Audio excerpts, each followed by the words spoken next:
Okay, welcome back to another part of the day. More sheriffs. And I just got pinged. Why?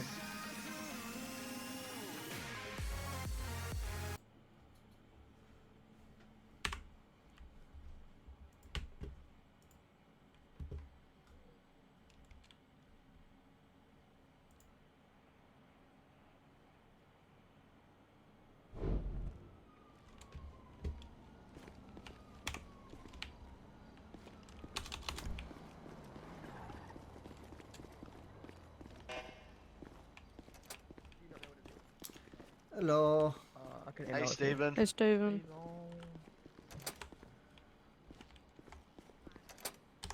What is that in general? If you want to send the over? Just sign language it. Black Mafia. Oh, who's this stinky? Get out of my station, Chris Brickley. Technically it's Oh, Stauncher. technically it's my station.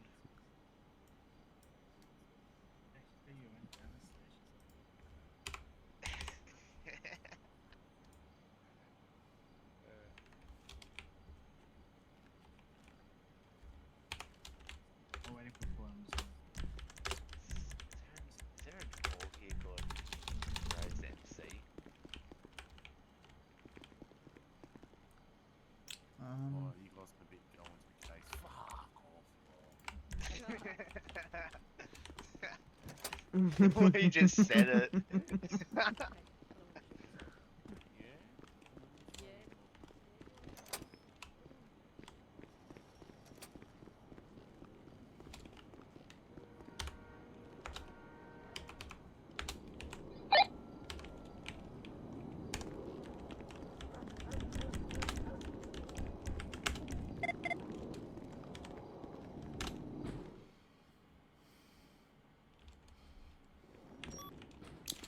Go check his judge. See if he's here.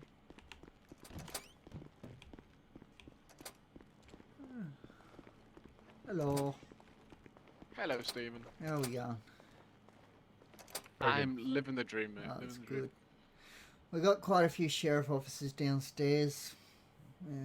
Yeah, isn't there an induction tonight? Yeah, I'm not sure how many of them are going to the induction and how many actually coming for the court case. Yeah, right. I mean, feel free to use them all. Last time I opened a court case, I got rushed, and half the guys were asleep. So you know. Yeah. Oh well, whatever.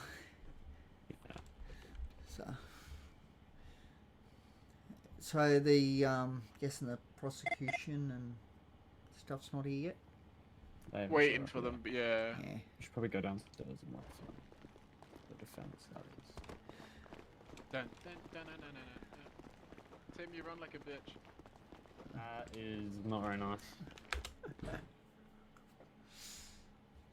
No, the hateful slander of you gonna saying I stole your seat. Are you kidding? You're gonna fire me for what? Saying the truth? Insubordination. Insubordination. That's crazy. That's crazy. That is actually crazy. If you're not all busy, can I get another sheriff in the courthouse downstairs? I've got a police radio. You don't. Fuck you. Police radio? Yeah. Why do you have a police radio? So I can be on the sheriff radio. You have a police one? They've given me a police one, yeah. Who gave you a police one? I have the sheriff. One of the sheriff leadership. I have no idea why they gave me one so I can have their radio. Oh. As in, like, it has like a blue face? Like Yes, it has a. Look, I will give it to you. Da, da, da, da, da. Yeah, right. We are not allowed those. Oh well, that's not good. I'm gonna go bin that and I'll get it first. Wait. Okay, you're Thank fine. you. As long as you're not one of the leadership members I despise. No, these two were already in here. They're not. They're Mate, who do you lawyer think he is? and- He's the judge. What yeah. the fuck? Who could have a weapon? It's Judge. fine. Everyone asks the same question at least once. Wow! Imagine getting called a fucking no name. What? Imagine getting called a no name. People recognize Judge. me on the spot. Oh, Alright, that's assault. Officer, arrest him. Can't arrest him. You can't even arrest him. Yeah, you can't arrest him, but I can Uh-uh. try, but Shoot him. it won't succeed. you can shoot him. Yeah. Yeah, it's probably not. If I tried to arrest him, I'd get into so much trouble it wouldn't be funny. Mm-hmm. Because it doesn't matter that he's a judge, it's just I don't have the power to arrest. Yeah, as a sheriff, yeah. Is there not a citizen's arrest? I'd be a strong advocate for you to shoot him and then say you're under arrest. I would actually pay Kid, I will actually fire you. you. You would never. You'd lose like 50% of your active magistrates. Actually, no, that's a bit mean. 45%. Check the emails.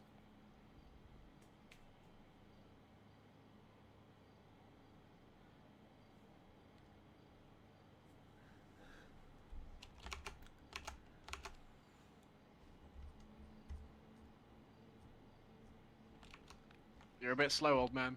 Anytime now. Check. You looking at court emails?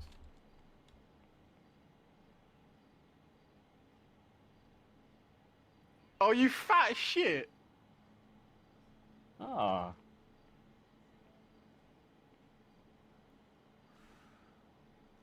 That's what I thought, bitch boy.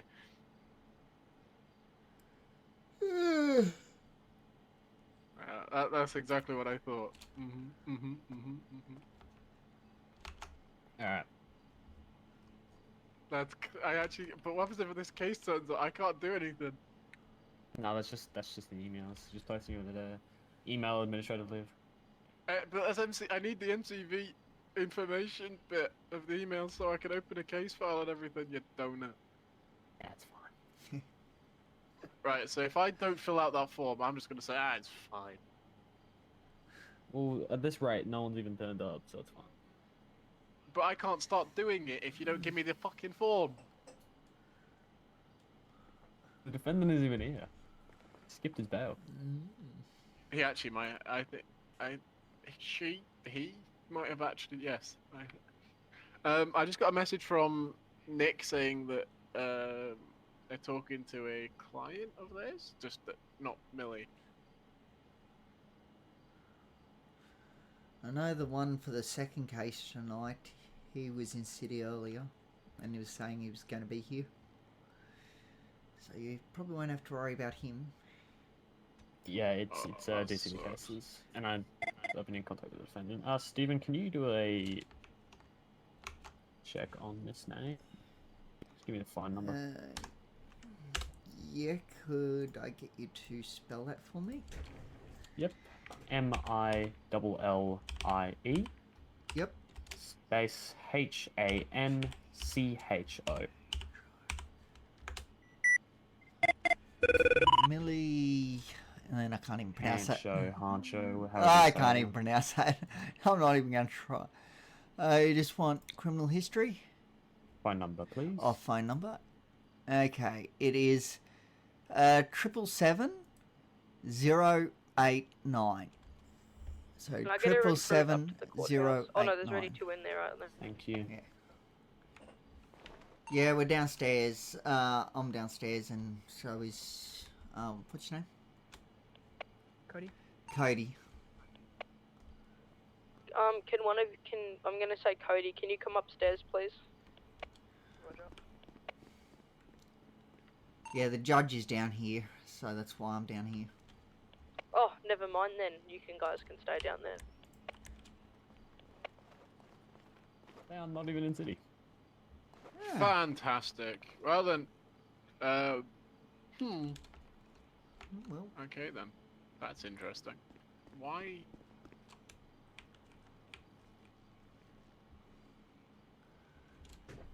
Do we issue an arrest warrant? Oh wait, hello there, Mr. Brickley. I like it. How you doing, mate? Living the dream, mate. Living the dream. Beautiful. It And I'm a turns minion. out Excuse my the lovely Millie Hancho isn't even in the city. He's not in the city, is he? No. Oh, yay. And it also turns out he didn't pay his own bail. Oh. Dickens. Really? Oh, so somebody's let him go without paying. Yeah. Oh, no, Strike. Oh, Strike so pay. he owes I Strike, was okay. I was his bondsman. Oh, so he owes you money, Yeah, basically. and he's not showing up. So And he's he done a hasn't runner. shown up. So he's done a runner. Oh, Can you be a bondsman as a police officer? Don't you have a vested interest? Or don't you have a conflict of interest? hey, mate, I just got hired. You're going to have to talk to my higher ups here, but half of our police officers that do it and shit. I'm pretty sure there's a conflict of interest. Mate, I'm the wrong person talking to you. The owner is a cop. Oh my god, what the fuck? Yeah, so. Conflict of interest? What? Sure. Well, fine. Nah, she'll Ah. be right. That doesn't exist. We live in Melbourne, guys. Yeah. Excuse me, I'm pretty sure that I've been told of having conflicts of interest. I've been actually told not to take cases because I've had a conflict of interest. Oh well. There's no conflict of interest here. I feel like that's different. You're deciding the outcome of someone's future. And you're the outcome of fucking. You've got so much information at your disposal. You shouldn't Right, be a all fucking All I'm doing is helping people pay bail and attend their court. Yeah. You know, like, Well, come on. apparently it's not working. Well, it's not working. This is our first customer, by the way. Okay, It's well. also a good start. So, Sounds like it. do we issue an arrest warrant? Wait 5 Um, minutes. Yeah, we'll wait a bit more, and then. Do you want to see any of the evidence from the case, or? Nah. Well. I don't have a feeling it's not going to matter. I have Yeah, a it feeling doesn't we're matter. gonna have to be issuing an arrest warrant. Yep. Look, I'll be nice. I'm gonna try to email him. That would be actually amazing. Thank you. How you have his email and not get paid yet is confusing to me, but you know, Oh, something tells me you're an inadequate type of man. You know, wait. I'll try my best. you tried your best to be inadequate. That's fantastic. Oh, if we said adequate, but No, well, you're a scam against scam, motherfucker. yeah, what the fuck? He just admitted to being inadequate Chris Brinkley. Fuck you. Oh, poor Chris. Honestly, you're just so inadequate. All right, next person to call me inadequate can see me outside. Inadequate. Go on then, let's go, bitch. Kit. Yeah, Oh, okay. that's what No I fighting with thought. Vicpol members. If it helps, I'm not even on the magistrate job role yet. That does not help at all. Fuck.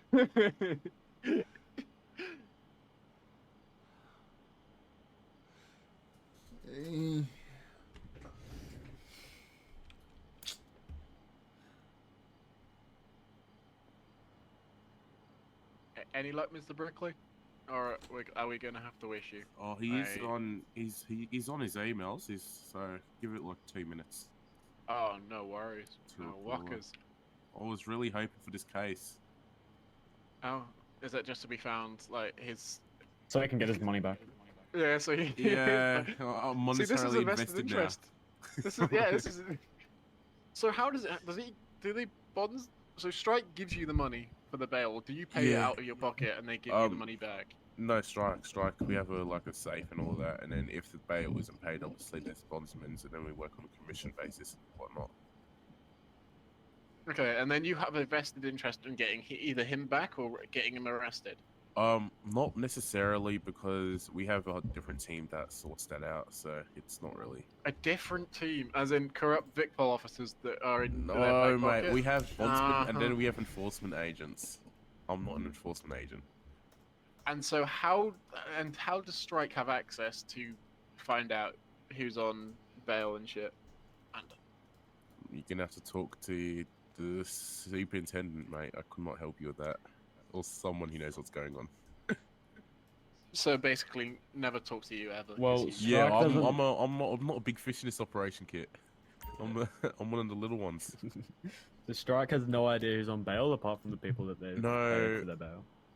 Oh, we have like our own logs of who we've done the bail for. Yeah. You know what I mean? Oh, okay. So they're not bail for the government. They're just bail for No, people that own the money. no, because if the people pay their own bail, then they Then just they don't need lose strike. their money. Yeah. Yeah. But if it's strike, then that's when we, So just admit you're poor, don't you? It's just Don't this use guy- strike. it's just this guy couldn't pay for his bail. I mean, you have to use strike when you go to jail, but he really wanted his case for whatever reason. Are those the two lawyers outside? Evidently are they? not enough.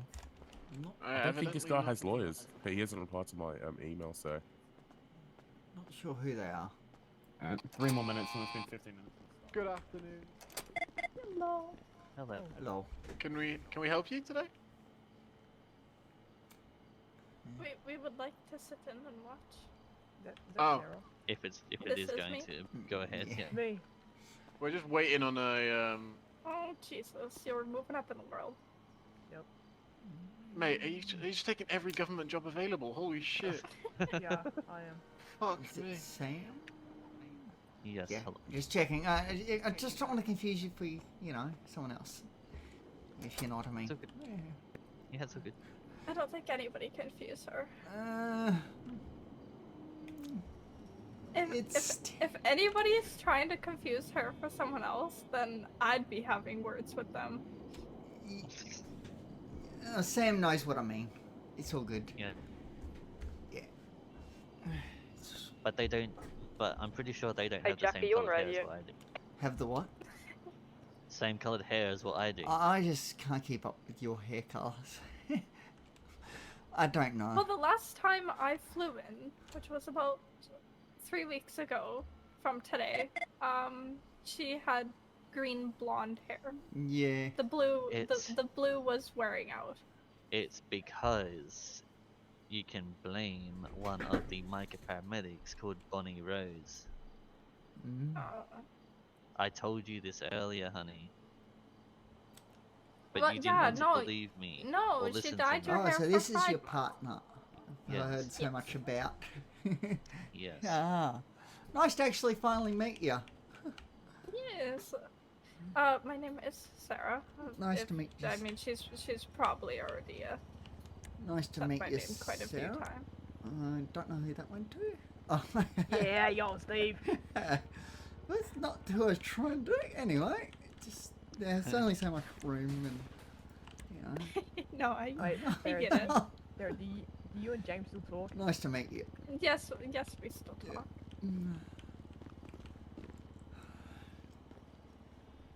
Yeah. I'm very happy that Cody, you're not taking your brother's ways. Yeah. You I'm did. sorry, I've got but 4 government I'm jobs, sorry, of but course seeing not. Kit with that fucking beard is atrocious. Okay. Okay. I'm gonna tell him that. I won't. By the way, Sam, thanks for earlier. am not a snitch. I just, It's okay. and you sort of knew, but I just wanted to, double check that it wasn't going Sorry. off in a tangent. Request, please. Kit, Yeah, I just need one of the you guys sheriffs to fill- put in a. Put in a Yeah, warrant. warrant, please. Okay. Kit, Wagwan. Steven? Yep. that. I'll get the beard recruit to is do it. atrocious. Recruit. I'm sorry. Recruit. Oh, he can't hear me. Hey, recruit. Oh, Do you want to just come in here? Fucking hell, mate. Recruit. Jesus. wait, so I mean, I think. I'm stealing someone's sheriff car real quick. So you're going to be putting out a warrant for the guy not failing to appear. So talk to the judge here. It's correct, the judge, right? Yep. Yeah. I'm pretty sure there's a template now. Where would the Okay, template be? I don't know. I don't think.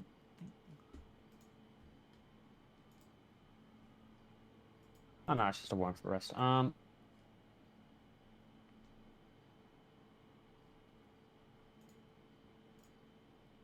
Could send me a template. That would be awesome.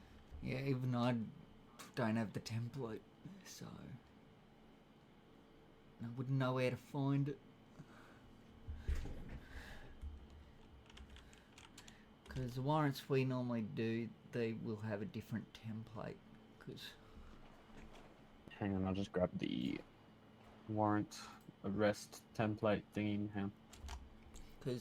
ours are outstanding warrants for questioning, and then we got, you know, their names and whether their ID's been confirmed or not, and what the charge is, and then the report and their details.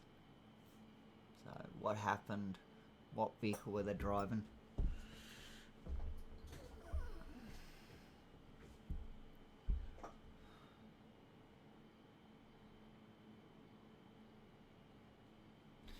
So you decided to be a no-show.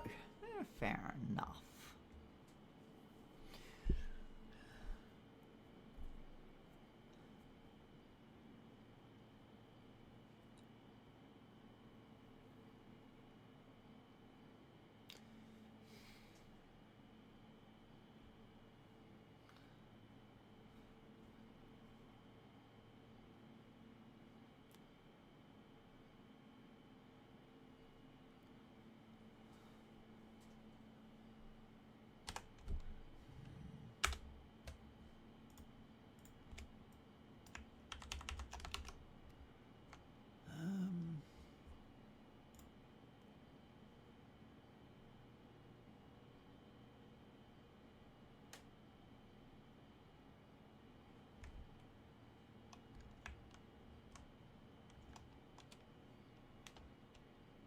I think that's you that I sent that to.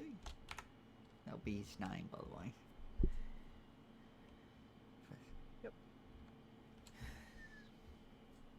Sorry, what's your name, Mr. Recruit? Cody Mills.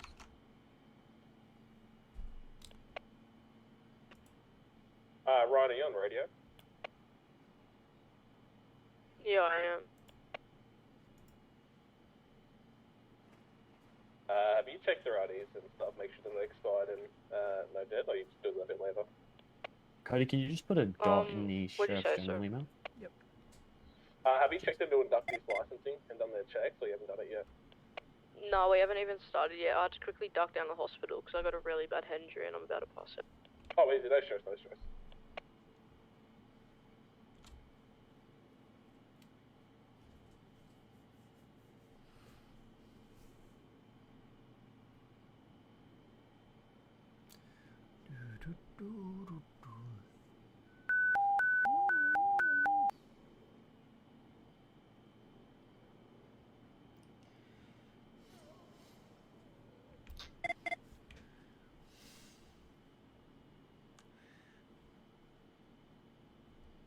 Oh, that's a long and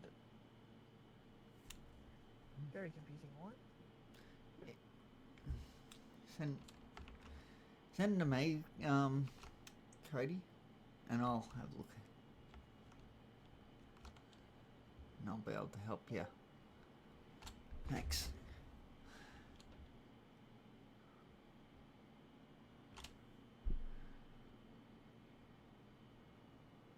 Yeah, so that first section at the top there, that's just telling you where to go to do it. Let me just put it. Let me just try it in more practice.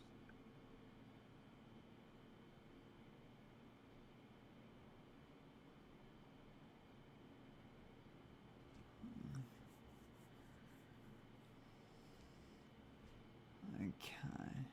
I'm just gonna get rid of that top bit.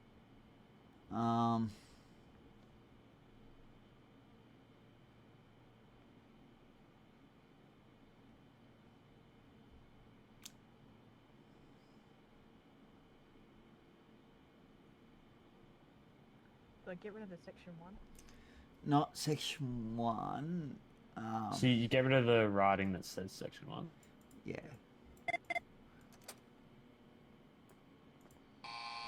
So I can get rid of the thing that says Is it problem max? equals to- Is it max sentencing? Upon not showing up for court. Yeah, so you get Is it- rid of Yeah. that from the end of where it says that line with section 1, and you get rid of the line above that because it's not needed. Max sentence. Oh, I don't know. That's all right apparently. And then it's an outstanding warrant.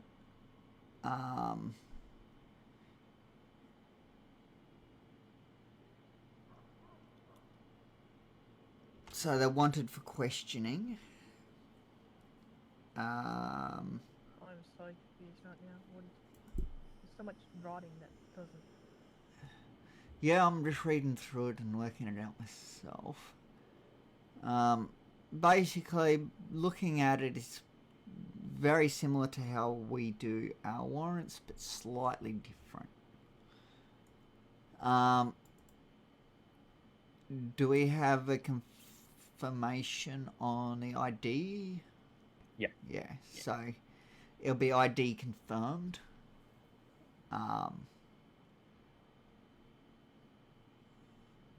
Do we need to worry about the vehicle reg, Joe? No. No. So just put in where it's got after outstanding warrant, you put in ID confirmed for the person. Yep. So it'll be whatever his name is, ID confirmed, just like we normally do it. And then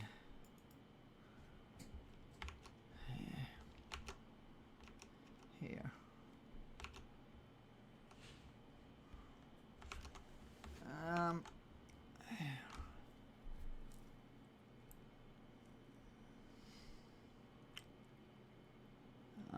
What about that after that? It says all wanted or questioning. All wanted for questioning. Do I get rid of that bit or is that? He will be wanted for questioning.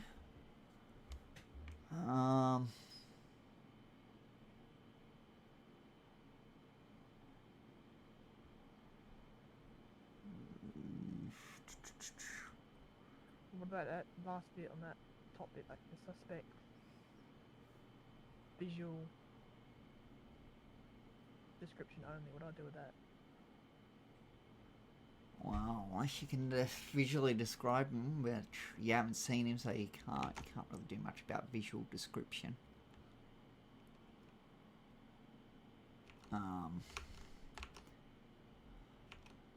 Maybe it's best to use layout for ours, because it's more simplified. I don't know. I'll just write it up for you and you can just put it in the MVP. Because, yeah, without actually seeing one pre-filled, it's hard to fully understand it. Because there's so much words in there that I don't think it's supposed to be in. Like there's just like a tutorial in the warrant. Yeah. It makes it hard, confusing. Instead of just a normal warrant. Like I'll show him.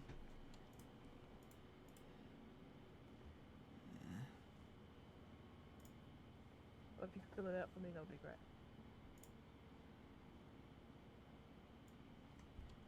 Lordship of Trials.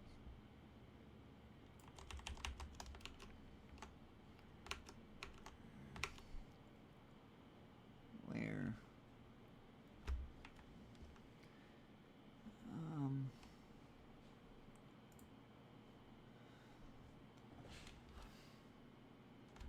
What's your name, Judge? Tim Smithy. Okay, I'll just send you the one we're used to. That way you've got an idea of what the differences are and why it's a bit confusing. Of course. That's how layout of the ones we normally do are. Yeah. So you can see that how it's getting confusing. Yeah.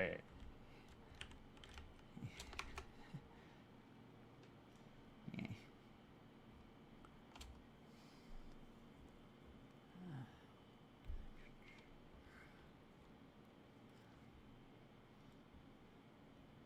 Yeah.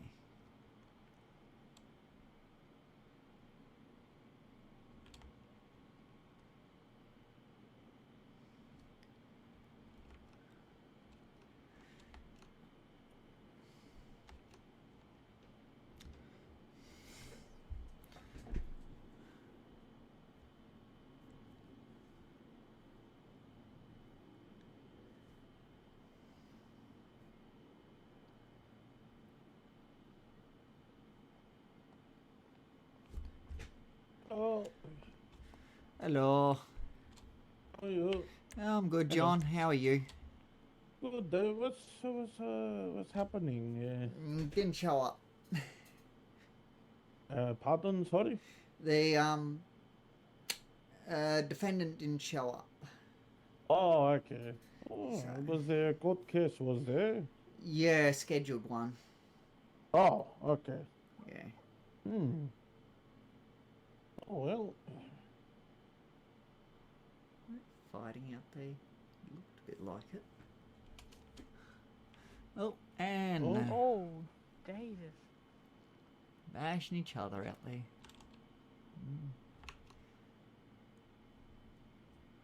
Oh, damn. Oh, yeah, that's assault of a police officer. Damn. Okay. That's not supposed to be happening. He hit first. Fuck Yeah, is he that? did. What do you mean the fuck was that? What's Sleeve punching that guy? Muscle spasm. Yeah, he sneezed. Like, it was really bad. I sneezed. I'm so glad he didn't fall over. So are you both recruits SRF for sheriff? 192, going code 1. Recruit, just come back in.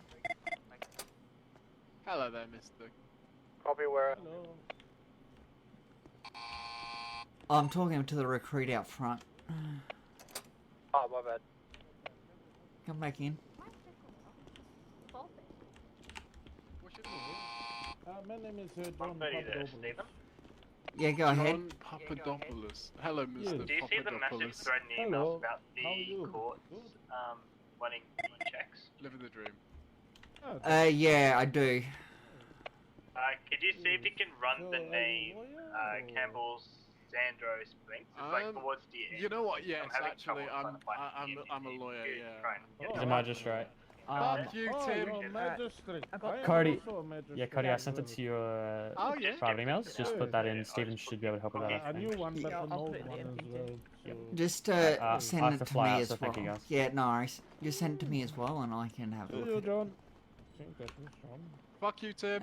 That way I can have a look at the actual layout of one that's done. Smithy. Thanks.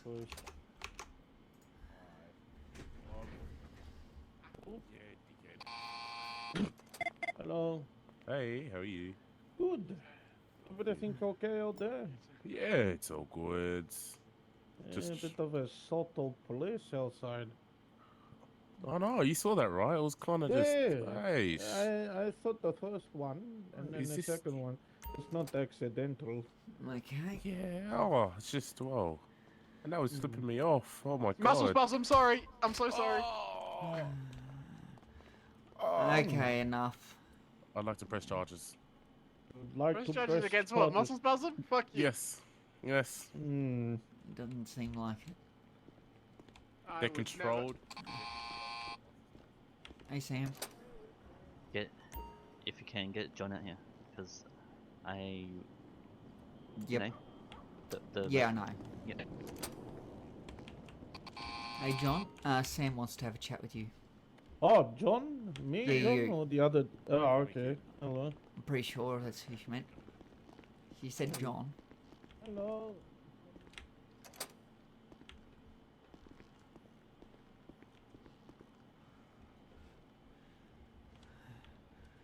Yeah, so just stick it in as it is.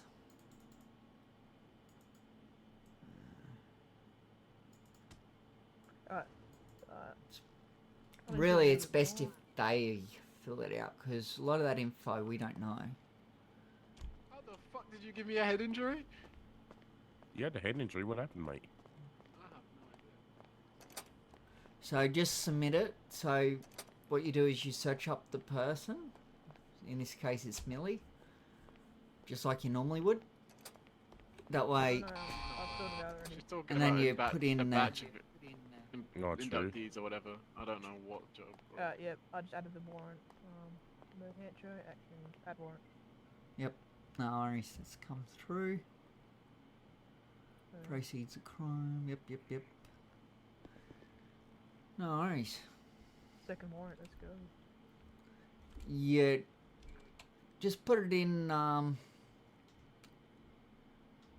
warrant practice. Yep. But you didn't really write it up though, actually, so don't.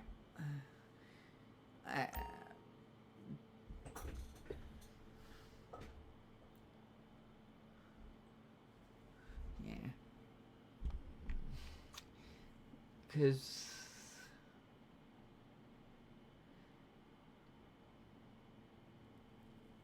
I don't know, because how are we supposed to write that up? Because a lot of that information we don't know.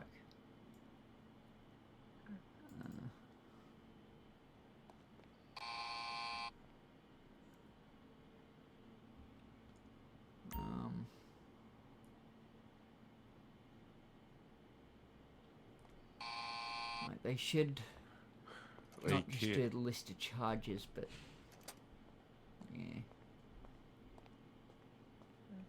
Is everything okay? Log Yeah, one, mate. Mr. He's Chris getting Brickley. he's getting 450 weeks, mate. He's cooked. What?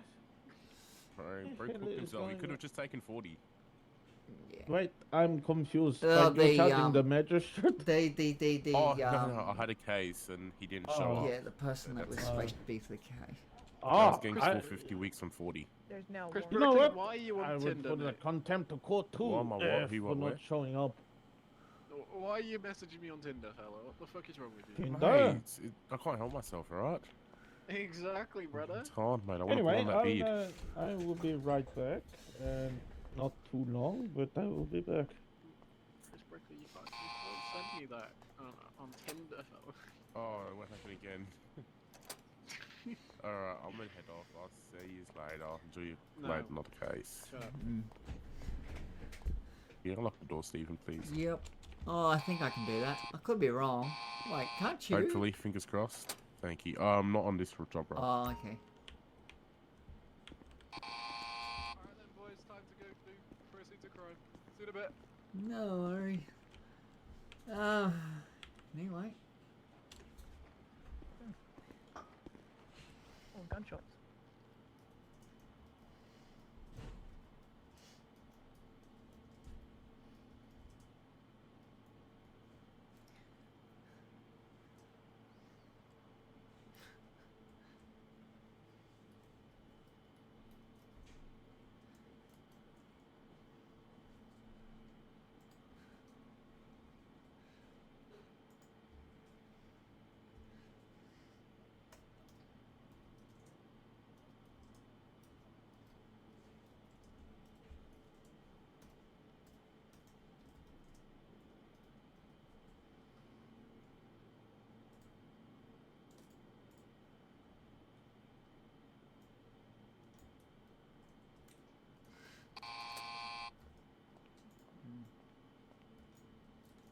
I only have a phone.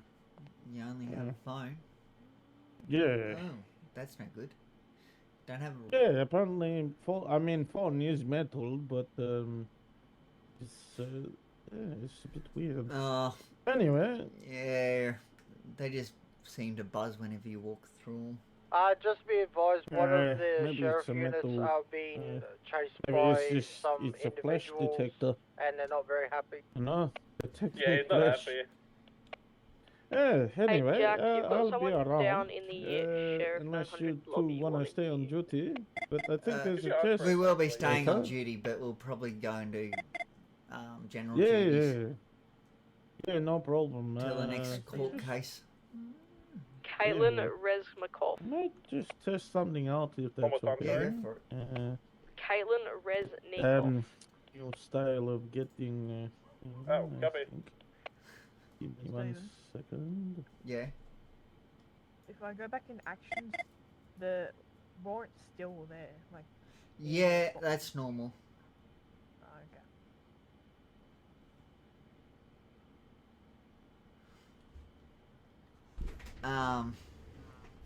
okay. Okay.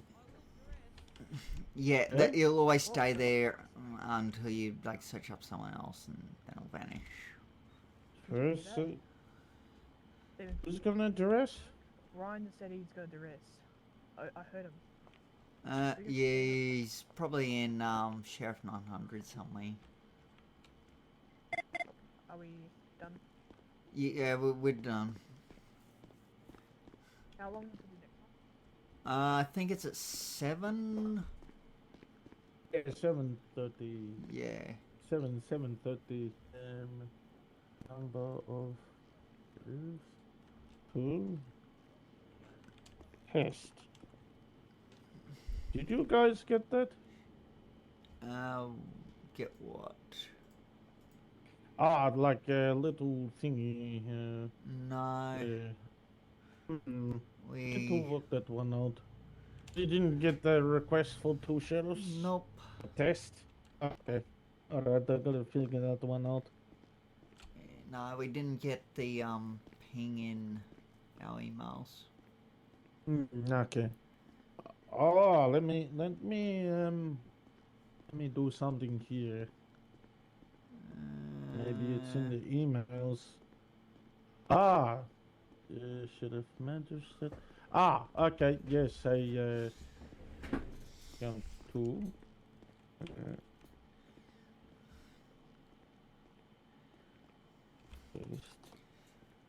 Did you get that? Oh, yes, we got a ping then. Okay, alright. Test. Just ignore that ping in the court openings. That was just a test run. Magistrate. Yes. Copy. Thank you. I thought I had to do it in the city. Yeah. Anyway, I'll let you two go. I'll be around. I'll be sleeping on the couch or something. It's come through a bit differently though. It's got magistrate request and then SGTGR. Yeah, that's me. That's me. Because normally that doesn't come through. Oh, actually it does on some. Oh, it's only unless it's a lawyer requested. It seems like it doesn't. Okay. Alright. It's a test anyway, so Yeah, if it. Yeah, so it seems like if it's a magistrate, it'll come through with your name. Oh, okay. Alright. What's going on out there? You might want to follow him. I'll be upstairs. Yeah. See you, Mr. Palms. No worries. You have a good one. You too, Mr. Palms. Will do. See you. Stay safe. Will do. Bye. Bye.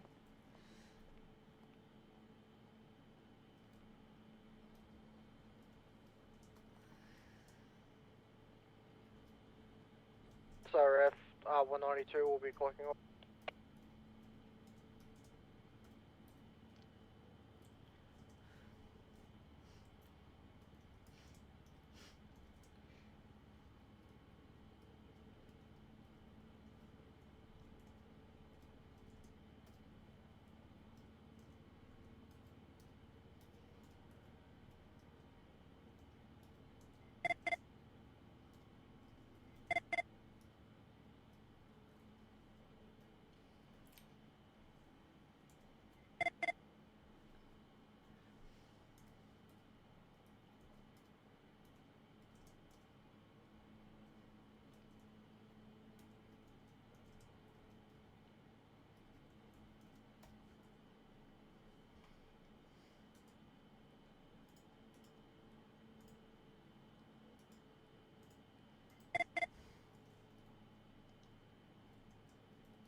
Just so everyone knows, the what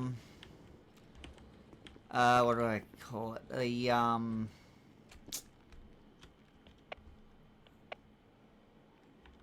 The thing isn't going ahead anymore. The second one will be at this point in time, but not this first one. The the DCV case is going ahead, but the magistrate one isn't?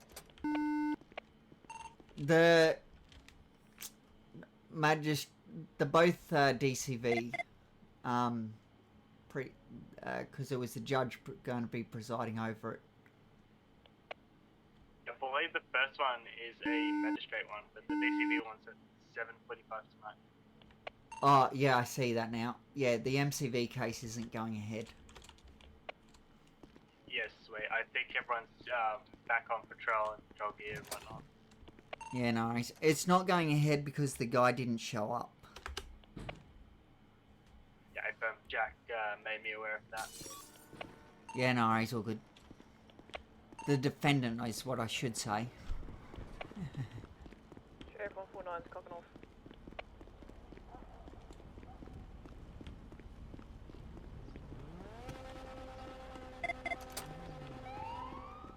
Cell, a little bit colder anyway.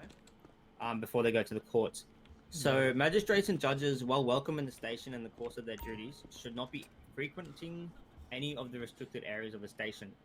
So this is to avoid the appearance of association with the sheriff's office. So obviously there's a conflict of interest.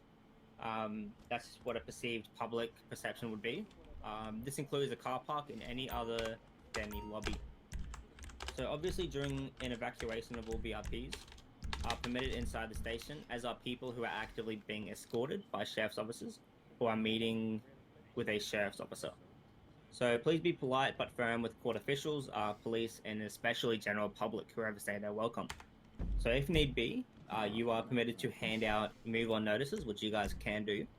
And if they fail to comply, ask VicPol to take care of people that might be trespassing. Now, obviously, if it's through the F10 muscle, you guys can give people move-on notices now, which is under the jobs section. So on to the next one, chain of command. So the chain of command, obviously the first one is going to be a sheriff, so it's going to be Titus.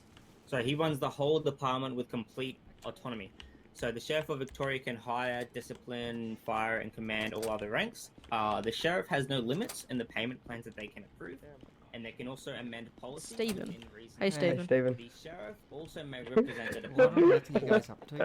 The deputy sheriff, which I believe is Liam and Jack.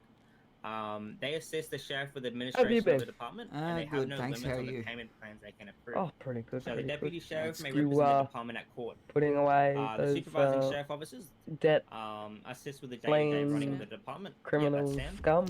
She's one of the supervising officers. They can approve You payment guys plans like for really others up cool, to the like value of a lot of work $600,000, around the city. You guys and help they're this able to place run answer like it does. most questions. That's, They I also may appreciate represent the your department work so at much. the MCV, but not the district courts, Victoria. That's only the deputy and the actual sheriff. Senior sheriffs have shown that they are knowledgeable and dedicated to the role, so they can. How are you today? Yeah. How are you, dude? I'm good. How are They you? can approve payment plans up to the value of $400,000. Bad, brother. They're also able to answer seen most you in a questions bit. as well.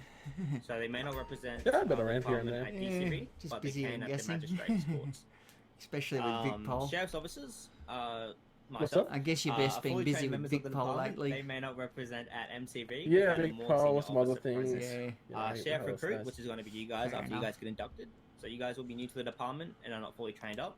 And you guys Who may was not tasing before? represent at court at any I capacity. heard Taser go off. Sure, dude. Alright, on to call signs.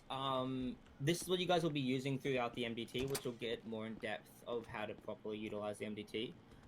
So you guys can choose your service number from 0 to 97. So this is completely up to you guys. If you guys want to use the same call sign as corrections, you guys can.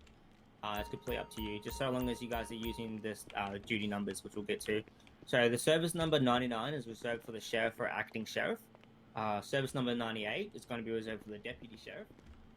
Service number 65 is not to be used, as this call sign was retired on the 9th of 4th, 2023.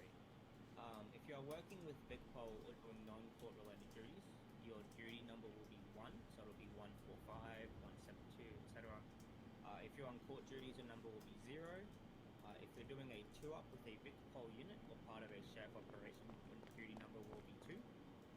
If you are manning the station, your duty number will be 3. When you're signing into the MDT, your call sign will be SRF, space, your call sign, for your duty number, then your badge number will be 2 digits. As an example, the sheriff service number 99, we use the following call signs. So sheriff 099, 199, 299, 399. Onto general radio procedure. So using the RTO. So basically we use the same codes as Victoria Police. So they may be familiar when you guys do the transition. So the codes that we use most frequently are going to be code 1, so this will be on patrol driving. Code 2 will be arrived at Sheriff 900, so basically at station and available. 320 code 1. Code 4 will be traffic stop. Code 6 is basically just being busy. And code 9 will be under What the duress. fuck? Yep. Cool. On to the next one. So vehicle patrols. So when doing a vehicle patrol, there are a few things to keep in mind. We are not police, so to reiterate, we do not pursue under any circumstances whatsoever. If your ANPR picks up a debt and the person is driving, you signal them to pull over using your lights and a quick blue pop sirens, so 5 seconds. If they refuse to stop or leave the scene of a code 4, contact the police and then use the leap details gained from the license plate to register the debt in the emails. You can also place a warrant out for their arrest in lieu of contacting the police. Another good thing as well, try to contact them through the Leap database first and see if they can come down to the station. You must also abide by all road rules and regulations at all times. So the only time you're permitted to use the siren is for 116 will just be in my head for a bit. or other threats. If the police charge you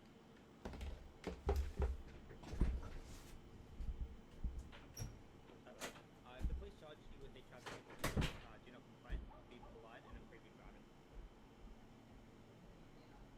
If you pick up multiple infringements, you may have your license revoked. So patrols are only to detect fines using ANPR or to inspect the streets around the courtroom, not to detect crime.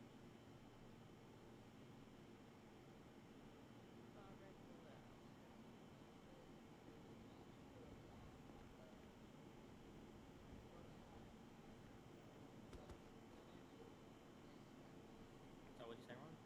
Just read it out and then you can play the video. So do the video box.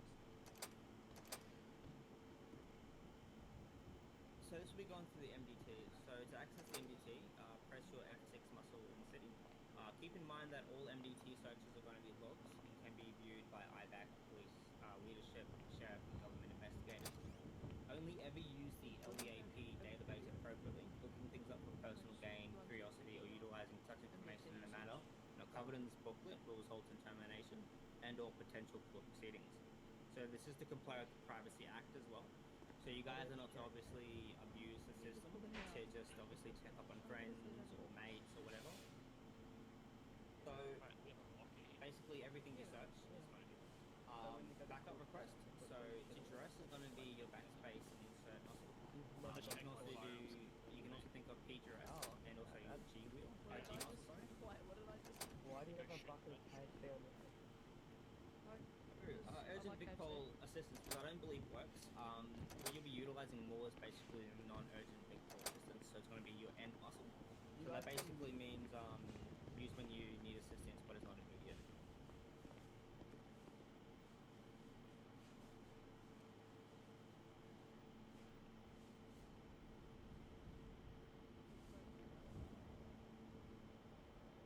So if you guys need assistance for any issue related to big pole, obviously, like your end muscle, your TRS, unless it's alright, we're going through the video, right?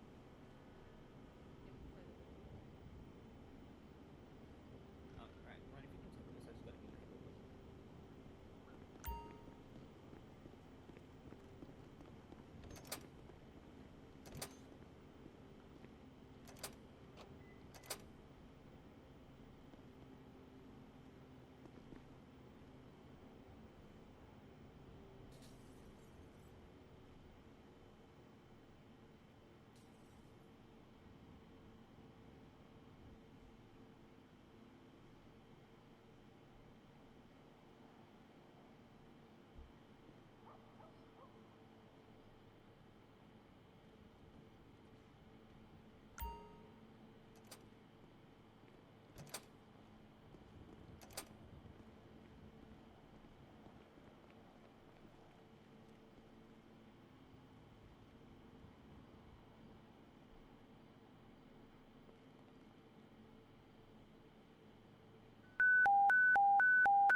people are allowed to make choices. You know, change their hair, put a green crown on, look like Ryan and smell really bad.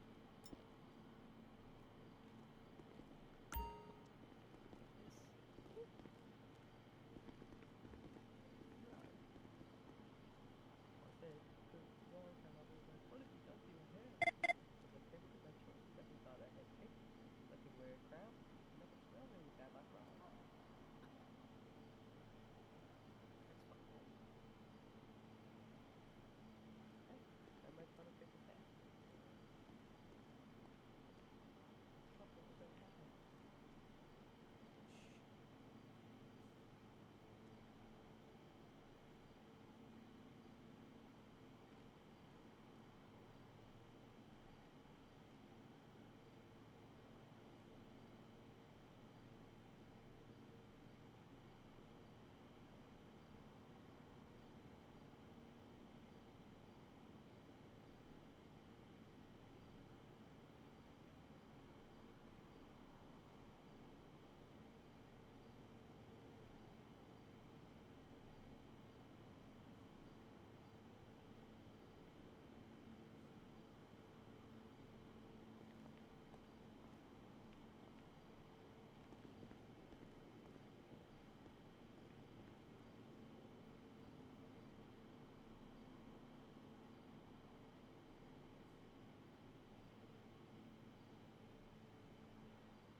Oh yeah. Sorry about that.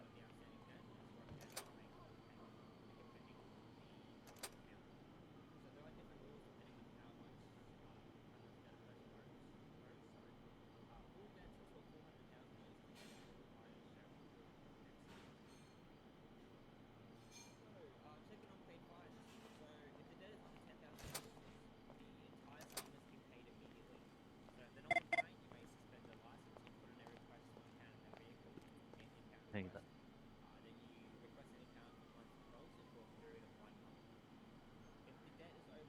Hello.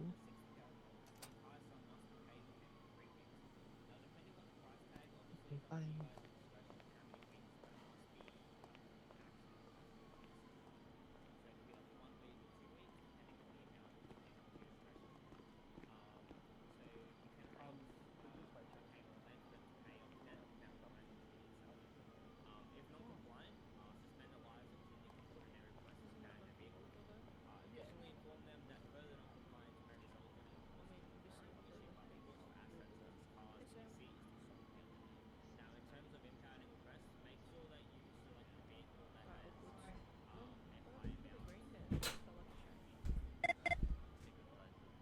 Yeah, it's on. Oh yeah, fair enough. Yeah, what's it? Right, oh, okay,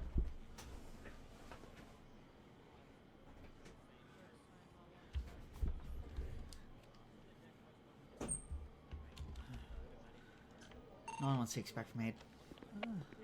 hairdressers, you know, they But should yeah, add a. just Rambo. Yeah. Yeah, that's what I was but gonna yeah, say. but like, yeah, just keep in mind that like your core issued stuff and as well as keep that in the your locker, main not patrol stuff. personal stuff. Yeah, I'm not gonna lie. is There's like a just- few guns in that locker. Got a hunting rifle and I think like you a raging might bull. want to move that into a personal vehicle. Yeah, I mean in it's case they're legal leadership- weapons. I've got my I licenses. know, I understand, but in case It's just the leadership smarter decide thing to raid do. it, in case leadership decide to raid it for whatever reason. Well, it's still like if he is a reason to have it there, I don't think it would be a problem. Like if he's come off duty and he's Oh, that was an accident. Jesus, if he's come off duty and he's like just put that gun that he was carrying away. I think that's good, but like move it out as soon as you can. Yeah, Yeah, I that's moved what that I'm saying. shit to my GQ That's and what I'm when saying. you'd actually. Yeah, no, Yeah, that's all what I'm saying. goods. If you have it Um, on you because I'll you've try been and do called for FTOs, a right? court case or something, that it's completely fine. Like, just move it out afterwards. But just don't keep it in there because leadership will question you on that. Yeah. About. Oh, do you want to just walk in here actually? I'm gonna go and fly it. Oh, I'll fly it over here. Application for an enforcement warrant for the forfeiture of some assets to get the amount owed reduced. So instruct the individual that due to the excessive nature of the outstanding fines, they will need to contact a more senior sheriff, and a meeting of the sheriff station will be arranged to explain what the sheriff will be requiring them to do. Further non-compliance will also lead to an arrest and a court date before a judge or magistrate to serve prison time instead of paying for the debt. Also, in the near future as well, there'll be more information about giving people prison time if they don't pay their debts. This soon. So next slide here. Does anyone have any questions thus far about the whole debt process? No, fantastic. Alright, following up on registered debt. So if a debt has been registered, we need to make sure that we call the individuals to follow up on payment, or confirm that they are receiving the money. And then we do it after.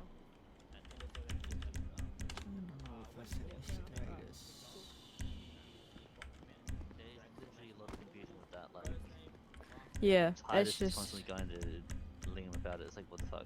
So, Yeah. Don't know if I'd set my status. alright, I'll let you go back to the induction. Yeah, I've been taking what's his name? Cody out. Yeah, he's nowhere even close to ready being ticked off on anything. Alright. Not even close. Yeah, I'm not gonna stay long because I have someone that's out in the car waiting for me because it's their last day in city for today. So Yeah, all good. until December. Yeah, I just thought I'd bring that up for you. I don't think Lockie was in here, but I don't think he quite realised. Not Lockie. What's his name? Jack.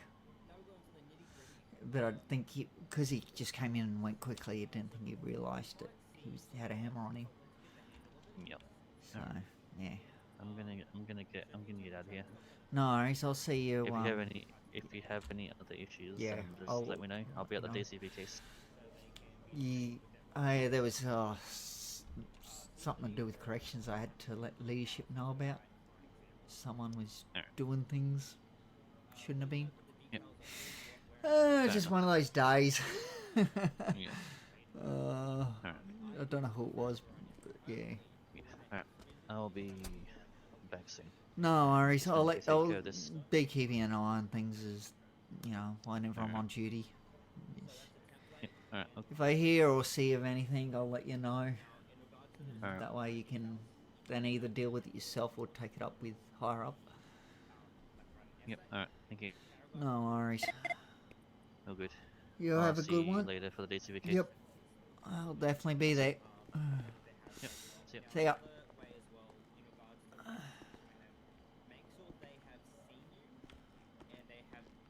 notice that you're trying to pull them over. Don't immediately give them a warrant if you just blip your sirens and they're already at a high rate of speed, because chances are they didn't see or nor hear you. So make sure you get up behind them and make sure they can actually positively confirm that that they did in fact evade. Next one, slide 18. So joint activities with Vic Pol. So if you're doing joint activity with Vic Pol, as I said before, your call sign will be 2 followed by a 2-digit number that you guys have chosen. So pairing units. So a sheriff looking to go on duty should approach a Vic Pol officer and ask if they don't mind doing a paired patrol. So the 2 units will be Vic Pol and sheriff. They'll be in their own cars with their own call signs, and they will follow each other on their patrols, providing mutual assistance where appropriate. You guys will also be on a joint communications channel. That way you guys can communicate with one another who has debt, and you guys can pull up inside Vic Pol as well. So for traffic stops, speed compliance activities, and other Vic Pol activities, you'll basically be there as like a second-hand man, waiting for them to conduct their investigation, and then you guys conduct your investigation afterwards. During the stop, the sheriff can run the identities of any individuals and check the plates of cars to see if there are outstanding fines. You may also ask the passengers as well for the identification, and also just for debt purposes. So if there are fines, the Vic Pol or sheriff officer may conduct an arrest, whilst payment of these fines will be negotiated. Almost at the end. So slide 19, continued. So RBT, vehicle safety and fine enforcement checkpoints. So Vic Pol officers and sheriff's officers will set up a stationary checkpoint requiring vehicles to pull into an inspection area. Vic Pol officers will use the situations to conduct road breath analysis tests, vehicle safety inspections, or license compliance, while the sheriff's officer will check individuals for outstanding fines. Combined radar traps and fine enforcement stops. So this involves the sheriff unit being positioned on a heavily traveled road with a highway unit further down the road from them. The sheriff will be using their ANPR to detect unpaid fines, and then you'll communicate that to the highway unit about they have debt, and then you'll just conduct the traffic stop like normal. Other sheriff duties. So criminal record searches. Now, eventually you guys will be getting your tags, so you guys will see new stuff here. So there'll be something called business criminal history checks in the emails. So this is where you basically conduct criminal record searches on behalf of businesses and other like DPS like AV, CFA, Vic Pol, and IBAC or OPP. So for this to occur, they'll need to come down to the station. This is for so usually they'll come down to the station, or they'll obviously do it in the emails if they can't find a sheriff. And also with that as well, they must have signed permission from the individual getting the background check done. So this is usually just a simple MDT search where you'll copy all the charges that I've had and send them to an email address of their choice. So this will obviously be in the threads. There is a fee involved which you will take from the individuals prior to the record search up. Now, sometimes they'll have tabs. So registered businesses will have tabs. And then basically you deduct that tab amount, and then you basically just say check completed, the amount, your name, etc. After receiving the payment from each search, you keep what you are given for the checks that you have completed. So the Office of Legal Defense Representatives, they'll be $250. An individual check will be $500. Just a regular civilian. Yeah, just regular civilian that wants to know about their background. Businesses, there'll be $1,000 per employee. So this includes lawyers representing a client, and also the court government agencies. So for example, AV, CFA, Vic Pol, etc. They'll be $0, so they'll be free. On top of that as well, usually OPP and lawyers, they'll request a full search, so not just the criminal history, you know, all the league details. And will that cost extra from that? No, but it's all No, free. it's all free, yeah, for them, for the OPP. Usually OPP will request more checks. Because they're other government agencies like us, so we don't like it's fine. Just add on to that real quick. If you are doing a DPS search and your name and you're getting your individual requesting to be searched by the leadership, you're not allowed to. otherwise considerable conflict of interest. You guys can tamper or alter or anything like that, and they don't want that sort of There's a thing. different sheriff on duty. Just get them to do Yeah. it for you. Are we allowed to like just check our own or? Nope. Not really. No. Yeah. So a note on financial Okay. records. So while we do not collect private debts, a business may request that you check the person's financial details, including any unpaid invoices. So that will cost the business themselves $700 per person, and you send them.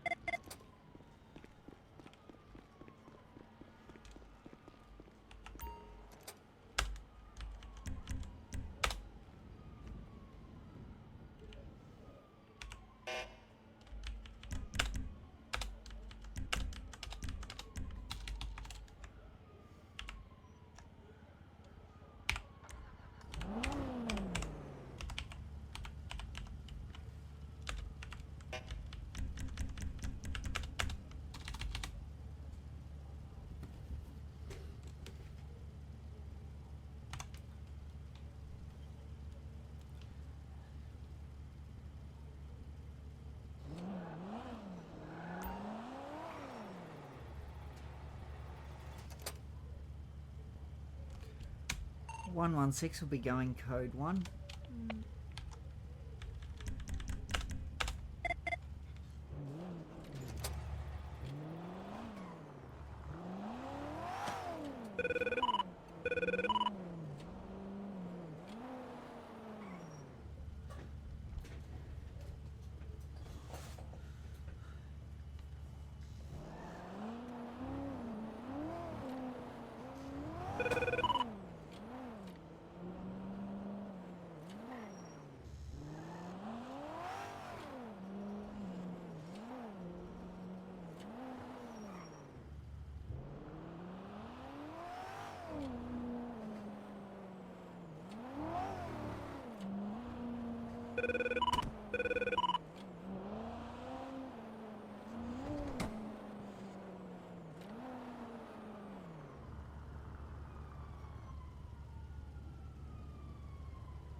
Do I have? Yes, I do.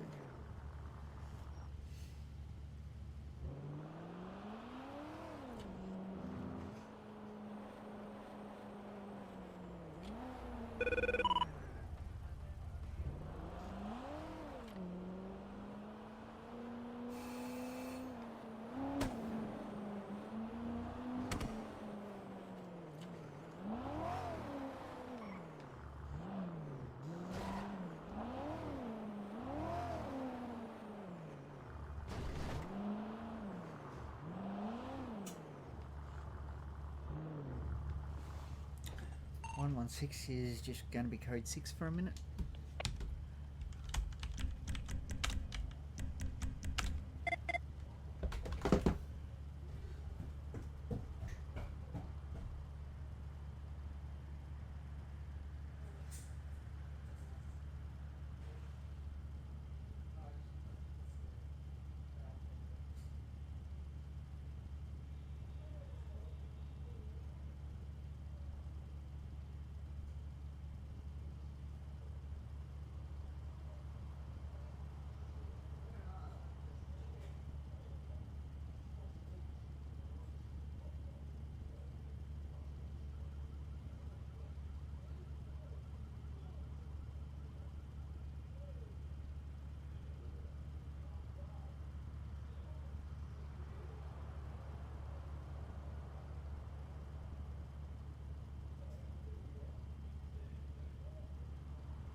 Hey Siri. He's not here. Oh, yeah.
F6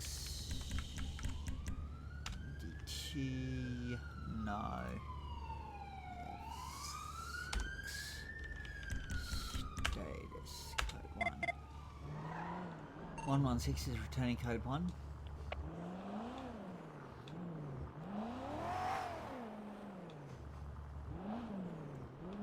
Oops, this is in, not out. Easy fix though.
What did I get a ping on?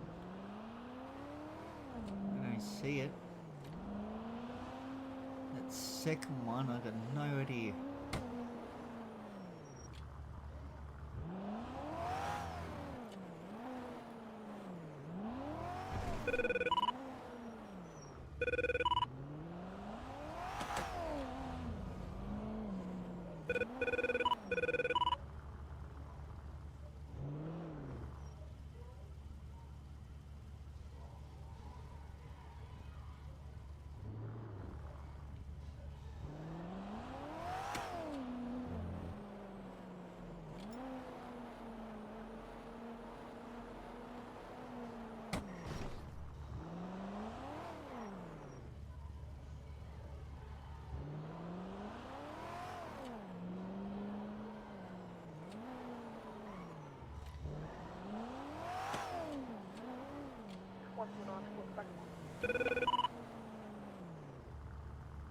Welcome back.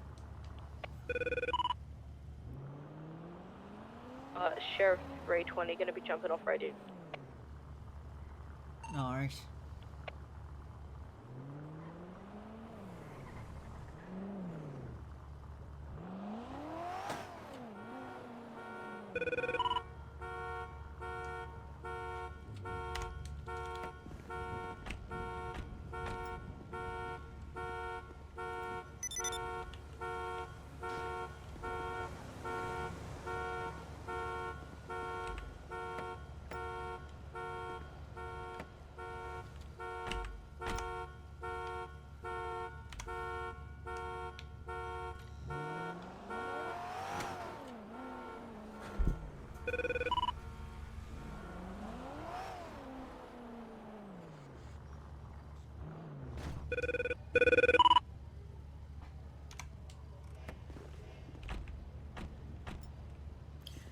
Don't park there.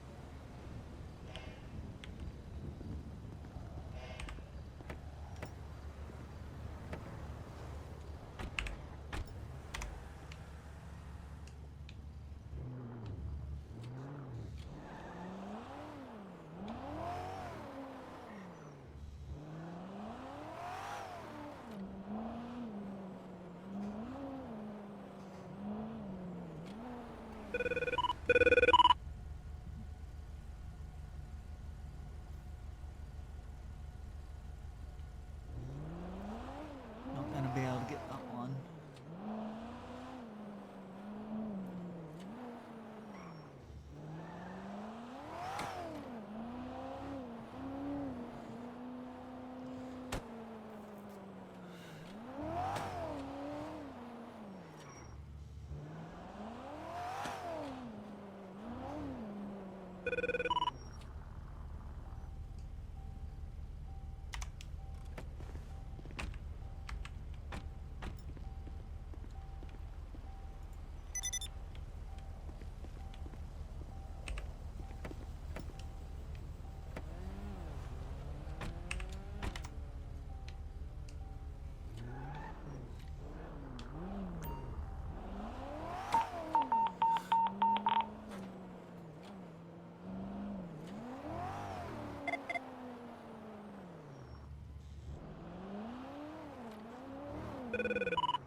Steven, you gonna head back to the station to report?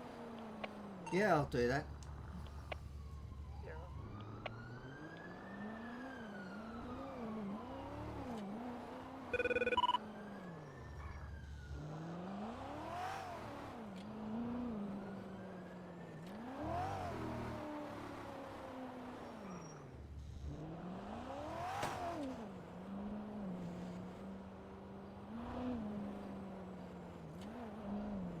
Is your call from 116?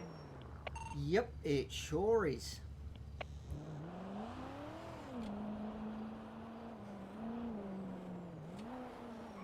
I never go on any other.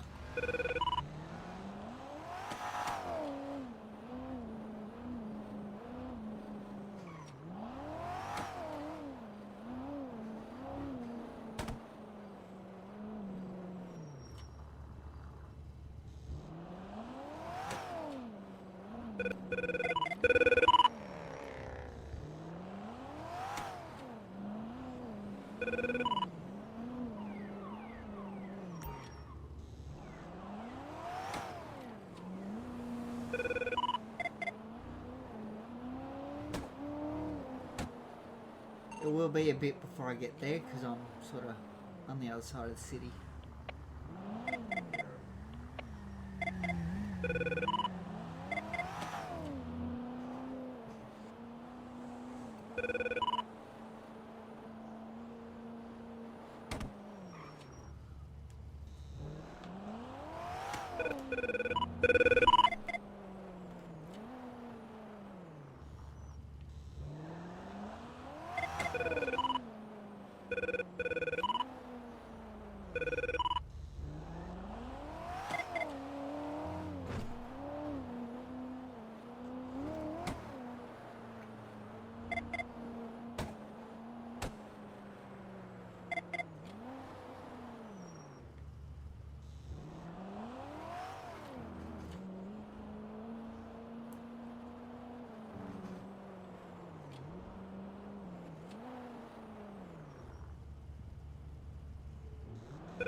Yeah, I'm almost there.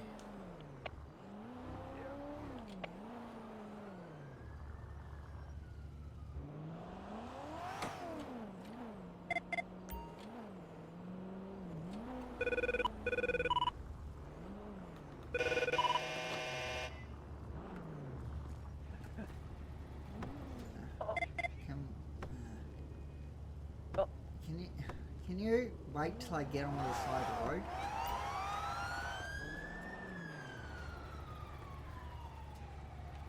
Okay, now unlock. Oh shit. Right.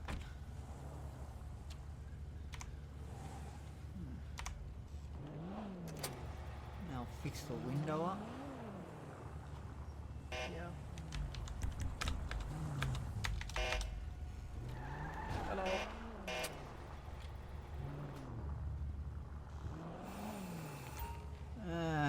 Great.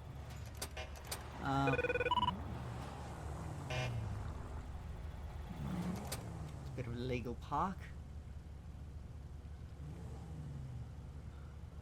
Please leave you alone. Thank you. I'm gonna have to go on my head, think about some food, and then I'll be back. So if you wanna drive, you can. And then I'll be back. Just hop out the vehicle. Stupid child locks on.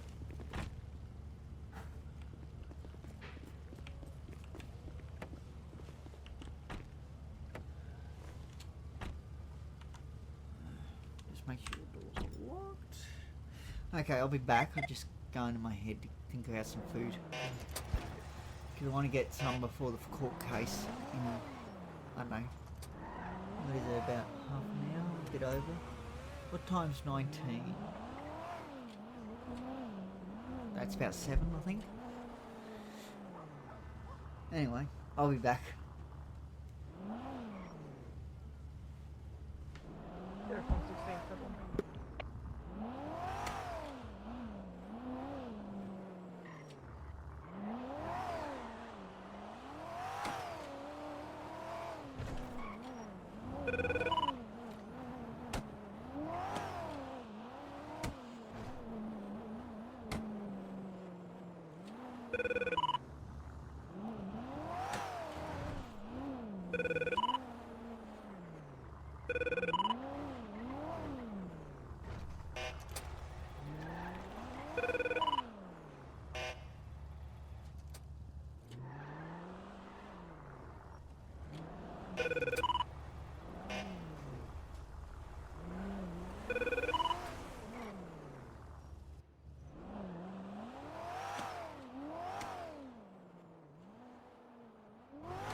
Sweet, that's good.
F320 back on radio.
motors off.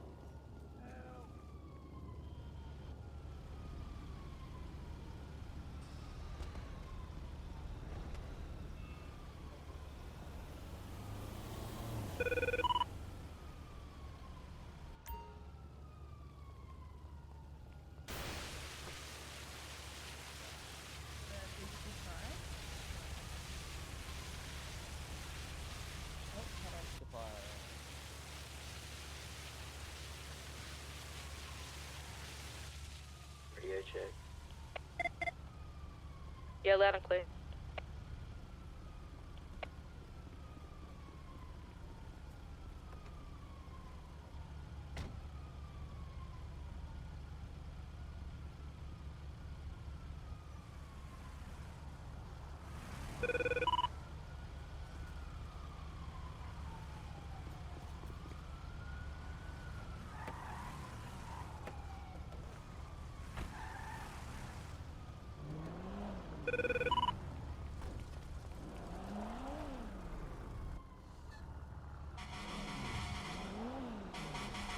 Hello. Oh. Is that you go? Yes, it is. Nice. Take it.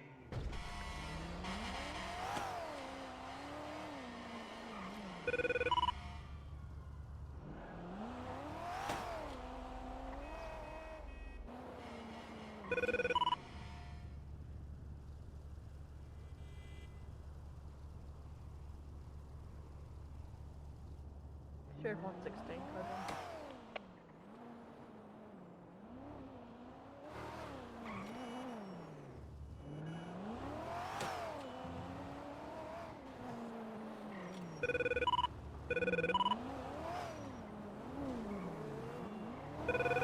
Sheriff 364 clocking up.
Yo.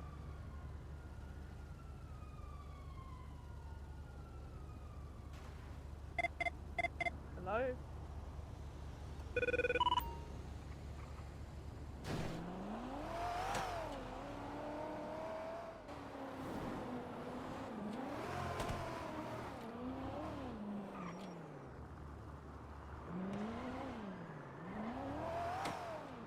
Sure.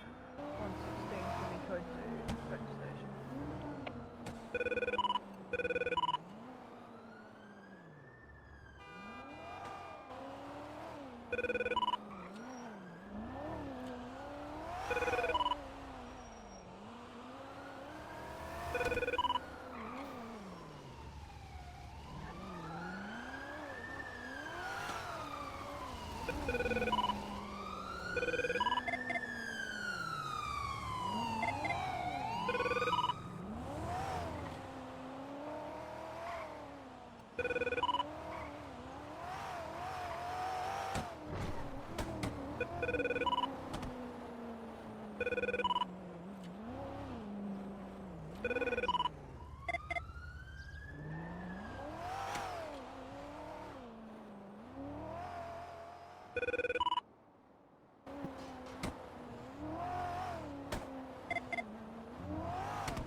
Sheriff 116, that station.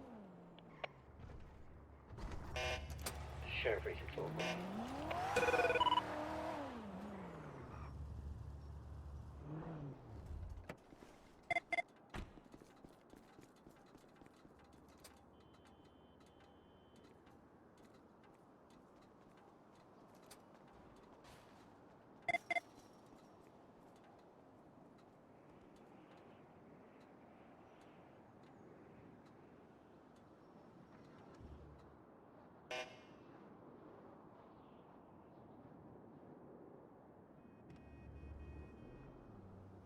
Hey, Jackie, you on radio?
Sheriff 116 has been truthful with a white and colour, Holden Commodore, western direction.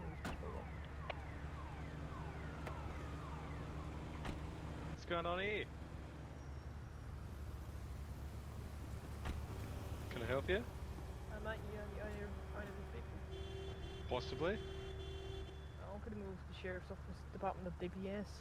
I have, my NPR has pinged death. What's it under? Hold on. Can I see some IDs?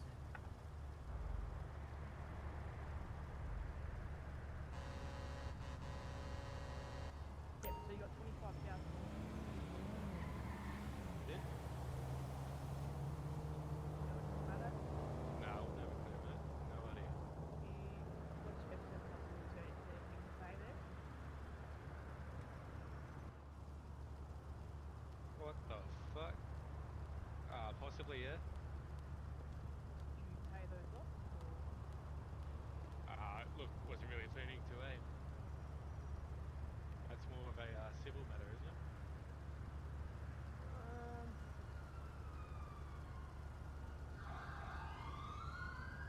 So you can see the 25k worth of fines and charges and... I can see one, which is a mechanic bill, yeah. Which is a civil,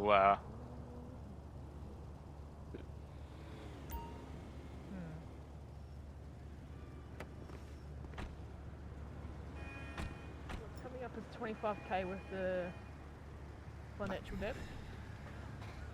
Alright, yeah. Last time I was pulled over, it was under a civil declaration, so they can't do shit about it. What's going on? This guy has a financial record, he's got $25,000 debt, but he's only got one mechanic thing in his FZ muscle. How does a mechanic charge $25,000? Just have a look. It doesn't matter really what's in his F7 muscle. You got to look at how much is coming up in the debt book thing, where you search up his name and. How's it going, Stephen? Yeah, good. Thanks. How are you? I'm doing good, mate. That's good. Can I see your ID and I can then run it and check for it myself? Thanks. You get that? Yep.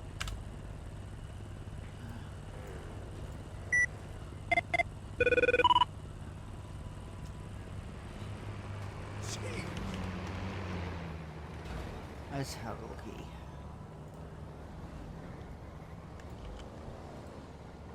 So you've only got one thing, which is a parking infringement for your Holden Commodore VE. Yeah, that was the $500 infringement. That's all the government debt you've got. The rest, well, who knows what it is. But that's not on. We're not worried about that. 320 gonna So be if I pay that $500, I'm not going to show up in the AMPR, right?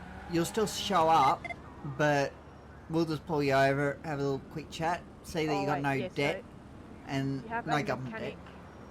debt. You've got a mechanic charge of $25,000. That's what I didn't know I had. I didn't know what that was. I don't know how... I'm happy to pay the $500 Yeah. parking infringement. It's up to you whether you want to pay that Was it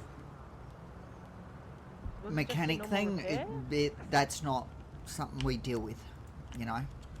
All we're interested in is that government debt, which is the parking infringement. That should be clear now. No worries, let me just where am I trying to be? What am I trying to do? We run your name through the system. You don't need to show your ID again. You just rerun it. Oh yeah, yep, you paid that now. But I don't know how you've got a 25k with. That's none of our business. Don't worry about it. All we're interested in is government debt, okay? How he had got that much from a mechanic, that's none of our business. Okay? We don't worry about their business debt. Like, we can give them a warning that, you know, if you get over $100,000 in debt, you, government and business mix of it, or just... His first day on the job for the rookie? Or? Not really. But he's still learning. Oh, what a shame. But yeah, we can give you a warning to say, you know, if you get over $100,000 in debt, then your bank account will automatically get frozen, but we don't care about your business debt. Okay? Fair, yeah. Yeah. What business debt you have is on you, you know?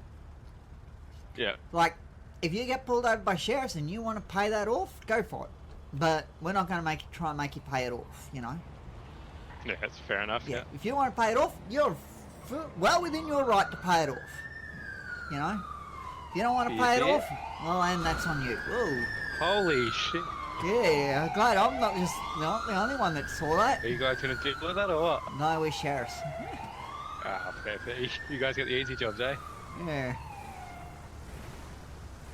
Alright, well, is that it? Yeah. Thank you for paying that business debt off. Alright. Just so you know, for future, if it's under $10,000, it has to be paid off on the spot. Otherwise, if it's over $10,000, we can set you up with a payment plan. Oh, that sounds good, yeah. Sweet. Yeah, just that way you know for future reference.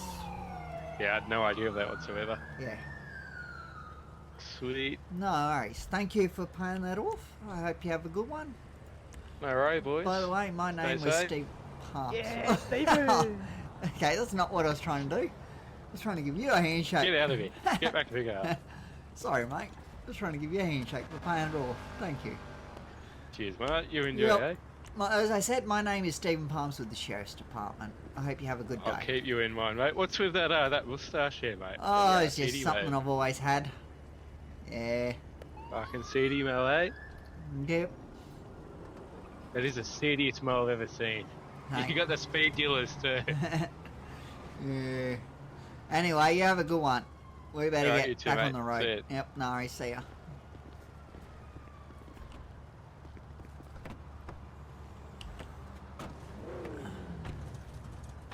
So, just, while we're here, just leave your lights on. And just write up the, interaction log.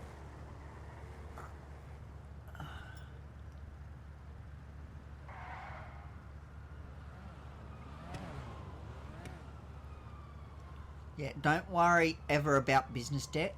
That's not what we're into. We're not interested in their business debt. They could have $1 trillion in business debt. That's on them. That's got nothing to do with us, okay?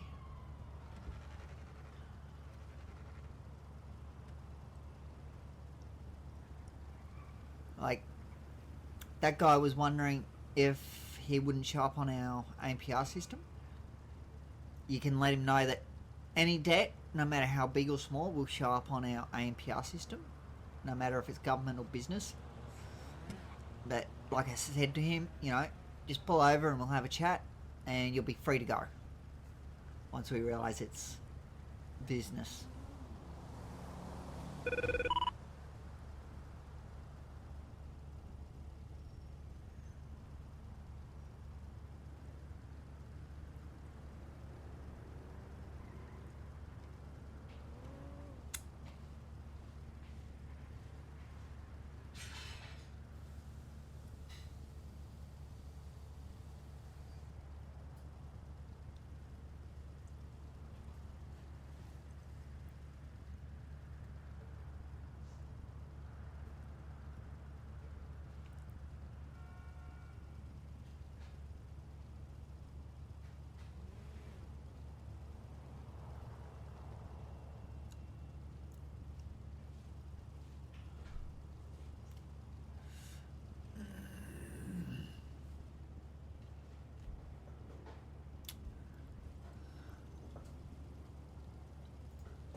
you do that, I'll just go on my head and quickly grab a drink. Yeah.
Oh wait, what am I doing that for?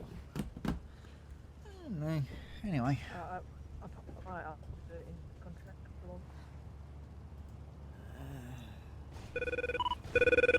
Oh, 2,000. Was it just go in front of me? Yep. You're the best. You know what to Thank you do. so much. Hey mate, mind stepping off the vehicle? I was trying to sit down, not gonna lie. Yeah, I thought about sitting on your car, but then I was just like, this bus started to deny me.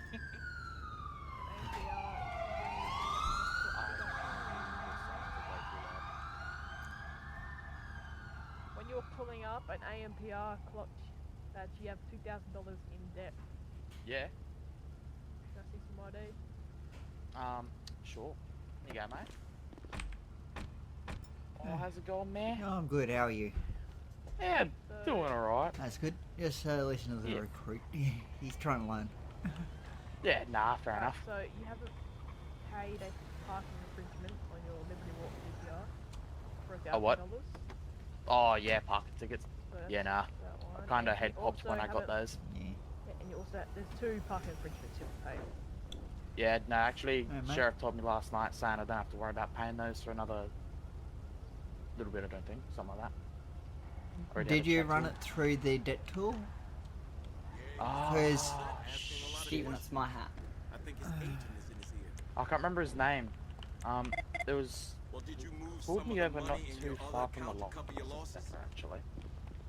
just grab another one out of the boot. Well, you better do something. We might lose our client. We can go to jail. Sorry, what was that? I can't hear that. Good afternoon, Constantine. Afternoon, evening. Oh, he's got the cat. He thinks he can just steal hats from me and... Yeah. How are you going? So I'm just chilling, man. That's good. Oh, actually, I forgot one Yeah, I was thing. looking for your Let me profile put on this Life away from Invader, my but table. I couldn't find it. So you're not gonna pay that exceed speed limit just yet? No, not yet. I What will, about the- just what about- not what just about right the- this minute. What about the infringement? Is it The overdue? Parking tickets. The parking tickets are not overdue, I don't think. Just- me I check. did. Did tell you him run about it that. through the debt tool, recruit? Yep, so You don't know about the debt tool? what now? The debt It's a tool. movie. Step 4 or step No, the debt tool. Go to Sheriff Documents. Then the third link down in there is the debt tool. If you run the all of his debt, I mean everything in what's it called? Yeah, I've In financial records in there, if you put everything in there that's in financial records, yeah. it will show you what's due and what's not. Well, it'll only show you what's due. So the one that is due is the one that costs $2,300. The ones that aren't due are my $2,000 ones for the. Oh.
Okay.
Over the edge, feel like I'm floating through the air. The pain I felt is paid for, all is said and done. Oh, I am restricted, fixed upon the web. I need to kick the habit that my mind is breathing in. Break out, I've got to see. Spent all my life holding all of it closely. I played it innocent, a feel of discontent. I finally.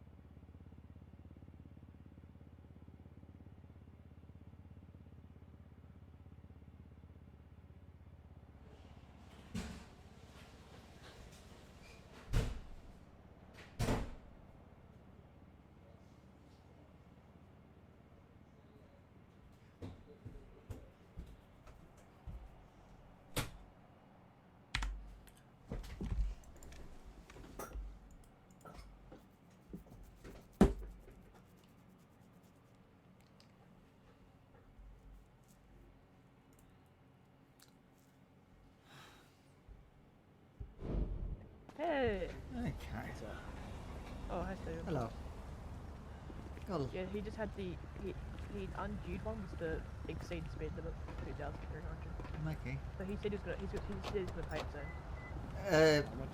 If it's overdue, Gents to it.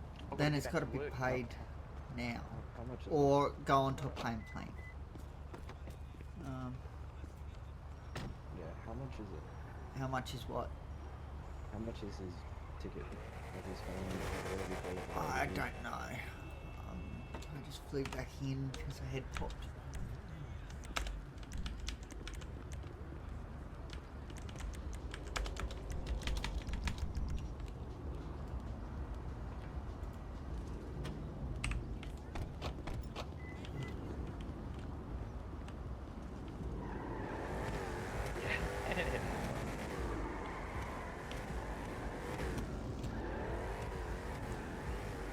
Which is digits? Hey, 526.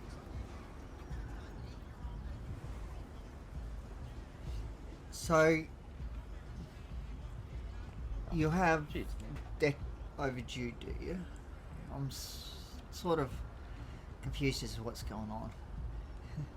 He's got unpaid. 2,600, which I just gave him the money for, so he's going to pay it now. Okay. Yeah, nah. The cop that decided to give it to me was a bit of an asshole about it, and he gave me a $5,000 fine as well, just because I swore. Fair enough. Yeah. So I paid that, and I did not mean to pay it. Ooh. Oh yep, your debt's all gone. Alright. Awesome. Yep. I've got another couple, but Yeah, they're not but due those yet, though. yeah, nah, not due yet, nah. Just make sure you do pay them just before they're due. Yeah. You know? Yeah. No issue. So how's your day been anyway? Oh, it's been alright. I just got a phone call from my mate. Yep. Got to sell some gold and diamonds. Fair enough. Wait, can you show me your ID again so I just have it in my system when I write it up? You know. I don't know why I went to my name for some reason. Yep, full pay. Awesome. Yeah. Alright. You're free to go, mate. Thank you for paying that off. Good man. My name is Stephen Good man. Palms with the Sheriff's Department. I hope you have a good day. I hope you have a good day too, man. Yep. Have a good one. Yep, you too.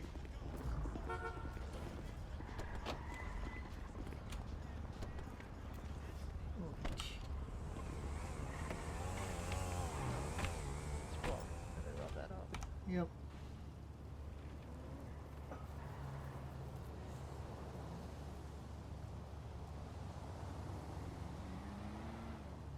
Make sure you tell them your name at some point during the conversation. Okay. I did when he rocked up. Yeah, all good. Yeah, it's just that way they know who you are. What am I? What the fuck? What the fuck did I? What did I just do? I think you might have. Yeah, you did. You cuffed me. So come around, drag me out. Yep, that's it. Now uncuff me. That's it. Yeah. No worries, thanks.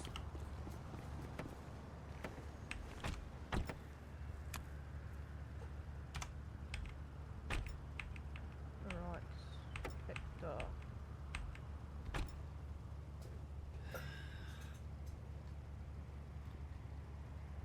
About 7:30, we'll head Yeah. back to Sheriff 900. Just to be on the safe side, that way we don't get there too late or get caught up in things.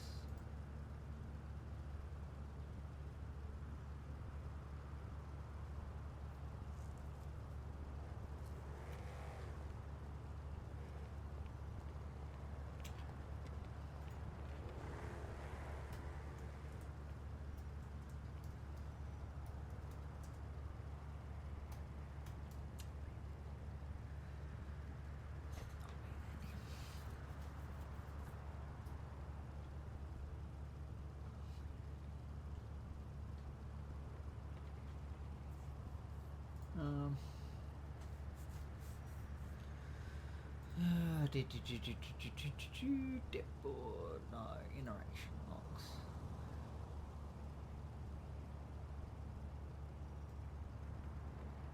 Yeah, so if the debt is over 10,000, we can stick them on a payment plan. Well, 10,000 above. If it's under 10,000, then they have to oh, I haven't put my radio on. Now I'll do that in a sec. Have to be put onto a they have to pay it off straight away. Okay, let's grab my radio out.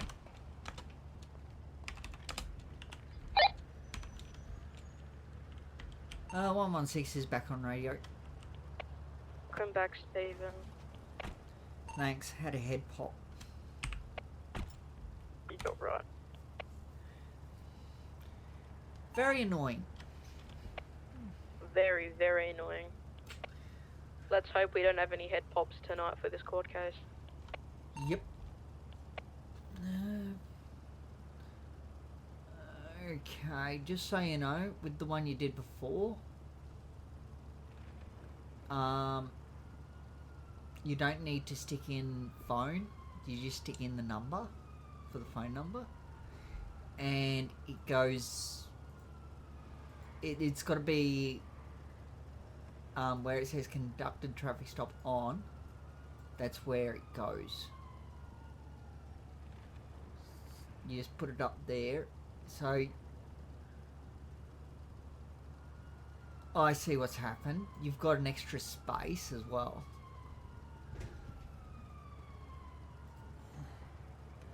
I'm pretty sure, yeah, that's what's happened.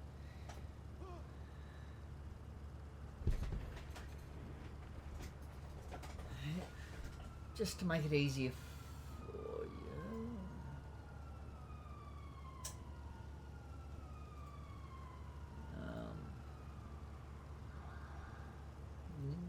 You're gonna have to redo that. You didn't do it. You've stuck his phone number or something on a different line. Who doesn't have a holster? Just come in But the I'm arm. putting it where it needs to be though. So No, it's all got to be one line. It is one line. Yeah. Like when I do it in the bot command, it's one line. And where it says phone, I put the phone. Because for example, here I'll show you what you've done with this. The first one.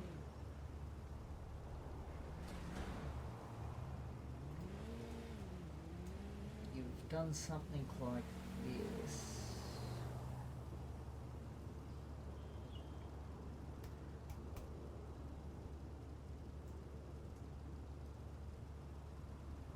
And it should be. So you've done that, but it should be.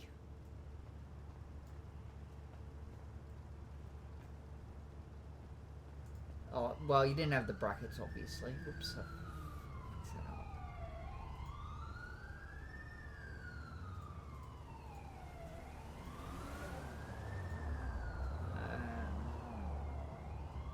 Should be that. Okay. Whoops. So. Do you know how much I paid for that? I did that. No, the top one is the one you did. If you have a look, No, but no, the one below I did. the one, the two that I've sent you, is roughly how you did it, but you didn't quite do it right. For starters, the top one is exactly how you did it. You've got a extra space between T-stop and his name, and then you've put in phone. You don't need to put in phone. I didn't.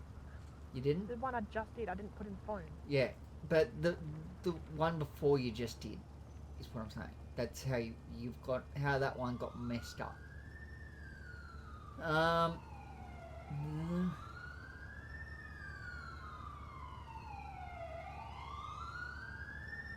I'd say you've got a. Oh yes, I know what you've done. I am pretty sure. You've done a double space after his name. You've hit space twice accidentally. And so that's why it's gone like it has. You gotta watch those spaces. Are we gonna head back to the station now? Yep.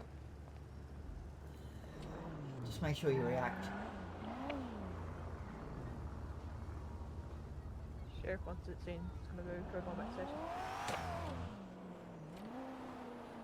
Repeat that, sorry? Sheriff, once it's in, go on back station. But one back to the station. Just, when you say that, do you mean lights and sirens, or you're available but you're going back to the station? Yeah, what do you mean? What? Usually when you don't have to tell us if you're coming back to the station, and you do not go lights and sirens, you just go normal driving. I never said I'm going lights and sirens. Code 1 means patrol, doesn't it? Yes. Yeah, but if you're on your way back to the station, you don't need to say your code. Yeah, you don't need to. But what he's saying is, you did the right thing by saying if you mark yourself back as code 1. That's correct. You say you're code 1, but you don't need to say you're heading back to station. Is what he's saying. Just head back. It's only if someone's asking you if you're heading there.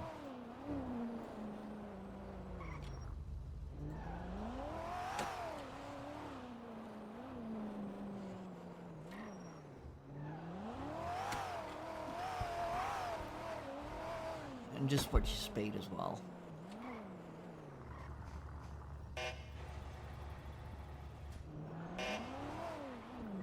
Just park it up here. No, just park it up top for now. And just switch her off and lock it.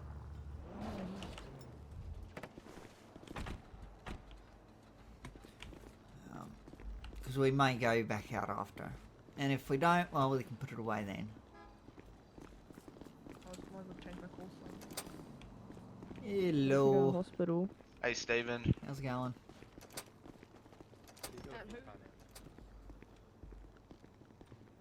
Yeah, how's it going? Even they just left me to go to the hospital. Sad face. Yeah.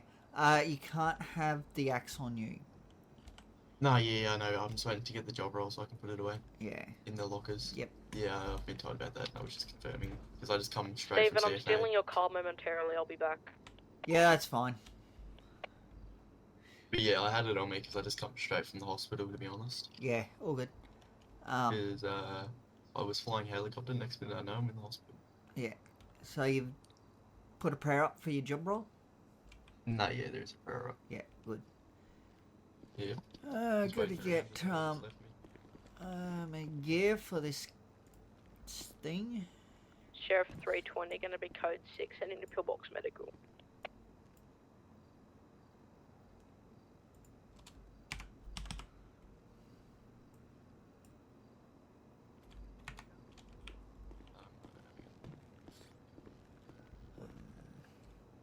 Are you going to the court? Pardon? Are you going to the court? No. Because I'm still waiting to get my job role and things like that. Oh.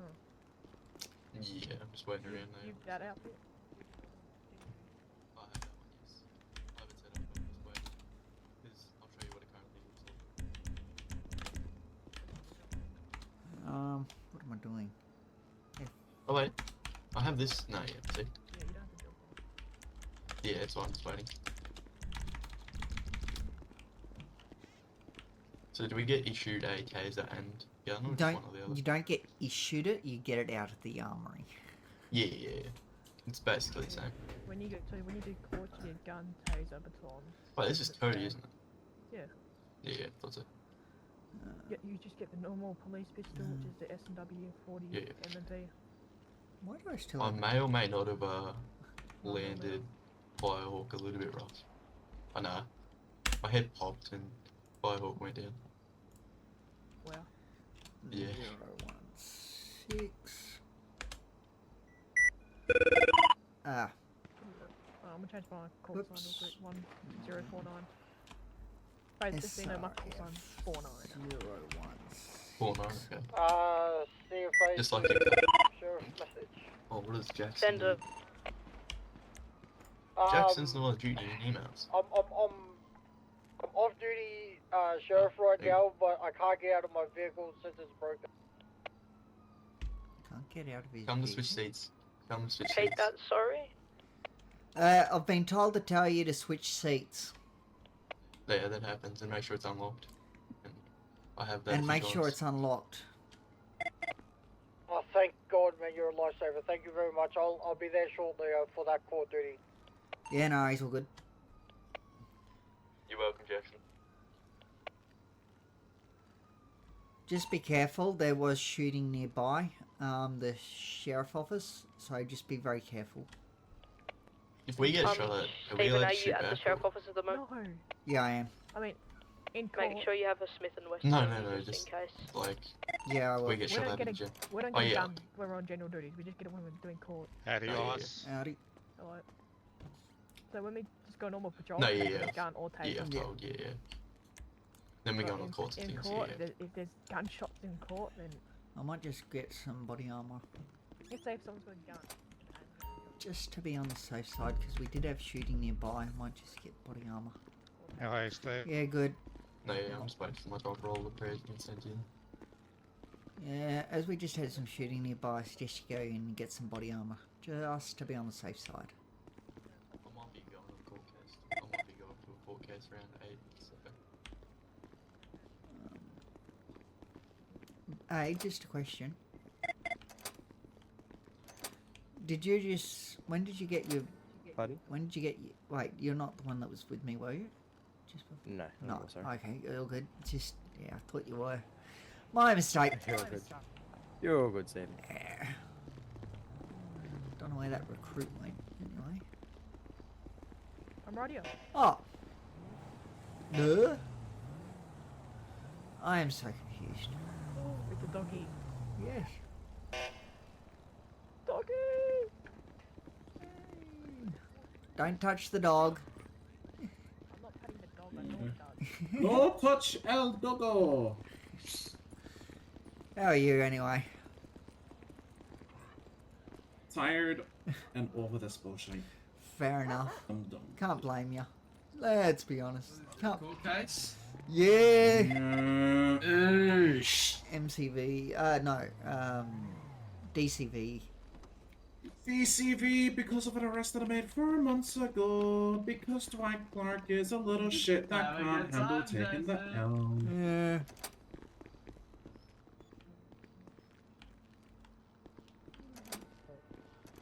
Hey, Stephen. Hello. Let's go put my uniform on and get all my essentials. Yep. You do that.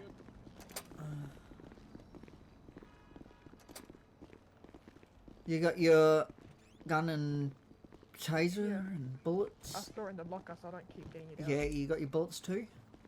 Yeah, I got 100. Yeah, good. Yeah. I got 1 jail ticket. Mm. So, and 3 milk. Anyway, I'm gonna go upstairs and see what the judge is up to.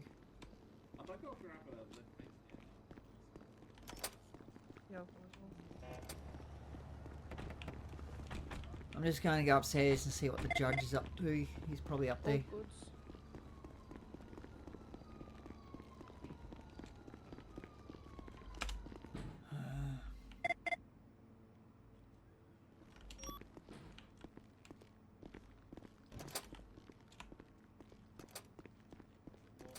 It's not super important, it's just Oh, like sorry.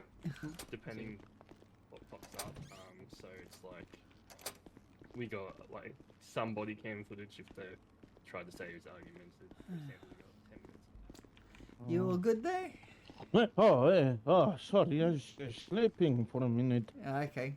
I'm just, you know, like resting, you know? Yeah, that's good.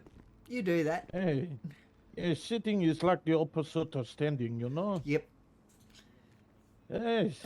Anyway, let you do your job. Good to see you I'll, again. It's been so long since I last saw you. Yes, maybe about 2-3 hours. Yeah, about that. Hey. Hello, John. Oh, hello. How are you, Smitty? I'm good. I think How are it's you? Smitty, isn't it? Yes, it is. Yes, it is. I wasn't quite sure. We're going Yes, it for is the me. sewer look, I guess. Hey, how are could you? call it that. I'm good, John. How are you? Yeah, I'm very good. So there's a DCV case going on tonight? Yes, there is. We've got a judge and magistrate up here already.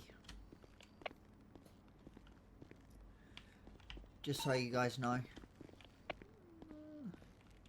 I just walked away, that way I wasn't interrupting their talk.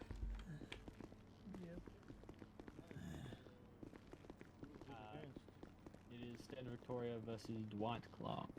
Oh, okay, this fella here. Not too sure what happened, but we'll see.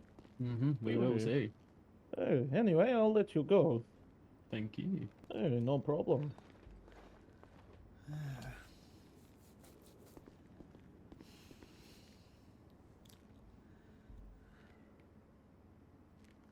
How are you doing, Mr. Palms? I am doing well.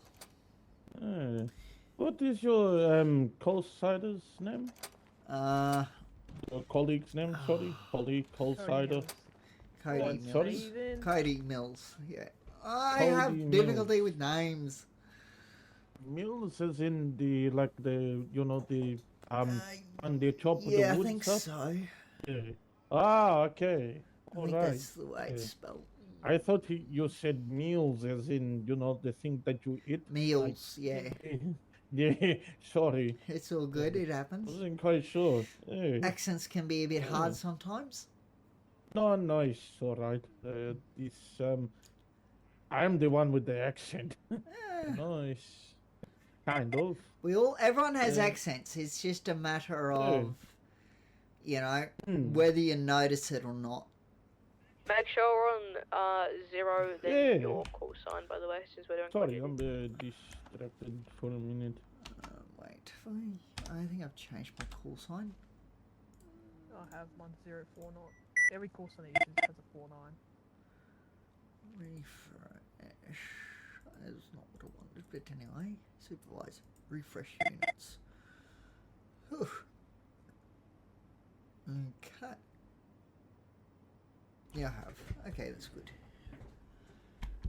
Oh yeah, Anya's on duty. Nice. Anya? I saw her earlier. Oh, Mrs. Onion, yes. I saw her at the RBT and I saw her at the prison. Okay, I haven't been to the MRC for a bit. Oh, I had and Marsh, there for like 2 hours ago for a little bit. I went there once. Disgusting. I'd never want to go back there again as a magistrate. Yeah, fair enough. Uh, Hey, you're there. Oh. You're there as a CO though, who? aren't you? We see you. Aren't you a CO as well? Oh, no. No, I'm just magistrate. Oh. Yes. Maybe I'm getting you confused with someone else. Yes. Maybe.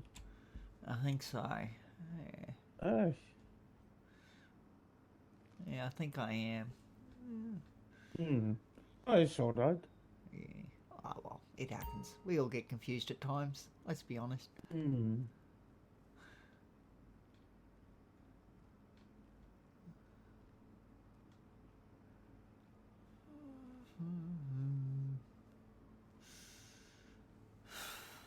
I had to be in my head for 1 second. Yeah, all good. Take your time. Might just go downstairs and see what's happening down there, downstairs of the courtroom house. Just check what's going on. We won't let anyone in yet because it's not time.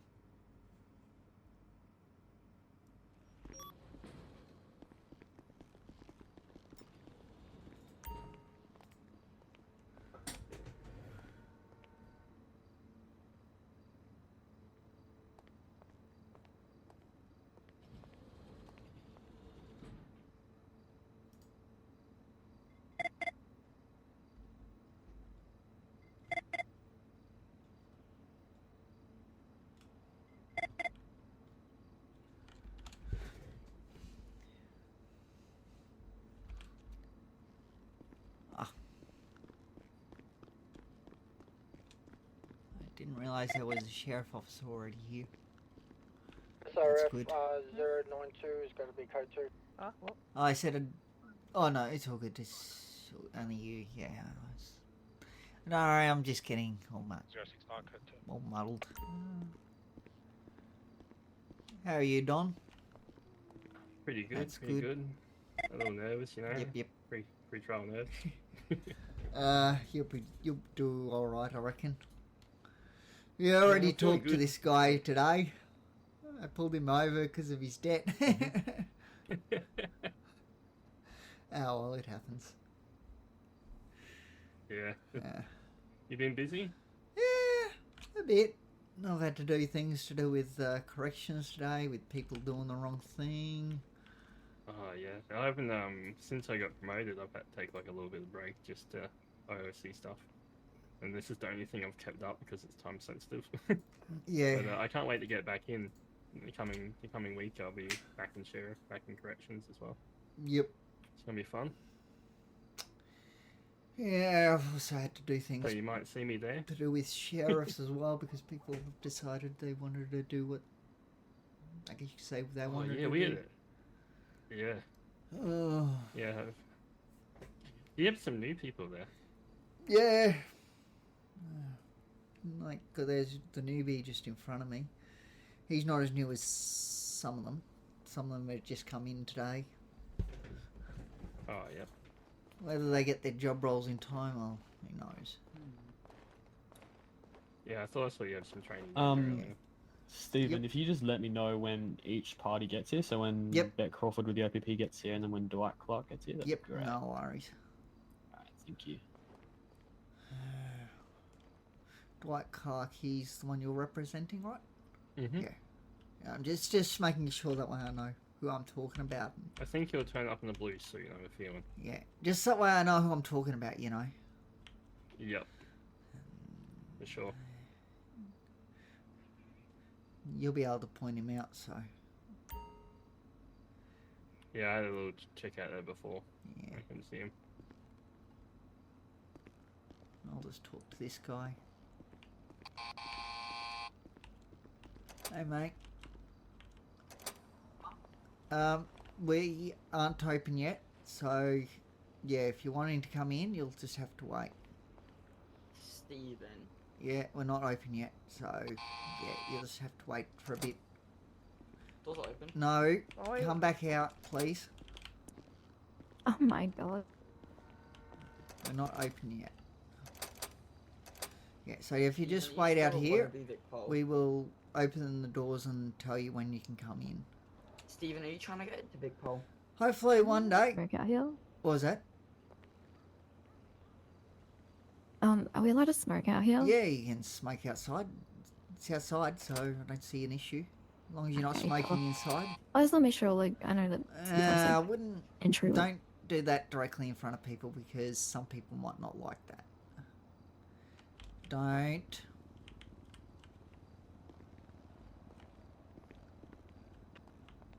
And anyway.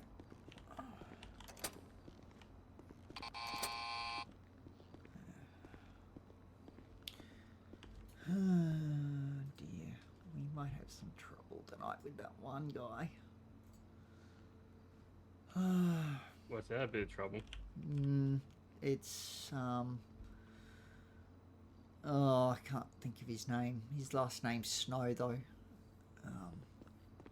Oh, yeah. We might have a bit of trouble with him tonight. We'll see what happens. He's a bit of a loose unit. Yep. Just watch that guy.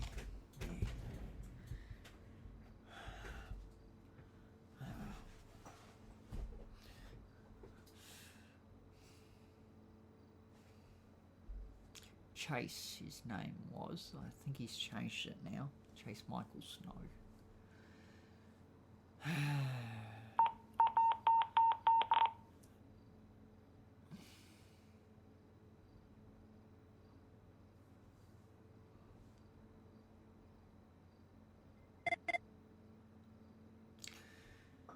No entry list. Is he on it?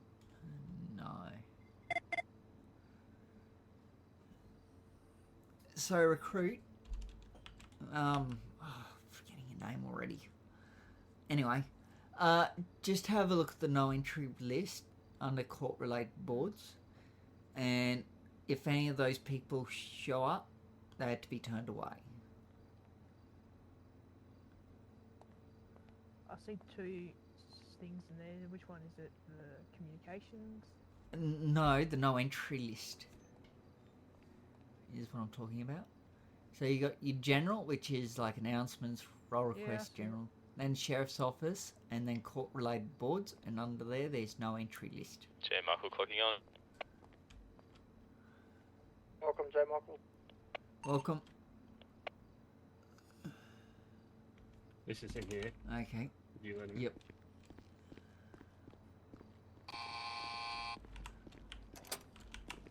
Hello. You're right to come through. Yeah. Feel free to search me. Yeah, recruit, you want to just search him? What's his name again? I can't remember. Dwight Clark. Your Honour, Dwight Clark has just arrived. Alright, you're a good mate. No worries, thank you. No worries. Are we I ready? did tell you I'd see you again tonight. That's it. That's it. Yeah.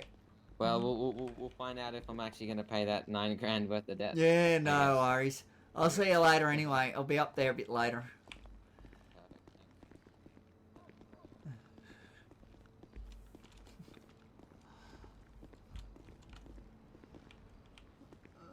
Now we're just waiting for the OPP. Office of Public Prosecution.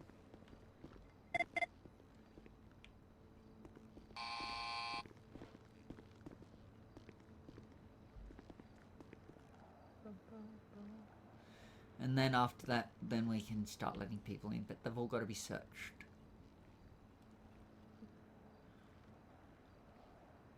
We've got to wait till the Office of Prosecution comes in.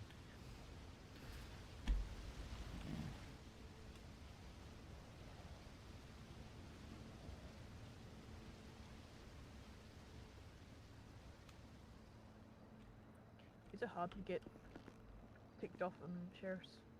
No, but you got to be going out with an FTO, obviously. I'm not an FTO, so I can't tick you off on anything. Though I can train you, and then it makes it easier for the others to tick you off. Once they're confident. Wait, so after recruit, is it full? Yes, it goes straight to full. Okay, good. And then you can look at putting an EOI in for FTO. And then once you become FTO, you can look at putting an EOI in for basically for leadership, what Sam is. And then you can put an EOI in for the next rank up, so on and so on, till you're at the max. I'm only gonna go to full because I'm just trying to get the full. Nothing else. Yeah, but I'm just letting you know that that's how it works. You just put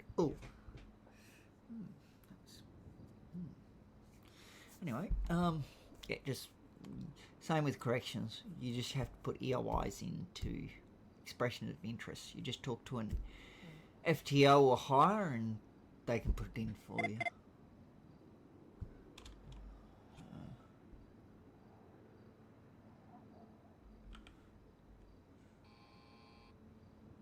So yeah. That Beck has just arrived. Let me just. Yep. Brett Crawford has just arrived. Yep. Around. How are you, Steve? I'm good, thanks. How are you? Good, mate. That's good. Oh, keep running into each other, don't we? We do. Damn, you just have $1 million sitting on you? Yeah, it's the safest place to keep it. Yep, good. Can we get a recruit, please, that has their job role? Alright, Cool, we've got Mr. Pinkhead members of coming the with public can start coming. Yep, no worries. Yep, they can start coming in now, but just tell them to line up for a search. Guys, we'll just get you guys to come in and line up for a search. Mate? Search? Yeah, got a search here. Okay, you can search me. Thank you. I'm gonna get another one over here. Yeah, you search one and I'll search one, and we just keep doing that. Thank yep, you. You're all good. Next person. Which one is it, Stephen? What was that? Stephen, which one is it? What door is it? Are we going? You go to the elevator at the back. Sorry, I just. Alright, thank you. Shoot. Yeah, just don't use the HF radio while you're in there. You're good. But you're clear. Next gun. Thank you. Turn around, hands up. Alright, you guys can leave the front door now. We've got it covered. Oh. Alright. Jack's assigned us to the front door, so you guys are all good to leave now. Okay. You can go upstairs. Yep. Yep.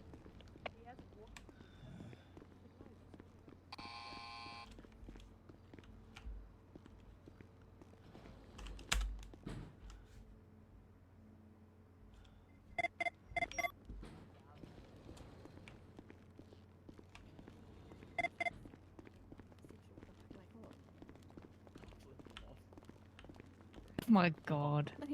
Oh my god, don't flip off the sigil. Oh, okay. I'll let you guys in, that way you can all get settled. Thank you. No worries. You're right. Okay, just take a seat over there, please. Somewhere. Any row. As long as it's one of these 3 rows, just take a seat. Oh, sorry.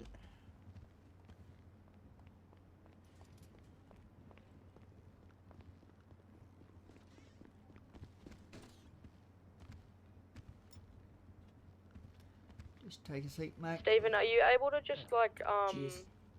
guide people into the courtroom? Yeah, already doing that. Alright, cool. We've got one more coming up to the up there. Do you wanna just go out and grab him and bring him in? Yeah. Yep.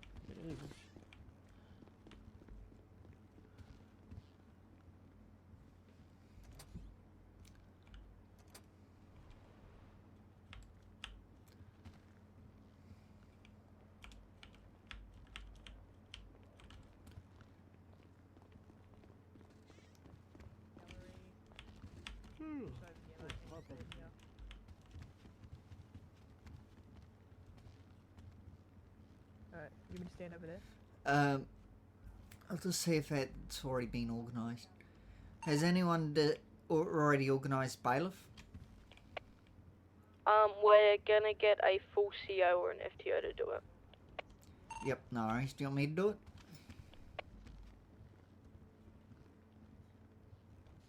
Are you confident doing it? Yeah, I'm fine doing it. Then go ahead. I'll get you to just stand here. And just make sure that, you know, if people come in that they get seated over there. So yeah.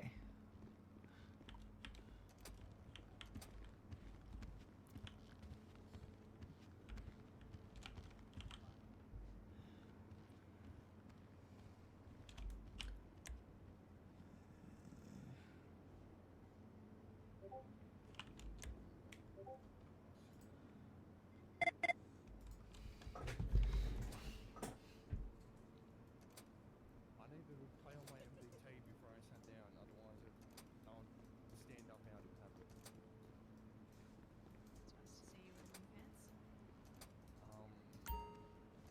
I don't know if that's a compliment or an insult.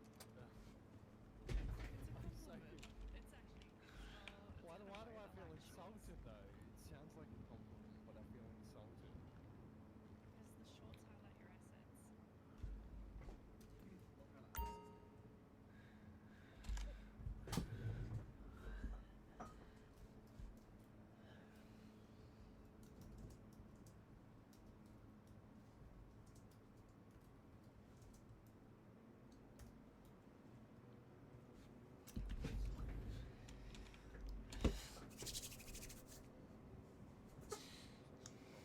Alright, is everyone ready in the courtroom? Yeah, by the looks of it. Do we want to close the doors now? We'll still let people come through. So if I think there's a couple other sheriffs coming down. So when they get here, just instruct them to either be downstairs or upstairs in the hallway. Session people on arrival.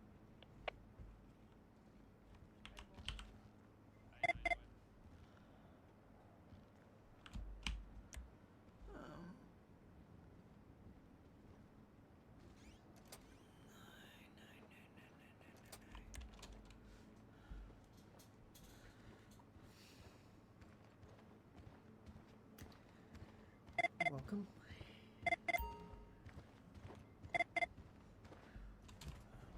We got 1 times coming up the elevator now. Alright.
Good evening, ladies and gentlemen. I am Judge Tim Smitty, and we're about to begin shortly with the case of Dwight Clark versus State of Victoria in the District Court.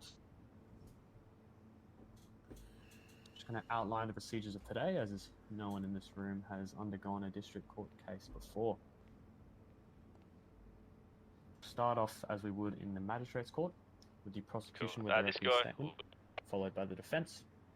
However, this is when the district court diverges from the path the magistrate court follows. The prosecution will have time to give their entire case, calling up all their witnesses and all points of evidence. Please do note that the defence will have cross-examination right after the prosecution examines their witnesses. Afterwards, the defence will then have their chance to present their case in its entirety, calling into question parts of the prosecution, calling up their own witnesses, or bringing up points of evidence. Afterwards, the prosecution will have a time to rebut or add anything on to the stuff that the defendants have said, and then the defence will have their turn to do the same. Finally, both parties will have their closing statements, starting with the prosecution, ending with the defence. As there is no jury being selected for this trial, any and all magistrates that will be present for the large duration of this trial, and myself, will undergo a period of examination of the facts of the case and come to a fair verdict. Got 2 more coming up. Is this understood by the prosecution? Yes, Your Honour. Is this understood by the defence? Yes, Your Honour. Alrighty, we will begin with the prosecution, first stating their full name and the charges being brought upon the defendant today. 2 blokes in suits, is that right? Your Honour, my name is Beck Yep. Crawford. We are here to defend the charges that Dwight, or compensation that Dwight Clark is asking for.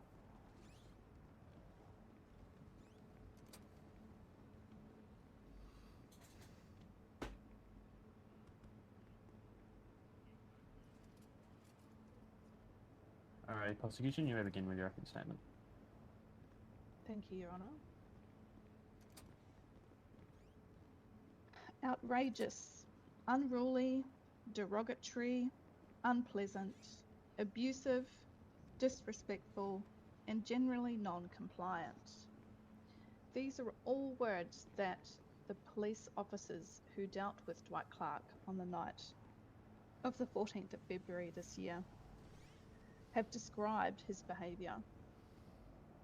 Going back to that night, at approximately 11:20 p.m, Senior Constable Joseph O'Connelly, along with Rihanna Ross Akazuki and recruit Lucian Snow, attended a silent alarm that had been triggered at the Strawberry Ltd convenience store postcode 125. Being close to the store, they responded to the scene within 30 seconds of the initial call being placed. Most importantly, in this case, when they arrived on scene, having not seen anyone enter or leave the store, a second call from the same store was made, this time coming from the store clerk, due to being actively threatened by the people inside. If anyone is familiar with the store in question at postcode 125, there is only one entry and exit point. The back doors have been locked and the key has been lost. So the only way to get in and out is through the front door.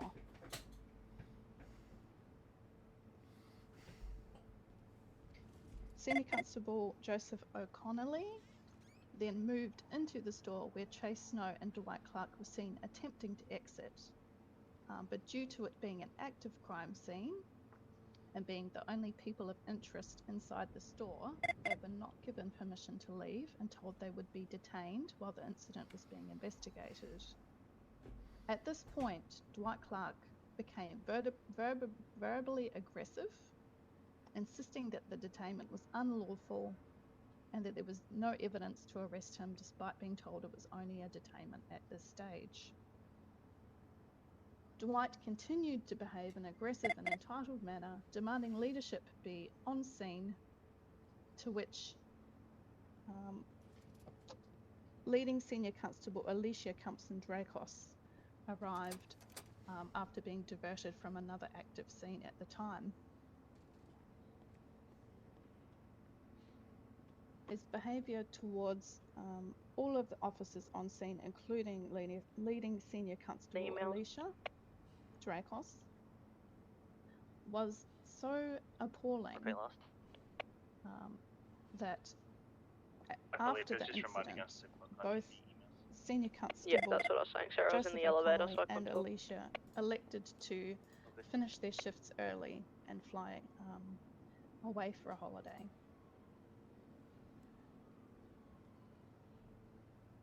Dwight demanded that he go to court for the arrest, despite the evidence against him.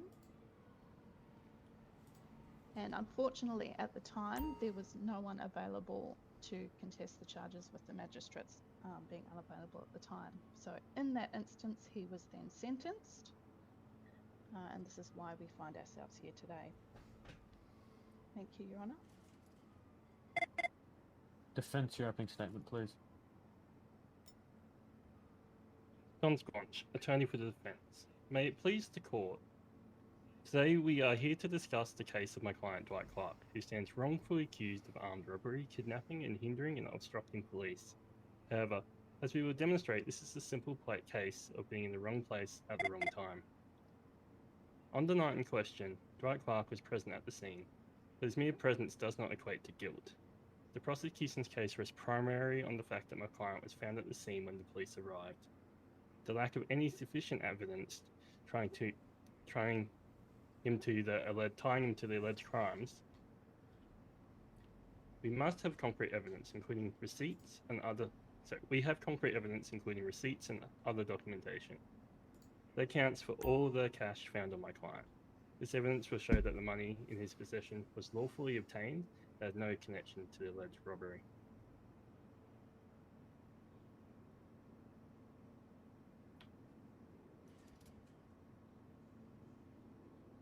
Furthermore, we have a character reference from an officer who knows my client personally and can vouch for his integrity and law-abiding nature. This testimony will support our position that Dwight Clark is not the type of person who would commit such heinous acts. Throughout this trial, we ask you to keep an open mind and carefully consider evidence presented. The burden of proof lies with the prosecution, and they must prove beyond a reasonable doubt that my client is guilty. We have confidence that after hearing all the evidence, you will see that my client is innocent of these charges and was merely a bystander caught in an unfortunate situation. Thank you. Thank you. Prosecution, you now have time to present your entire case. This may be taking the court through points of evidence, calling up witnesses, or anything of the kind. Keep in mind, while there is not a time limit on your time today, if it does extend what is beyond reasonable, I will have to cut it short. Is that understood? White hair and dark Yes, suit. Your Honour. Alrighty, you may begin with your case. Thank you, Your Honour. You've searched him. Unfortunately, Copy, I have searched him. Two of the witnesses who I had named to come and give testimony elected not to be in court tonight due to their distress at the behaviour of Dwight Clark. So instead, I have their statutory declarations on the events that unfolded during that fateful night. Judge, I believe you can view these statutory declarations. Did you want me to read them out aloud to the court? Yes, please. Okay, well, I will start then with leading Senior Constable Alicia Compson-Dracos' statement.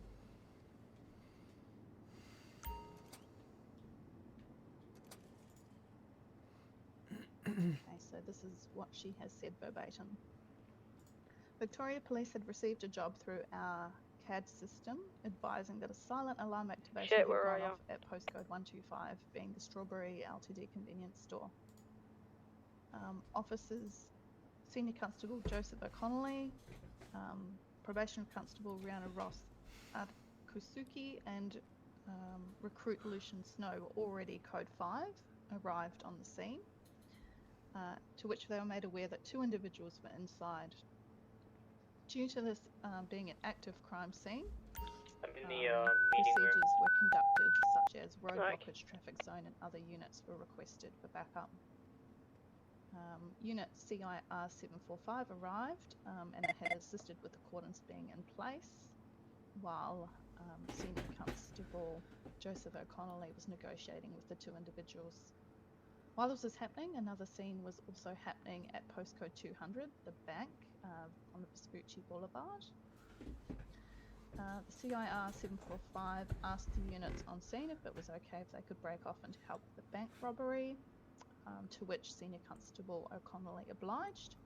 At this stage, Alicia Cumpson Dracos and Senior Constable Cody Turner left the scene. On arrival to the bank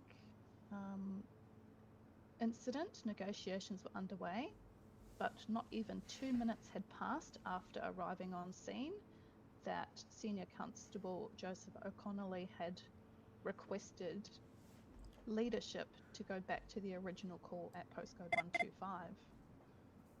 Being the only leadership on duty at that time, leading Senior Constable Alicia Compton Dracos made her way back to postcode 125. On arrival, the two individuals were arguing with the officers at the scene. She had attempted, leading Senior Constable Alicia, had attempted to communicate and advise to why the suspects, later being known as Dwight Clark and Chase Snow, were in fact under arrest or being detained. During this, a few times Dwight had become quite argumentative, and a few times even interrupting me and speaking over myself. I had tried to explain, due to two calls coming in and nobody else being seen after the initial breach inside, they were being detained or arrested due to them being due to reasonable suspicion that they had committed an offence. I was then told that that was not the case and I cannot do that. I was then asked for identification, but due to being under OPS and policies and procedures, she was not obliged to provide her identification. While CIR Unit 745 was dealing with his accomplice, Dwight had wished to take his charges to court, to which Unit POR 404 had taken Dwight to the Rancho Police Station. Had gone down the correct process to do such, contacting the magistrate, etc. It was advised to CIR 745 that all units under the call sign POR 404 had attempted multiple times to read out Dwight's charges and his caution, but was being continually interrupted, so the caution would not be told. CIR 745 had received a statutory declaration from his accomplice Chase Snow. As you can see, that is actually in evidence, Your Honour, with Dwight's involvement in the robbery at postcode 125. This was then provided to the arresting officers of Dwight. She also put in her statement that she wishes to note that while speaking to Dwight, he had made me feel quite inadequate as a police officer, and when I advised that I was a leadership member, he had stated, quote, "This city has gone to shit." On multiple occasions, I'd attempted to defuse the situation at the convenience store and Rancho Police Station, but Dwight had proceeded to continue to show disrespect. Dwight kept stating that I was not right in what I was doing, plus doing everything in his power not to be charged for the wrongdoings he had committed. Due to how I was treated as an officer and a person and a leadership member, I decided to go Code 8 off duty and take a flight.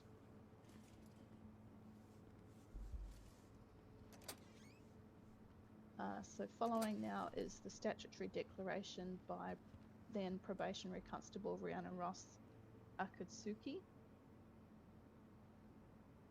So I, Rhiannon Ross Akatsuki, a probationable constable with Victoria Police, deployed with the POR 404 unit, who was 3-upped, with Senior Constable Joseph O'Connolly and recruit Lucian Snow. At approximately 11:20 p.m. on the 14th of February 2024, our unit, POR 404, responded to an active call, code 15, at the Strawberry Ltd store at postcode 125. POR 404 unit responded to the silent alarm within 30 seconds of the alarm being dispatched. On arrival, an additional duress was dispatched by the attending store clerk behind the register. On the arrival of our unit, 2 individuals within the store were both seen holding grocery baskets, and upon attempted negotiations, Dwight Clark requested a leadership member of Victoria Police. Leading Senior Constable Alicia Compson-Dracos arrived then due to the dispute of unlawful detainment. During the interaction, Alicia Dracos had with Dwight Clark. Alicia was attempting to explain Victoria Police received a silent alarm of the store, to which the Unit 404 responded. Dwight Clark was verbally agitated, stating he was unlawfully detained as he was just, quote, shopping for groceries during this time. Leading Senior Constable Dracos advised the individuals that they were being detained with reasonable suspicion of the involvement of the store robbery. The individual claimed he knew the law SRF and 020, what was get him in my head for a little reciprocated bit. to him on scene, and it was an injustice. Dwight stated he wished to take the matters to the MCV, and Unit POR 404 transported the individual to Rancho 900. During this time, Unit POR 404 received a call from CERT Officer Cody Turner, stating the second individual involved in the robbery declared that they robbed the store together. This statement is also available with a written statutory declaration by Chase Snow. Dwight was in the custody of Victoria Police. A magistrate was requested to provide the individual the right to defend himself, but unfortunately with no available magistrates around at the time, Dwight was charged with the relevant charges stated in the arrest report. During this time, the individual became increasingly agitated and interrupted POR 404's attempt to caution charges being given. Alicia Compson attempted to defuse the interaction, however Dwight showed disrespectful conduct towards Alicia, causing her to decide to go off duty and disengage with the interaction. So they are the 2 statutory declarations from the officers who are unable to be here tonight. I'd also like to point to the images of the items confiscated from Dwight Clark in the discovery. So in that we have a extremely heavy-duty flashlight, one I believe that can only be issued to Victoria Police, Honor Security and other reputable people. Also, there is a paper bag with some cash in it to the amount of $11,373.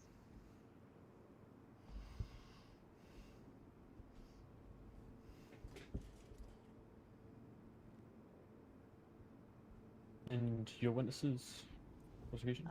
I would also like to call Senior Constable Joseph O'Connelly to the stand, Your Honour.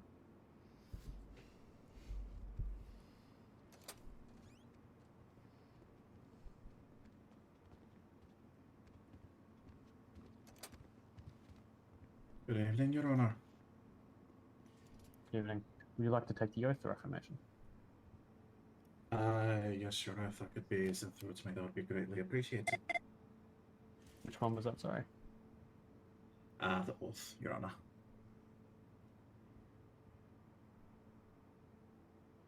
Do you swear that the testimony you're about to give to this court is the whole truth? Sorry.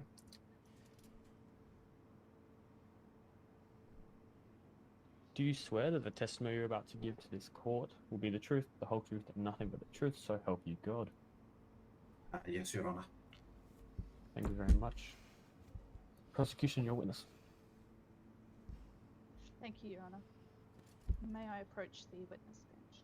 Yes, you may.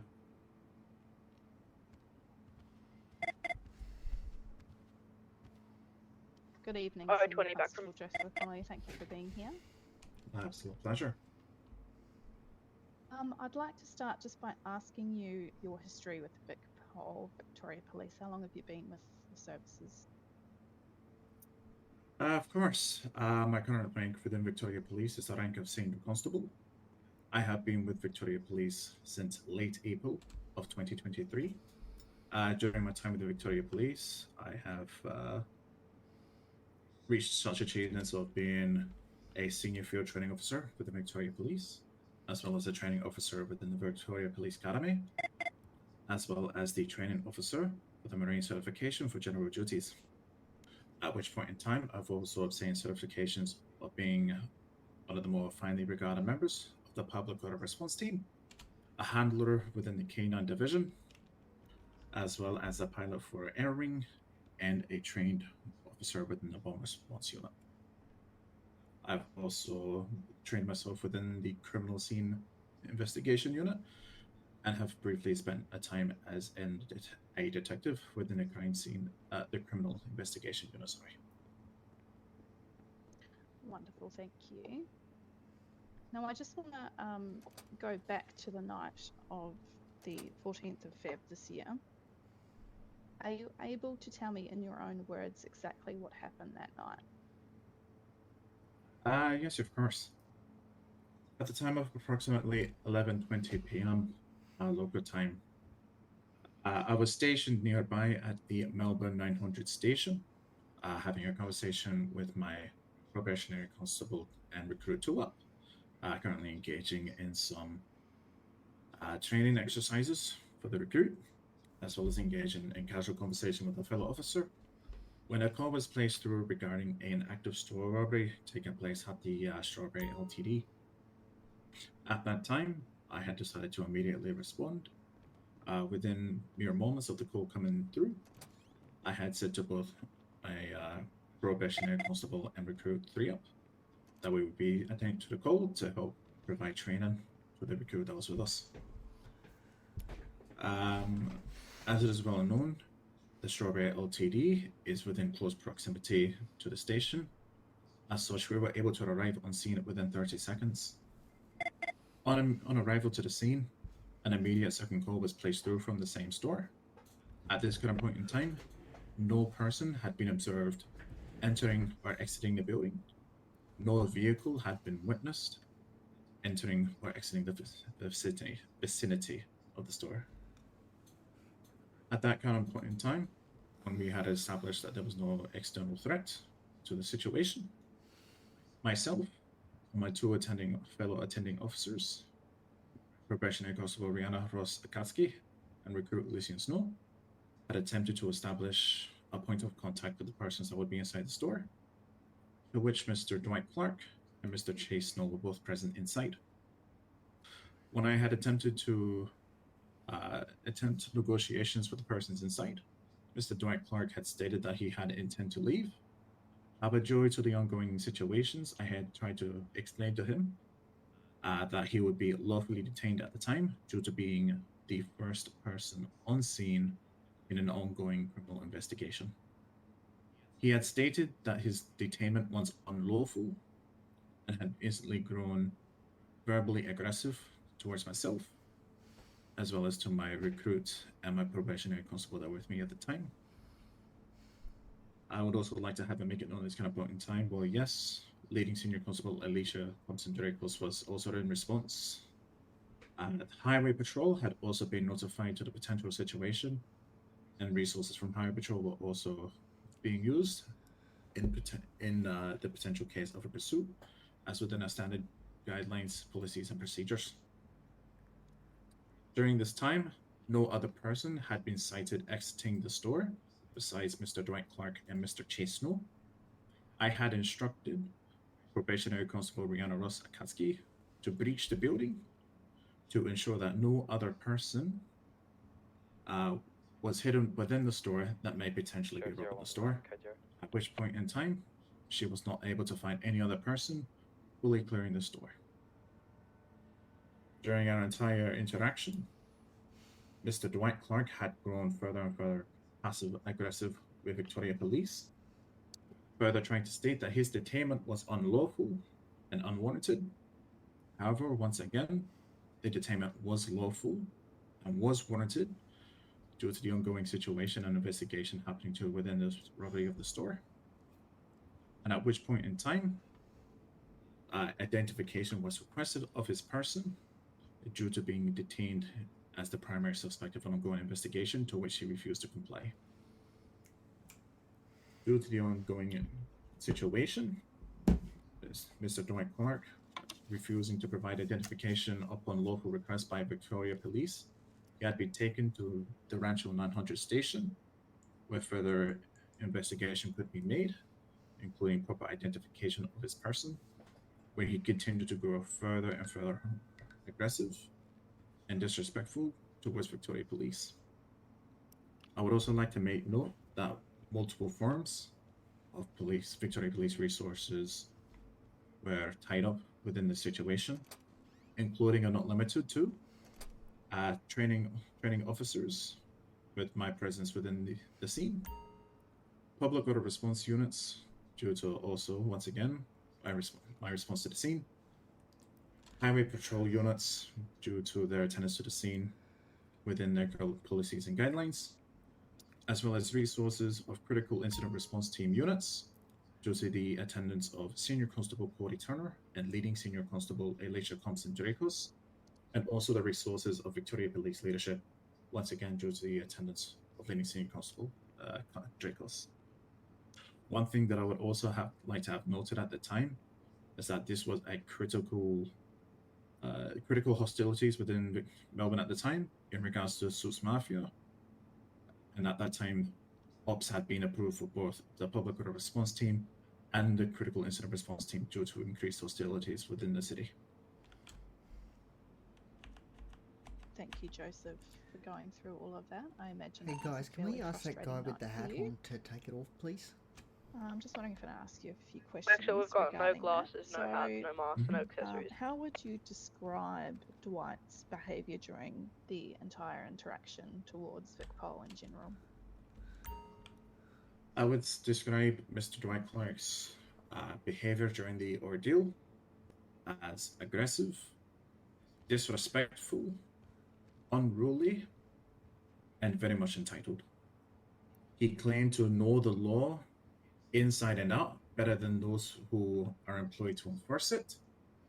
But if that were to be the case, then he would also know that it's within our jurisdiction to lawfully detain a person if they are to be reasonably suspected of having committed a crime.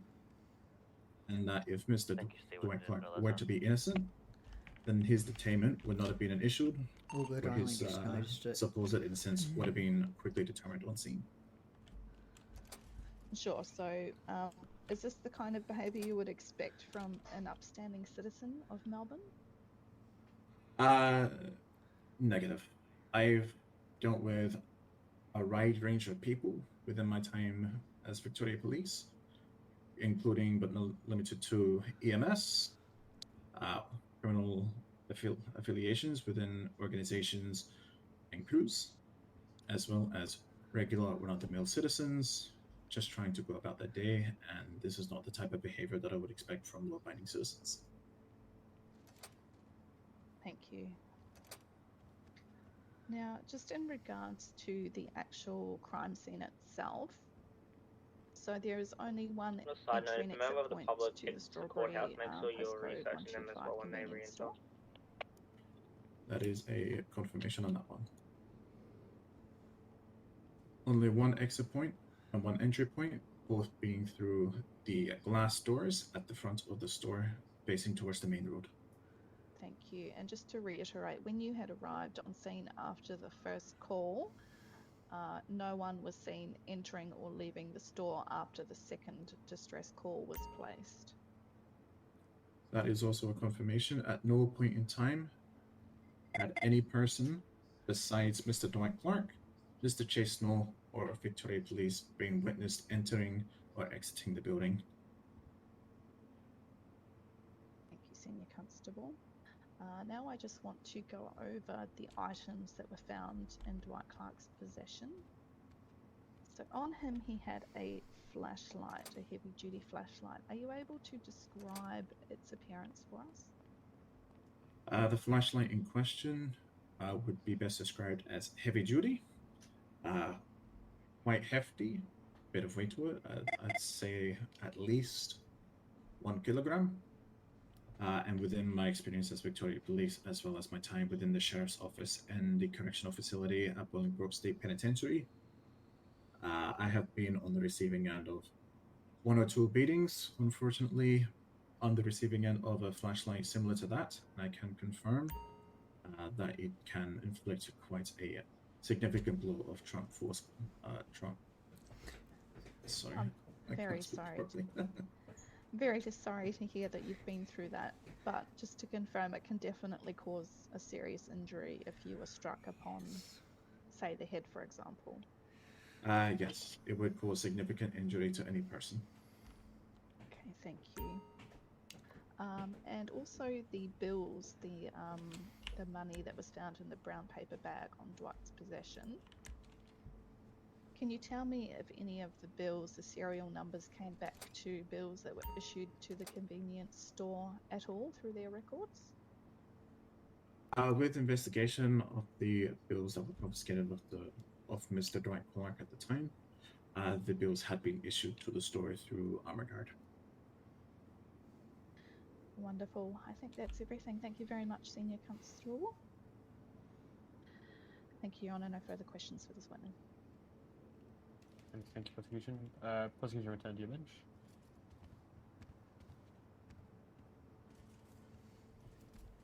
Defense, you now have your chance for cross-examination. Thank you, Your Honour.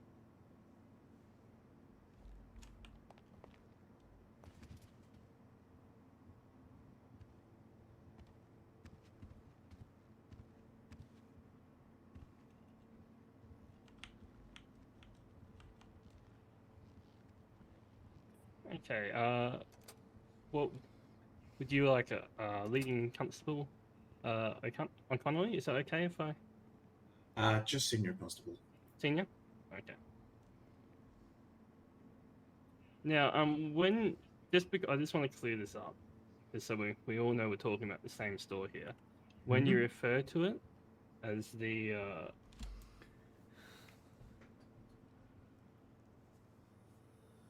LDT, was it? Yes. Now, I just want to point out this so we're all clear. The store on Strawberry, the one that my client was using the ATM and buying groceries at, is actually a 24/7. Just so we're all clear here with that. Yes, the 24/7 store. Yep. I just wanted to clear that up and make that known for a start.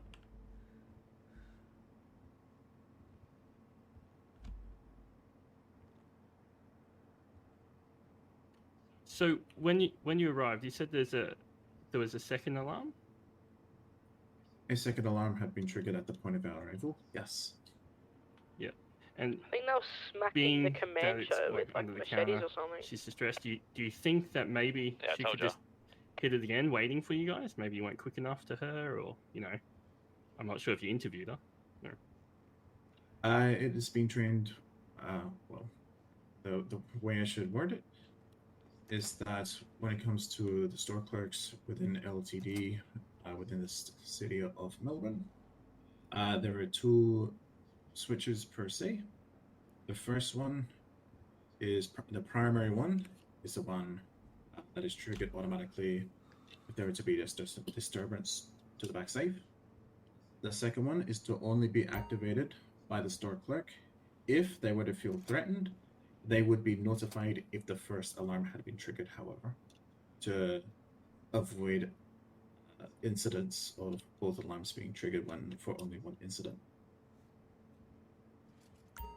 Okay, and when you're saying argument, could you give me an example of what this aggressive nature was like? When you say you arrived, he was being aggressive. Was he being a little loud? Was he? Verbally aggressive would be words that would be used to describe. Raised tone of voice, as well as a more striking tone used. And you've had a long career in the force, you were saying before. Is that correct? Yes, I've served in the Victoria Police for 1 year and 2 months. Yep. So, you would have come up against many of suspects? Yes. And have any of them, guilty or not, when you came in, because you said it was heightened activity, like lots of situations going down that night. Have any of them been startled when you walked in the store? Maybe, I don't know, with a beanbag, shotgun. I'm not sure what you were carrying that night. I don't want to put words in your mouth. But I imagine you weren't empty-handed. Am I correct? At the current point in time, I had been in use of my police-issued beanbag service shotgun, which is highlighted in bright fluorescent yellow colors, to give it a form of a visual cue to any member of the public that it's a non-lethal firearm. Okay, and do many people, when you attend a scene and have to lock it down for safety, but do many people respond with different verbal cues, maybe high pitched, because they're feeling accused, I imagine, many people when they rock up. Do you find it's pretty common? With my experience within Victoria Police, having attended to many situations of a similar nature, where we have been called regarding a potential break into either the cash register, which would place the clerk under duress, or the safe being potentially broken into, which would trigger the automatic alarm. The general response that I receive is one of a calm nature. The persons inside the store with intent to rob I might have left, I'm not sure, but they'll over here. expect the arrival of Victoria Police. Yeah, I think As they're gone such, when they see Yeah, us they've gone. arriving on scene without non-lethal firearms drawn, they have understanding. They are as to waiting what for our a intent is, Jamal who is inside which the is to courthouse. merely establish a point of contact and to negotiate. And you said there's many. So how does one of these scenes normally play out? So you turn up to an alarm, and what happens? The typical proceeds of events with one of these instances is the first responding unit, well, the first arriving unit, I should clarify. One of our most immediate actions is to secure the area, make sure that the area is not actively being breached or anyone is attempting to leave the immediate area.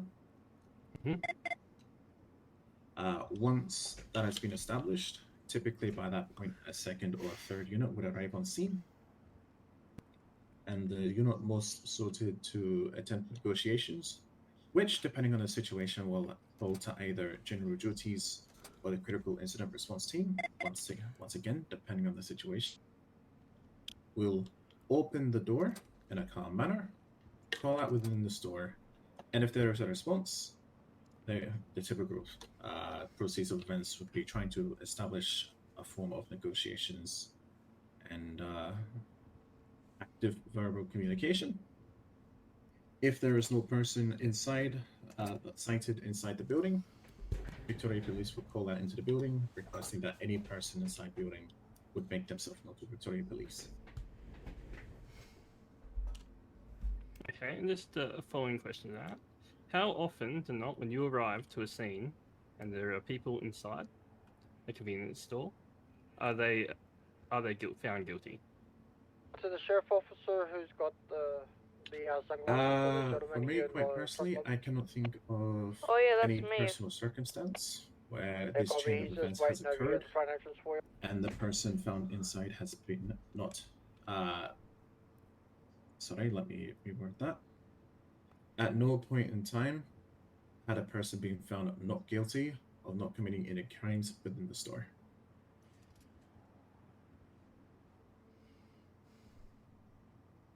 Yeah.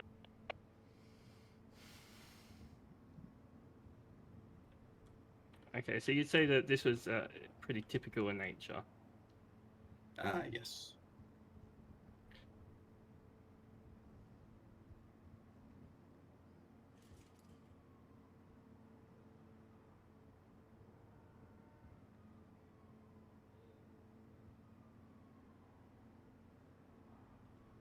So you said you wish to ID Mr. Dwight Clark on the store. How did that play out? Can you please just repeat what you said earlier around that?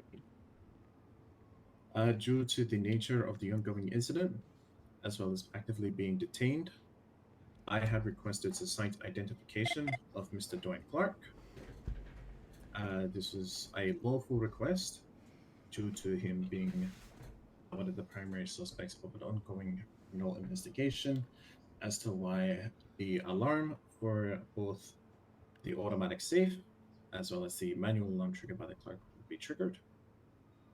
As such, we had reason to lawfully request his identification, to which he continuously denied to identify himself and had stated multiple times that we were not on grounds to identify him on scene at the time.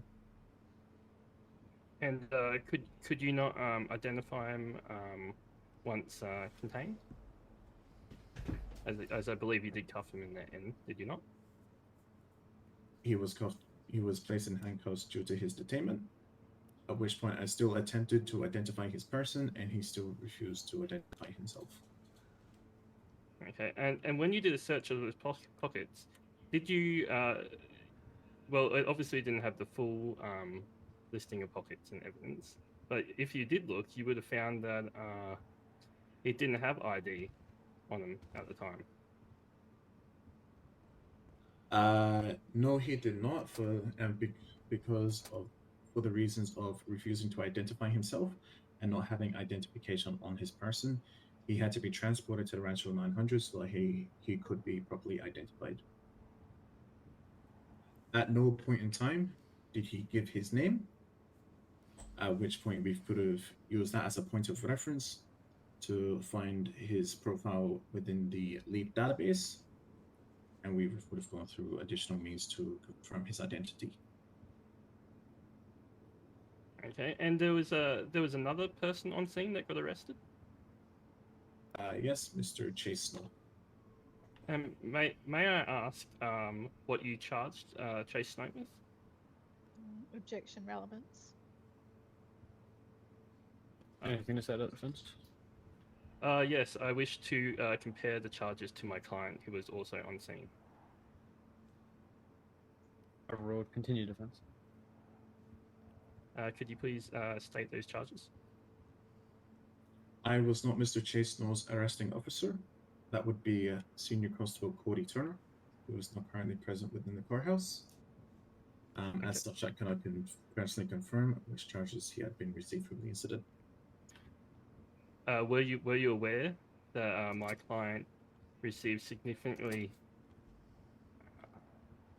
worse charges than Chase Snow?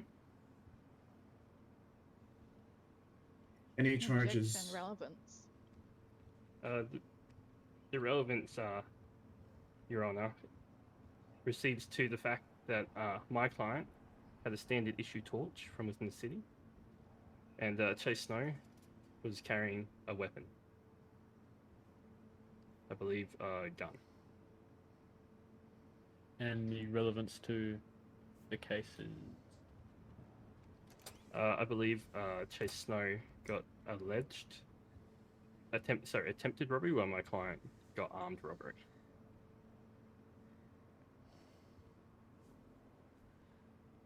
Overruled. Defense continue.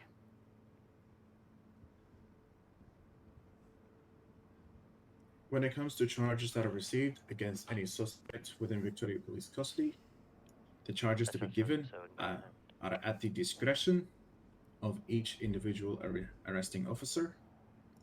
Two suspects could be arrested by two separate officers for the same incident, and different charges could be given, once again, according to discretion.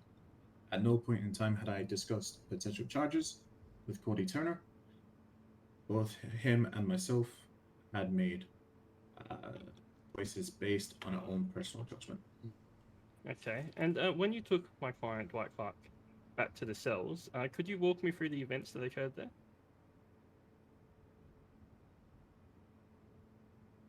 I need a moment to jog my memory. It has been quite some time since the incident. It's okay. I believe there was some back and forth communication, but all the well, you were definitely there, but I got told when I asked about footage that all the officers did not have body cam footage. Objection, hearsay. I'm just asking whether they had body cam footage, but yeah, just reword the question, please. Did you have body cam footage from that event? Unfortunately, my body cam has been non-functioning for quite some time. I have been actively attempting to. However, it is not imperative for every single officer within Victoria Police to have functioning body cam. This is due to circumstance regarding the hardware behind each individual body camera. And the other 7 officers, they also had malfunctioning body cameras at this time, or? Objection relevance. Did everyone else at the scene also have malfunctioning body cameras? Is that common? Objection relevance. What does this matter? Depends.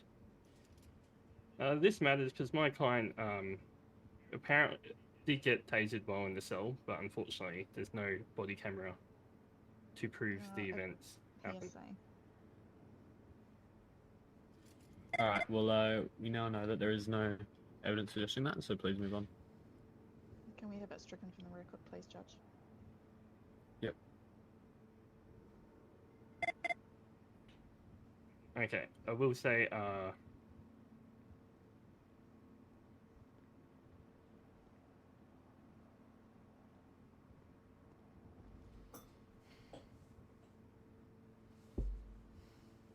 it's a good. I am done, Judge. Thank you. Alright, thank you. Witness, you're excused back to the gallery. Thank you, Your Honor. Thank you.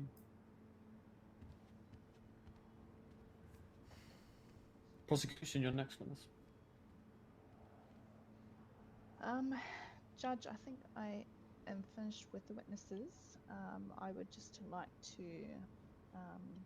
read out, if I could, Chase's original statement regarding the bank, the confession that they were there to rob the store. Go ahead. Just one moment.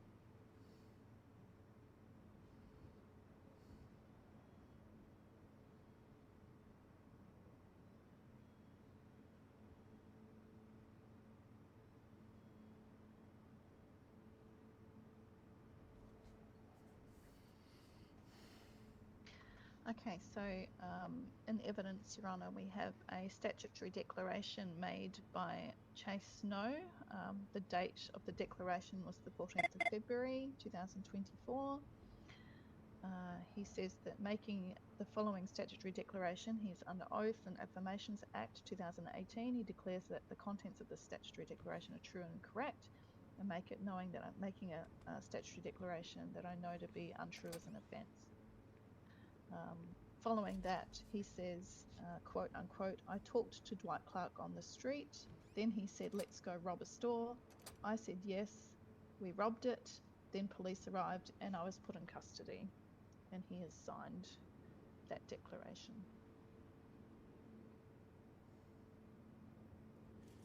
And that is it for my evidence in this case, Your Honour. Alrighty. Defence, you now have the opportunity to call up any witnesses you'd like to, as well as explain any evidence points you wish to bring forward. Okay, I would like to open with bring my client Dwight Clark to the stand. Go ahead.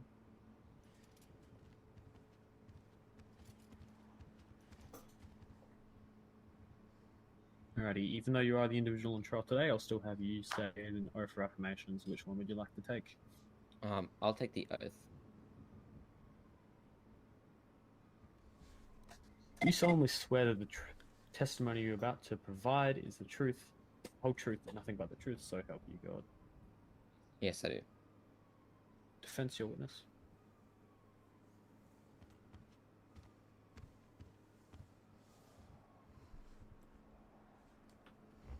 Dwight Clark, would you please elaborate to me how your night went from 11 p.m.? Yeah, of course. So I was actually at Cluckenbell. I did one last order of the day. A nice gentleman walked into the store, and he bought a few things. He paid me in cash. And then after that, I shut the store up, and I went down to the 24/7 supermarket at postcode 125. Mind you, this is a kilometer away from any LTD in the city. And when I went up there, the sole purpose was for me to withdraw some money out of the ATM, as Chase Snow was one of my employees at Cluckenbell at the time, and I needed to pay him. So I was there to withdraw some money and grab a few things. I met him there, and this is when the police showed up. Now, before the police showed up, after I just got out of using the ATM, what I witnessed was, I think it was two people. They were all dressed up in like these black clothes, and they ran and hopped on a Manchez, and they ran away from the store. Now I was using the ATM, so it was a bit difficult for me to actually see, everything that happened. But around 10 seconds later, after this, the police rocked up. So Chase and I were, prepared to leave the store, and the police asked us to stay in the store. We did. And then a few moments later, they were, asking us to come and put us in cuffs. They were asking me for my ID and all of these things. I told them multiple times that I didn't have my ID on me at the time. They never asked for my name, but I told them multiple times if I had my ID on me, I would give it to them. But again, they never asked for my name. And then shortly after this, one of the police officers searched me and found that I had some money in my pockets and a flashlight, which I was actually using at Cluckenbell a few hours before. I was using it in the kitchen. There was a few problems with some of the appliances, and the police straight away told me that they were going to be charging me with armed robbery and hinder and obstruct police. I was quite shocked at this time because I knew that whatever their alerts were had nothing to do with what I was doing in the store at the time. So I made my best attempt to argue with the police officers and request my full rights. I asked multiple times, how they can link these charges to me.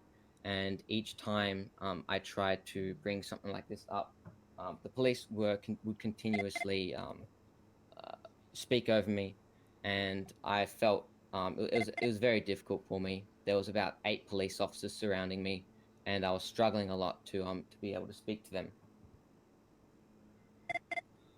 So despite this though, I did what they were asking me. We went down to the station where they fingerprinted me. While I was in custody, I again tried multiple times to explain to the police what I witnessed when I just finished using the ATM. I tried to explain about the people that I saw in the store prior to the police turning up, but every time I tried to bring this up, the police would, for lack of better words, shut me up. And it was very difficult for me to let them know this. They didn't really investigate the scene very well.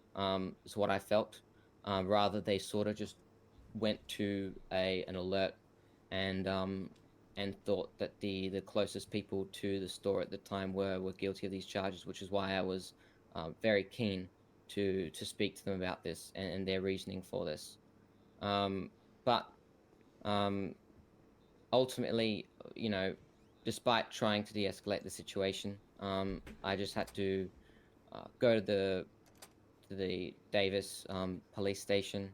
I got charged and I was sentenced to the MRC for 60 weeks. I was charged with armed robbery, I was charged with kidnapping, and I was charged with hinder and obstruct police.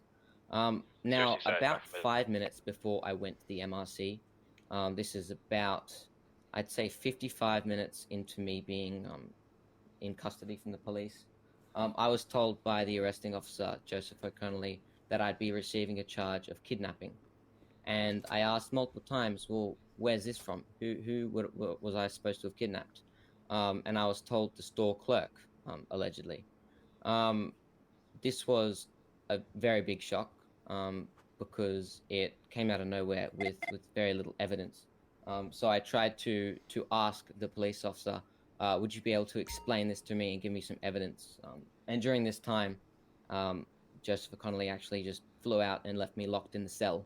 And it was quite difficult for me because while I maintained a very calm attitude, it was very clear that the police officers were not wanting to argue.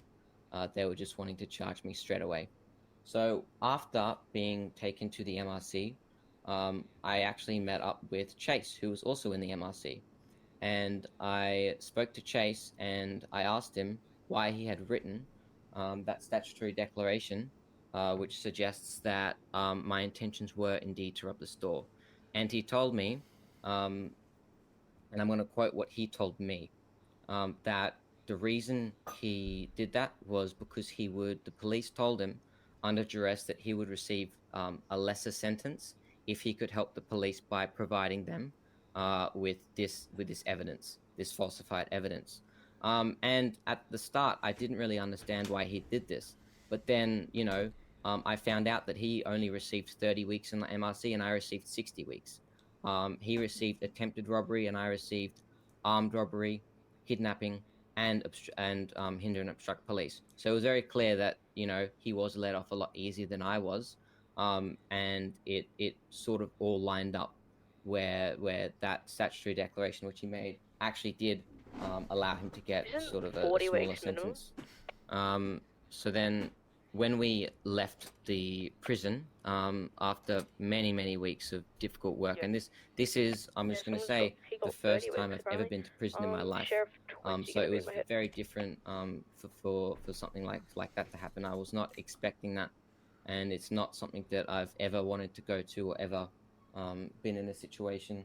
I've never put myself in a situation to end up in prison, which was very startling. But once I met up with Chase afterwards, I asked him that I would be contesting these charges, and I asked him if he would be able to write a new statutory declaration, clearing the original fabricated statutory declaration, which he did, which is in the evidence deposit. But yeah, so ultimately, it was quite a difficult night for me. I definitely would never have expected it to end like that. I thought I'd just be closing up the shop, going, paying off a staff member and then flying out. But yeah, that's how the events of that evening unfolded. I can imagine that would be difficult. Mm, Okay, it was. so let's backpedal a bit to the shop. You said you have a torch and you're using it. How are you using it? Yeah, so I was using it at Clockenbell actually. A lot of the it's a heavy duty kitchen. We make a lot of orders every day, and it is fast food. Objection relevance. Defense. The reasoning behind the flashlight. Yeah, it's okay. I got this. The relevance is that I wanna know what it's used for. Why do you have it on? Yeah, but why do we need to know that he was using it at Clockenbell? We're not talking about Clockenbell, we're talking about the convenience store. Well, if he was at Clockenbell to just before 11:20, where he walked to a convenience store, did he not come from his workplace? Well, that's what you're telling us. That's your word, sure. Well, But if I you don't let me understand the finish. relevance. Your Honor, the relevance is why the torch was on his persons. We know the torch was on his persons. Objection overruled. I believe it's. Correct me if I'm wrong here, defense, but you're trying to set a reason as to why the torch was on his person and why the arresting officer was. Yes. Yeah. Okay. Yeah. Alright. Continue. Sorry, defense. Okay, thank you. So, you were saying how you use it? Yeah, I use it. There's quite a few actually at Clockenbell. There's a lot of tools that the staff use to repair the equipment. deep fryer, ovens, stoves, that sort of stuff. And You'd say on that it's day, standard issue? yeah. So the all of the equipment that Cluckenbell uses is industrial level, because there are some days where we're pumping out, if we're pumping out 500 sets of fries, it is not unfamiliar for the machinery to break. So yeah, we do have these heavy duty tools and flashlights and things like that, so that we can fix our equipment. And on this day, I was actually using that flashlight because the deep fryer was there was an issue with one of the right fryer. It wasn't heating up properly. God, relevance. So that's why I had the flashlight on me. Okay, we'll move on. So, what did your last hour in the shift? Did you have many sales? Actually, no. Unfortunately, this was a very quiet night. I did have one sale, though. And yeah, it was one sale. And look, to be honest, I was actually fixing the machinery when the person walked in. And I thought I'd just do his sale, and then I'd leave and go to the supermarket and the ATM after that. And this sale, was that the evidence that you provided me that night, the receipt? Yeah, so that the receipt that's in the evidence deposit, that receipt is proof of the sale, which was $11,250. Now, when the customer walked in, the initial cost of the food, which was 10% more than what I charged him, he couldn't actually afford it, so I gave him the 10% off, which is our Centrelink welfare discount. We give this discount to people who generally struggle to afford food because food is expensive, and we are a low-cost fast food business. So I gave this to him, and he gave me the money that he had in his pockets, which was handed over to me in a brown paper bag. Mm-hmm. And do many of your clients pay in cash at Cluckenbell? Is that common? Yeah. So actually, another piece of evidence was the Cluckenbell books, the overall stats, and what you can actually see in that is you can see that the vast majority of Cluckenbell sales are in cash. There's more cash sales than there are FPOS sales. In fact, overall, since the beginning of Cluckenbell, there has been 603 FPOS sales and 720 cash sales. So cash is a lot more common than FPOS. Okay.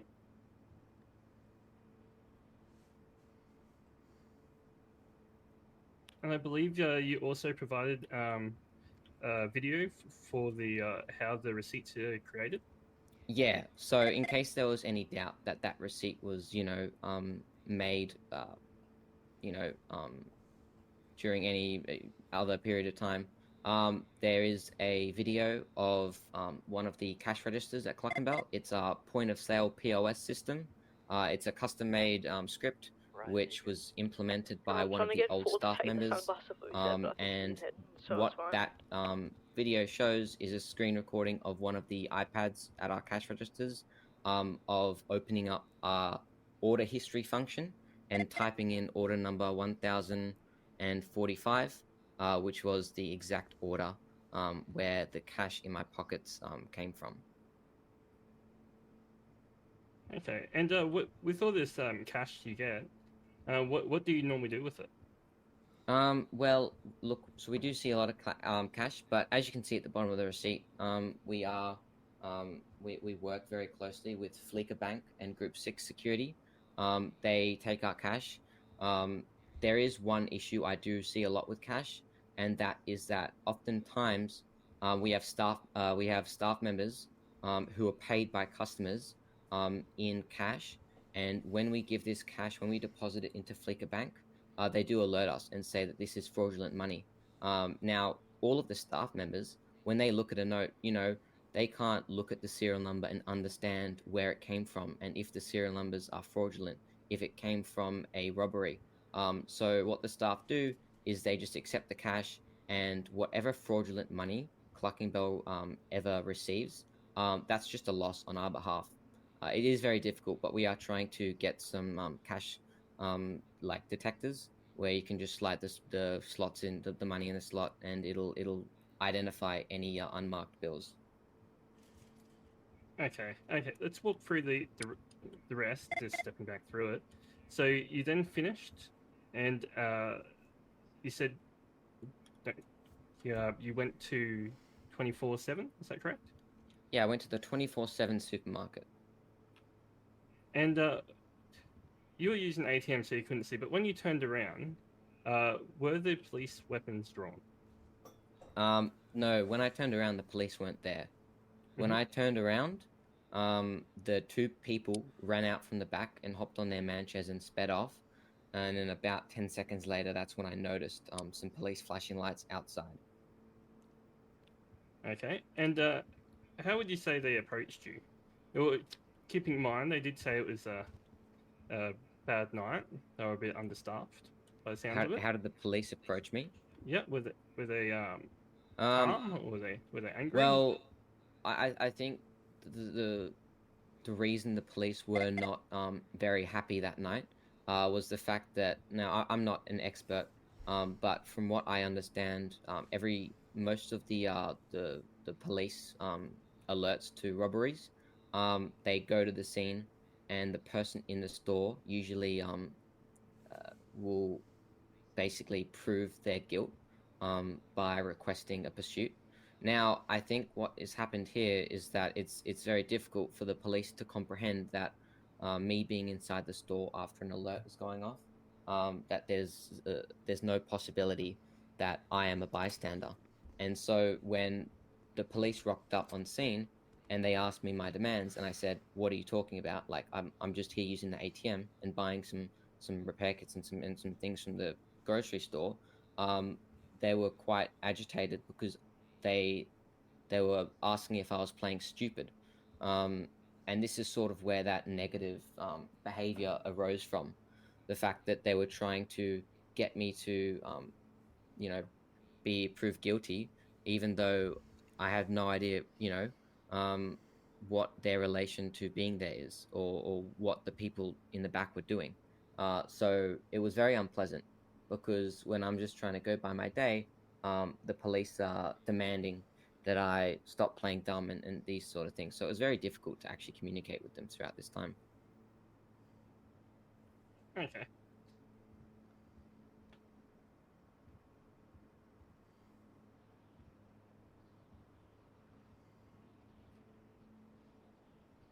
And I believe when you were arrested, you had a hat on you. Is that correct?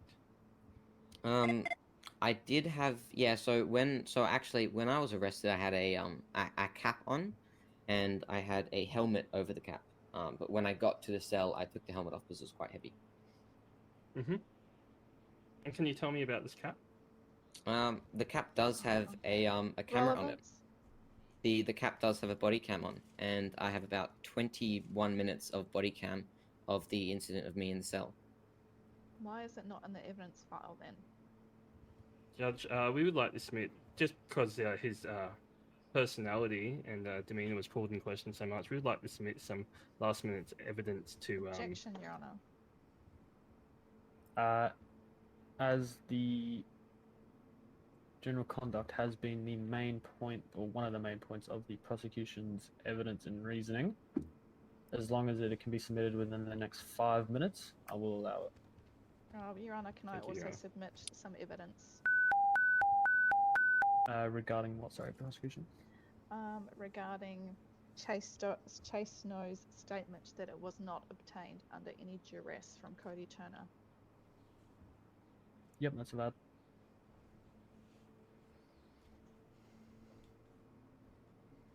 SRF 092 is back from head.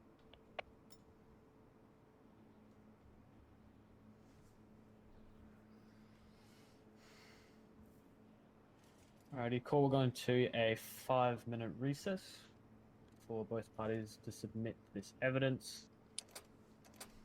Prosecution and defense, please don't talk to each other. SRF 08. Please do not exit the room unless you have to. Members of the gallery, you're free to move around the courthouse. Thank you, Your Honour.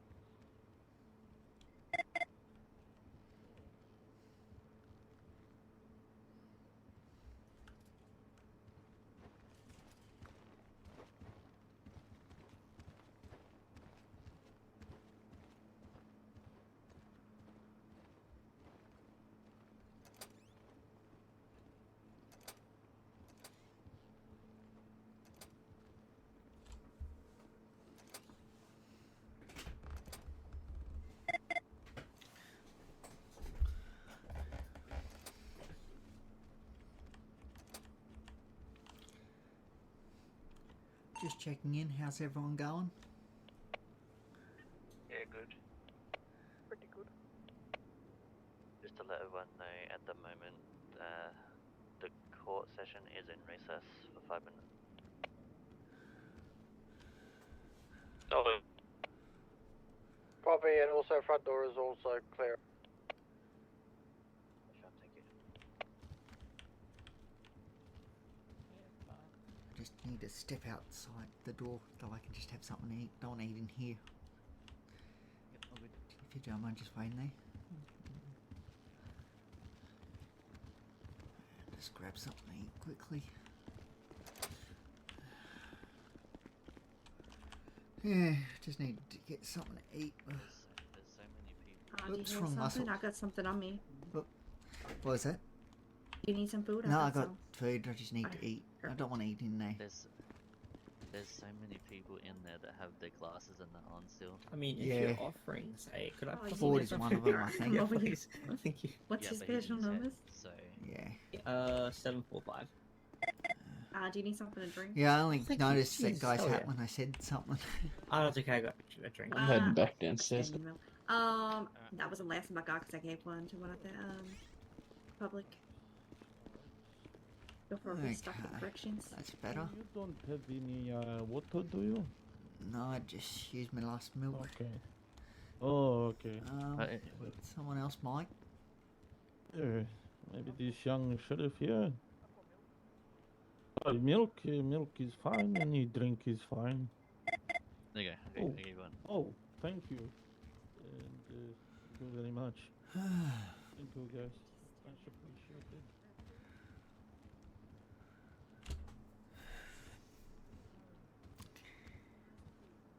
Hmm.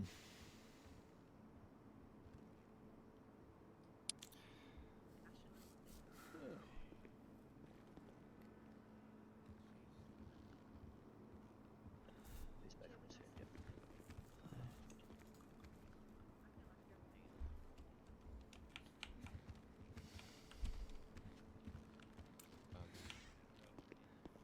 It's good to have you on board, Zay. Thank you. Good to see you here. Yeah.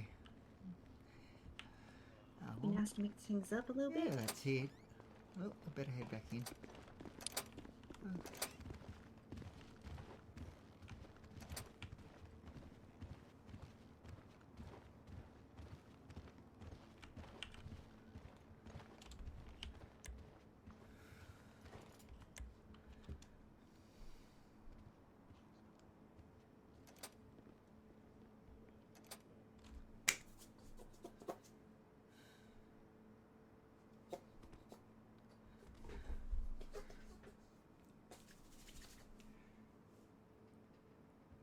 Sheriff 020 gonna be in.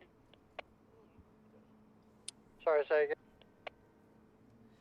Sheriff 020 gonna be in my head. Oh, okay, copy. Does anyone have any spare food, by the way?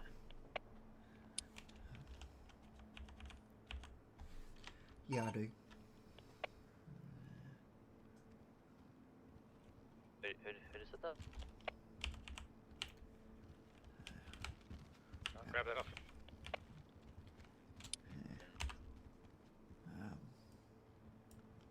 Taking him. There you go. SRF 082 is back from being in here. Thanks. Thank you.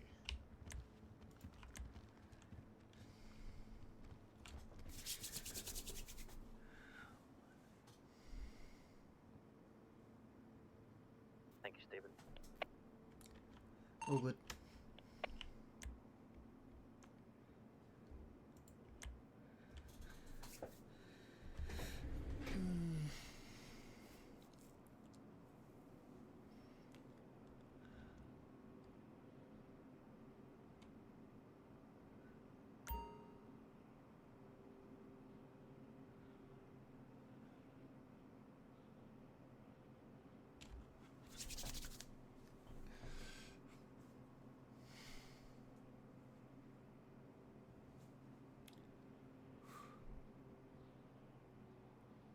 Hey guys, I wouldn't worry too much about Ford's glasses at the moment, since he's in his head.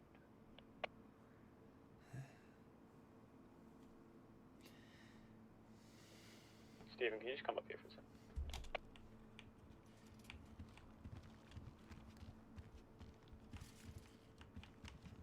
Can you get me the criminal history of the defendant, Dwight Clark? How do you spell that? But yes, I can, if you could help me spell it. How do you spell it? I'm ready. DWIGHT. GHT, yep. SRF And then space CLARK.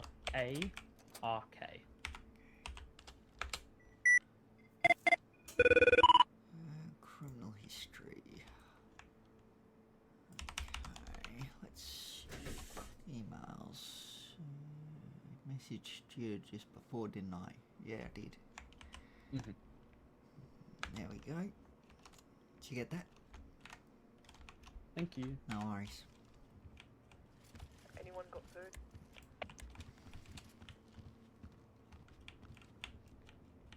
Do you need some? Yeah. Stephen's got the best HSPs, I've got to tell you. Stephen, do you have any more left? No, unfortunately I don't. I've got a loaf of bread if you guys need it, or a coffee.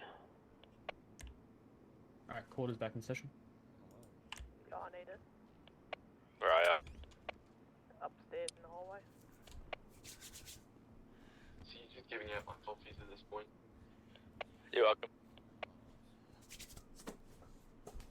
Alrighty, thank you both for submitting that extra piece of evidence. Defense, you may continue. Okay.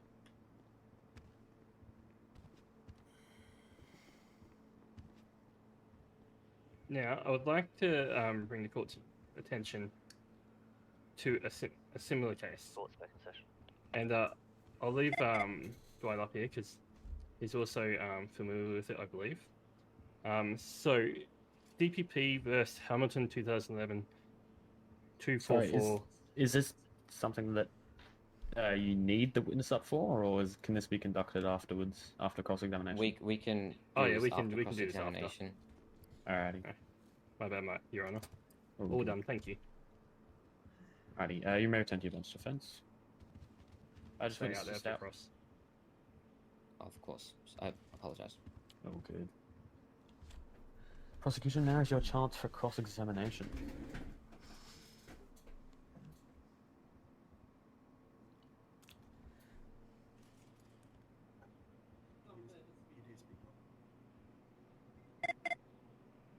Prosecution? Sorry, Your Honour. I've just received a 20-minute video, so when am I going to get an opportunity to review this?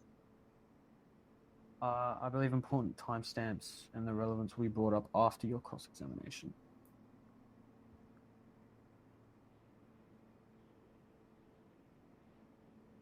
I mean, that doesn't really give me the opportunity to view the entire video in its entirety. I don't know why it's 20 minutes long.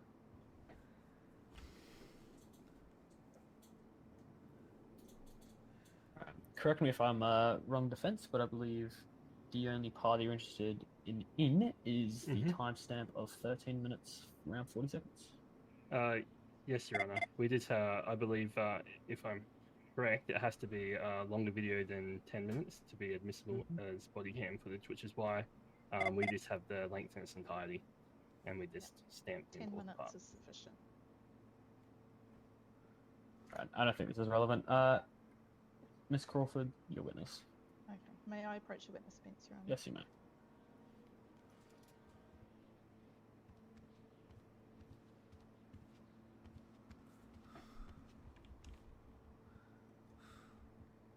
Good evening.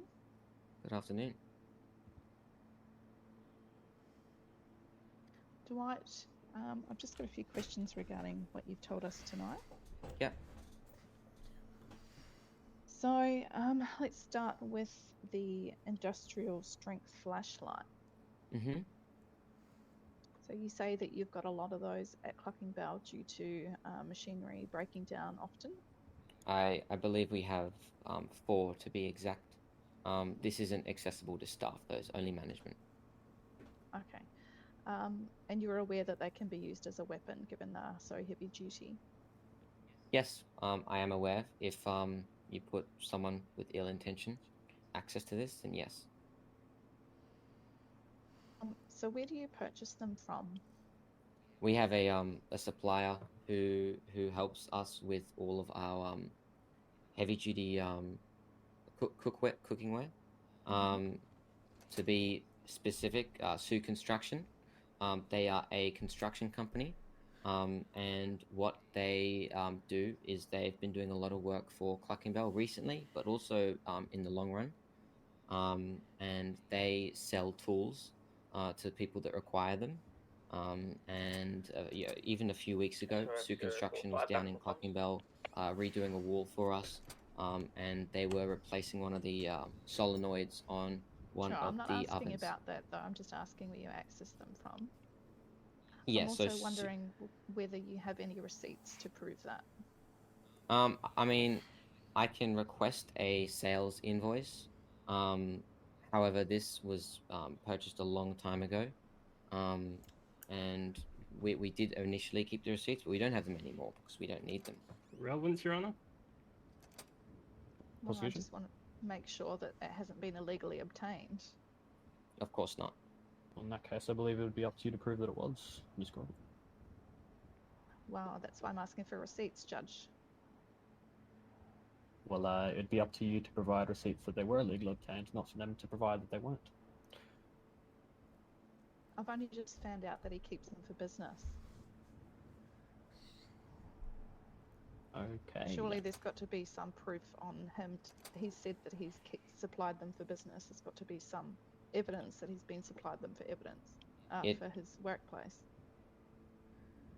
Yeah, usually there are not any Victorian restrictions on owning a torch, flashlight, you know, Well, they are LED restricted. lights with batteries.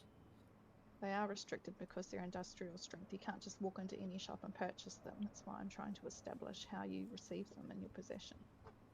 Yeah, so that's Sue Construction, Clerkenwell's construction business, which we Objection, Your operate Honor. with. This has been asked and answered. He's just repeating himself. Yeah. Yep, objection sustained. Okay. And on the evening of the 14th, you said you only had one sale. Is that correct? This is correct. It was a very slow day. Okay. And the day before? I believe a few more, maybe 2 or 3. I can double check, but I don't know off the top of my head. Clerkenwell has thousands and thousands of sales in our system. Mm-hmm. And in the system that you use for your point of sale and producing receipts, there's a ledger type system that you record all of the information on. Yes. And you can type in the details, I think, having a look. An order number. We can type in an order number, and it will tell us the date of the order, the person who completed the order, the staff member, the contents of the order, and if any discounts are applied. That's what we can see. Well, I mean, I saw in the evidence you submitted you producing the receipt. I didn't see you bring up an order number or access the ledger per se. Did you see the video? I briefly viewed it. Yep. Yeah, so what the video shows is it shows me in our system, it shows me opening up the create a new order HTML panel, which allows us to create orders. And then I close that. And then using the other button, which is the search receipts function, then the video shows me typing in order 1045, which is the order of the night. And then it also shows me typing in the most recent order. And then I slide through like the latest 20 orders to show the courts that each of those receipts line up with the orders of that week. So in the cells which you see, we only show the orders from the week, and then after that it gets reset from the orders page, but it's not reset from our system. So it's still in our system. It's just not visible unless you use the receipt function, the receipt search function. So that's all in the video. Mm-hmm. And the ledger itself, you can type information into that? No, you can't. It's automatically typed in. So the where you see the first page where it has the staff name, the position, the date, time, order, all that, staff member actually don't have edit access to this page. The only way to input data is using drop downs in our create order. And so, what rank are you at Clucking Bell? What was your? So I'm the owner of Clucking Bell. Okay, so you're the owner. Yeah. Okay, so staff don't have the ability to change the ledger, but the owner does. I do, but I don't know how to because I'm not an expert at Google Apps Script. One of the old managers who no longer flies in actually created the system, and there's about 20,000 lines of code for this spreadsheet, and I'm hopeless at that. So I would have no idea how to change how it works. I can mean, reset things though. You're a clever kind of guy. I mean, you just spoke to us about how the system works, and you seemed pretty proficient with Look, that. So I don't think it would be out of your reach to be able to change a date on a receipt. No, all that stuff is locked. What I know how to do is I know how to reset it, and I know how to delete orders. But in order to edit them, I think I'd have to do something else. I'm not too sure, but I can always contact the person who made the system. But yeah. Okay. Now, when you actually went to the the convenience store to purchase your groceries and to pay, was it Chase who was your worker for the evening? He wasn't on there with me, but he was in city at the time, and we have a separate system in the ledger which shows how much the managers have to pay the staff for their work, and he was overdue to get paid. So I texted him and asked him if he was around. He said, "Yep." I said, "Meet me at this place, and I can get your pay ready for you." And how much money did you owe him? I owed him 11,700 and something. Okay, that's convenient, isn't it? Well, actually, what you might be able to, well, in the body cam, which is now in evidence. Oh, sure, which I haven't been able to view yet. This is correct. What you can see is there is a moment where I look in my pockets and I have two bundles of money. One is in a brown paper bag and one is not. The one that was not is meant for Chase, which I was never actually able to give to him. Oh, so he remains unpaid to this day? No, I did pay him after I was released from prison. Relevance, Your Honor. Position? I don't see Chase's pay being relevant to this question. Well, the relevance was the amount and how it was almost the exact amount found in a brown paper bag. He's already asked and answered when he said he went There, to the there were ATM two to withdraw bundles. the amount. Yeah, Your so Honor. there were two bundles. I Yeah. pulled out the amount exactly Sure. for Chase. Yeah, Yeah. okay. Continue. All right, so talking about the actual event itself, so you went into the convenience store. Yep. And at what point did you see the alleged individuals? And can you describe to me how many there were and what they were wearing and what you thought they were doing? So I walked in and I did not see them. I went to the ATM. I withdrew the money. As soon as I left the ATM, after looking at the ATM screen, putting my details in, I turned around and I saw them run from the door next to where the store clerk sits. Outside. I only saw them for about a second, probably less than a second, but from what I could see, they were wearing a black and it was like a black and grey camouflage pants. Like it's like, you know, the black and grey camouflage jeans, which is what one of them was wearing, and then a hoodie with a bicycle, like a helmet on for a motorbike, and the other person was wearing tracksuit pants. They were like grey with a white stripe along the side. I'm gonna remove some time from and my... I can't exactly recall what top he was wearing. It looked black to me as well. But yeah, I did see them both hop onto the Manchez and drive away. Okay, so 2 individuals. Yeah, it was quite difficult to actually recall that, but that's what I can remember.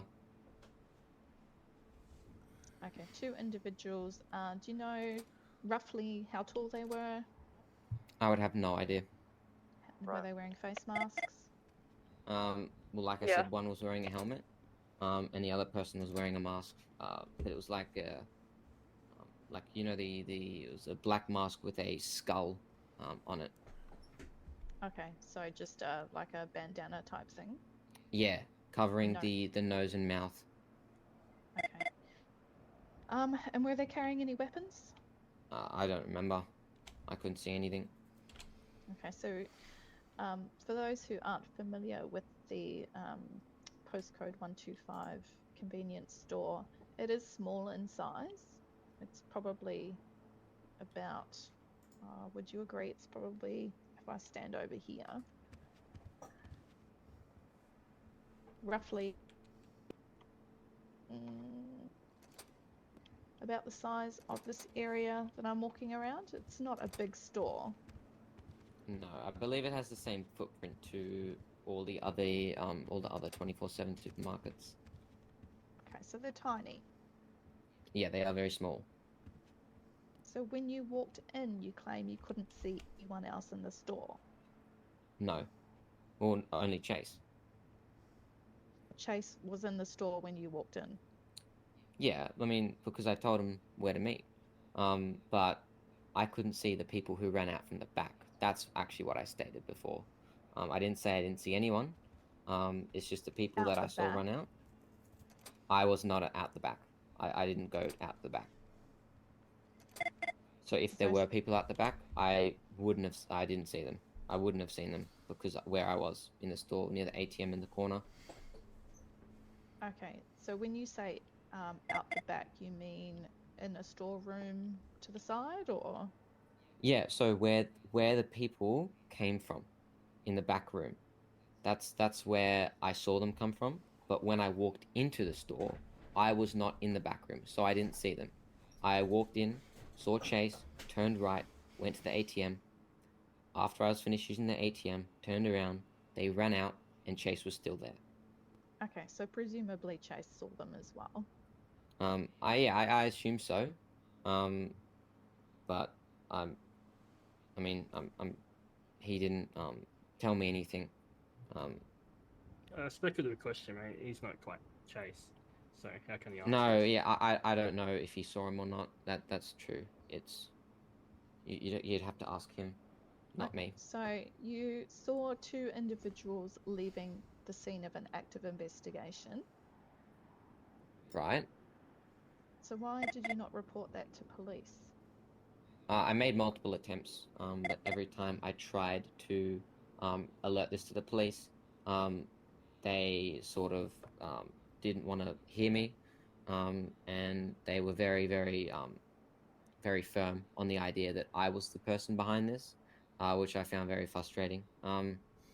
It was very difficult, but I think I brought it up at least 2 times, but every time the police, their attitude was just yeah, you're just like blaming someone.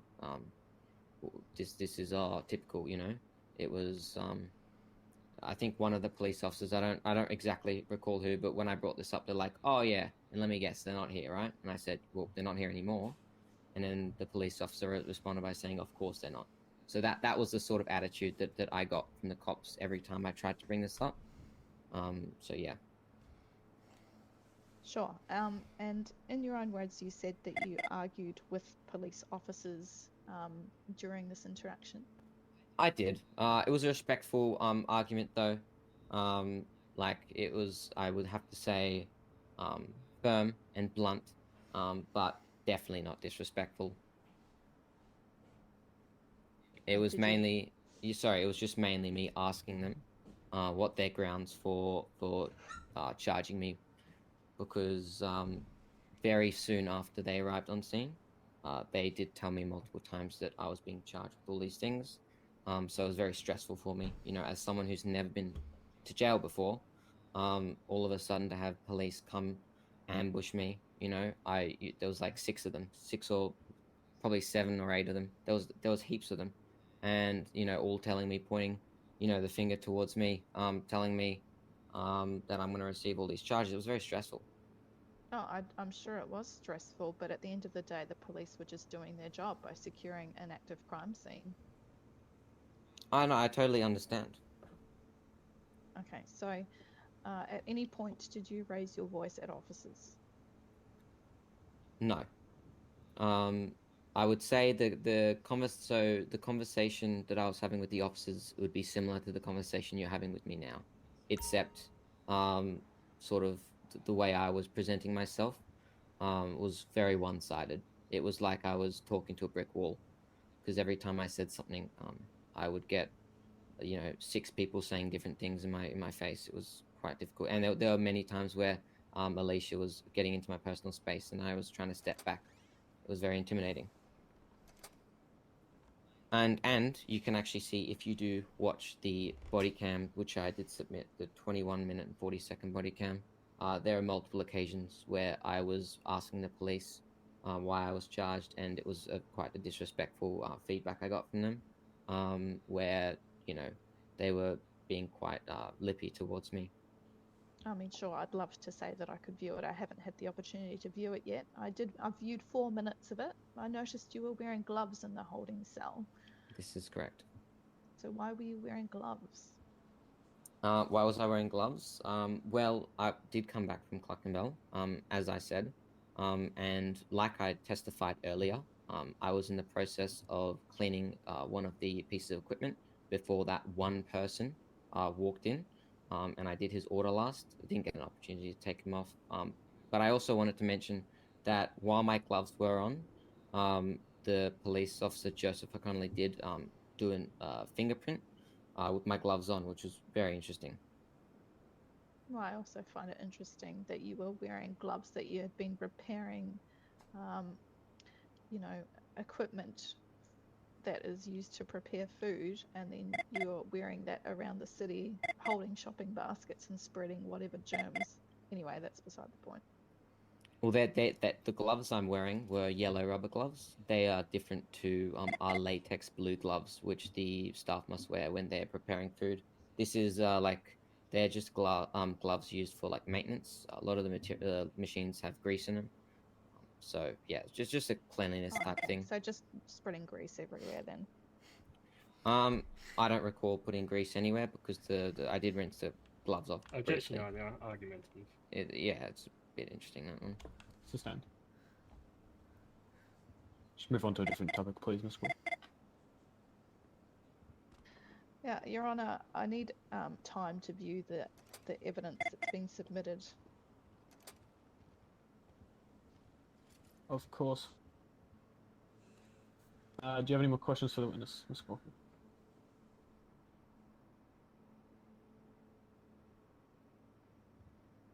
Prosecution? No, just give me a second.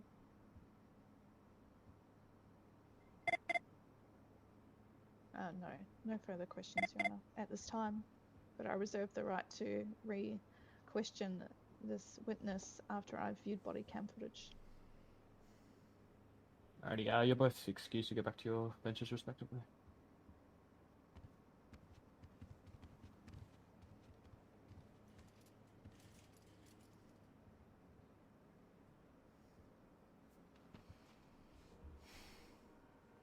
Alrighty, prosecution, you know I'll be You're right, giving... Stephen. Need to go for your head in a minute, or you're... I'll be given 10 minutes to I'm review good, this body cam thanks. footage. During this time, the Alright, court cool. Just wanted will to be in make sure, recess. 'cause you've been Please standing do up let there me for a know while. if you finish reviewing I the can stand here all day. selected instance beforehand, because we would like to get this show back on the road. So I believe the relevant timestamp is 13 minutes 45 seconds. And defense, is there an end point to which the footage is no longer relevant? Your Honour, I'd like to also suggest that there could be evidence in this body cam that is useful in my defence. I'd like to view the entirety of it. In the interest of the court's time, that is likely not going to be possible. It's the body cam footage is merely more than just a general statement about his character. Like, that was it.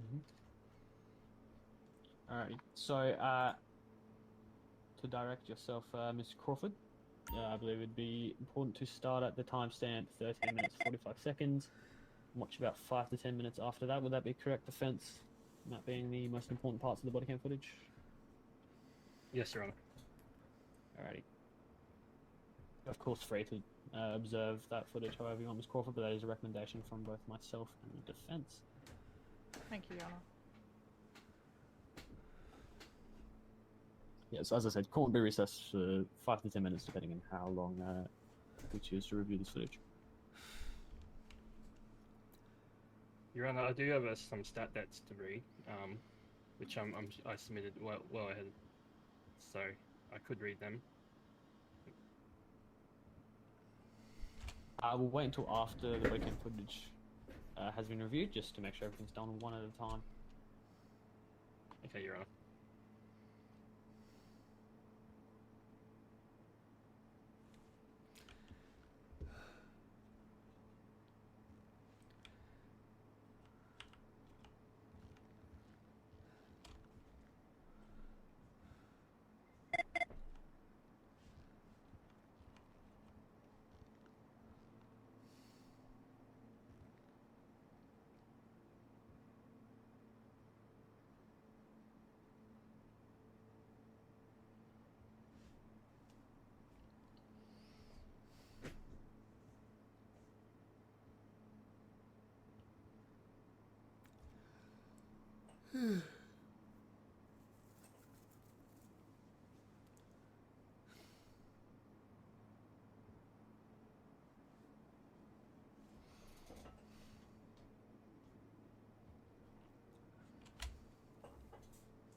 Is everything all good up in the courtroom? Yeah, all good. Yeah, we're all good. Copy, I just haven't heard anything up there for a while. Yeah, they're just having another short recess so the prosecution can look over some evidence that was submitted to Sun. Okay, copy.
Does anyone at the courthouse have any food?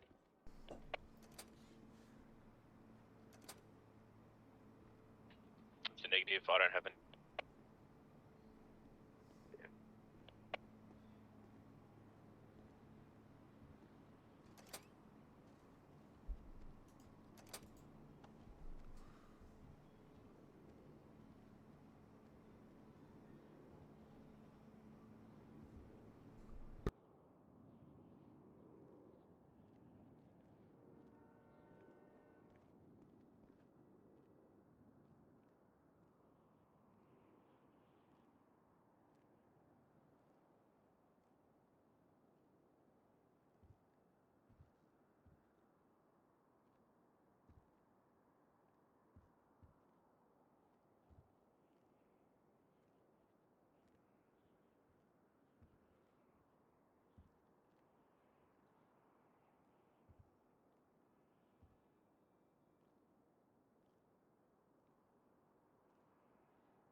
Prosecution, how are you going with reviewing the body cam?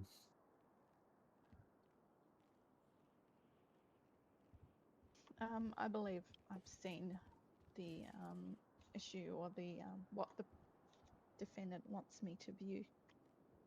Alright, so you're happy if we continue? Yeah, we can continue. Alrighty, defense may continue with your case. Okay. Well, So for I'll on that start one. with Disregard that. some stat Accidental. checks. Alright, just put a call into Vic The Paul. first one I want is a character Yeah, you got reference from heaps a fellow police officer.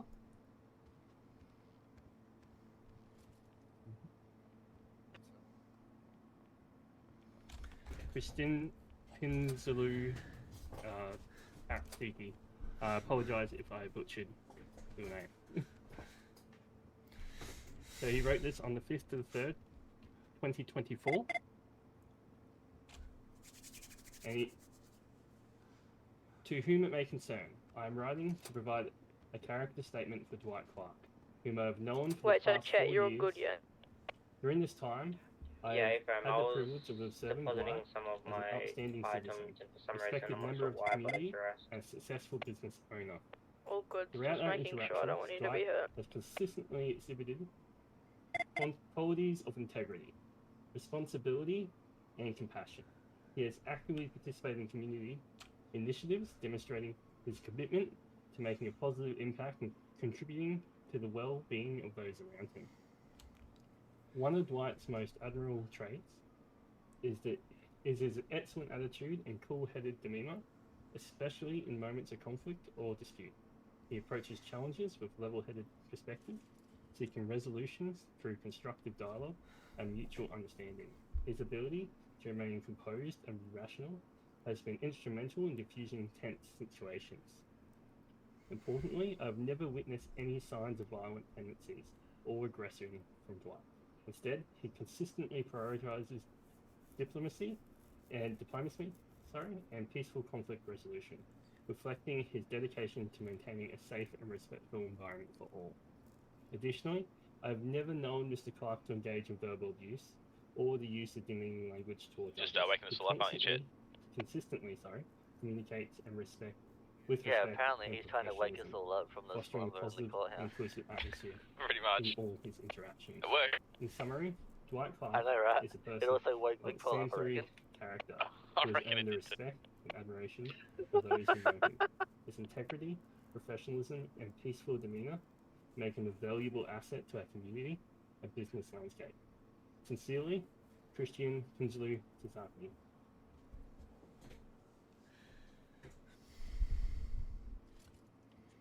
The next act out comes from Chase Snow and was declared on the 15th of the 2nd, 2024. I, Chase Snow, in writing the statutory declaration, in order to correct the false claims I've made on another statutory declaration. These false claims I had made have been fabricated as a result of being influenced by the Victorian police. This statement was made on the 14th of the 2nd, 2024. I talked to Dwight Clark on the street, and he said, "Let's go rob a store." I said, "Yes, we robbed it." Then the police arrived and I was put in custody. I wrote this statement because I was promised a smaller sentence. It would make my life easier, which is what the police told me. I thought it was not the right thing for me to make this wrong statement. However, I did not want more weeks, and this was my way of getting less weeks.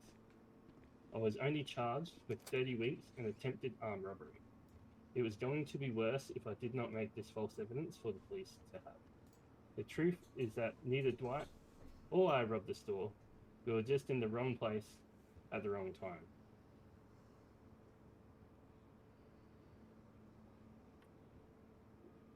Now, given that there's so many different perspectives from Chase Snow, I'm not sure myself what ones are true, to be honest, so I think they should all be disregarded, Your Honour.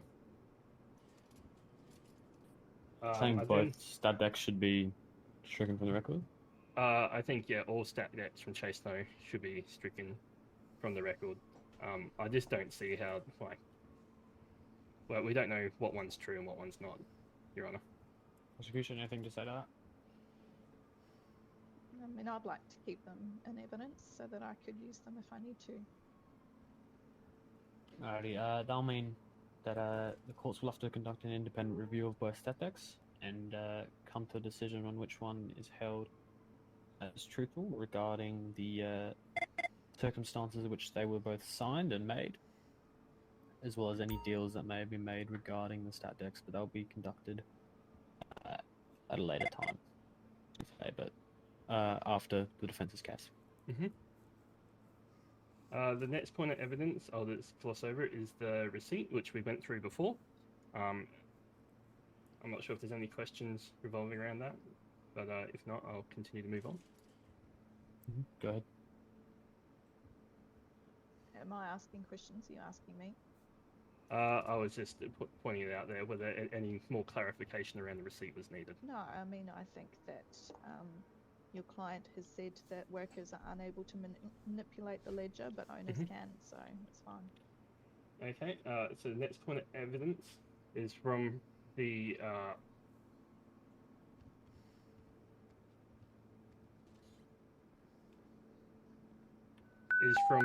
public logs in reception, and that points out double jeopardy, where another charge was added on after the matter. So you can see very clearly it was first, there was only 2 charges, and then the third charge was added after the matter of kidnapping.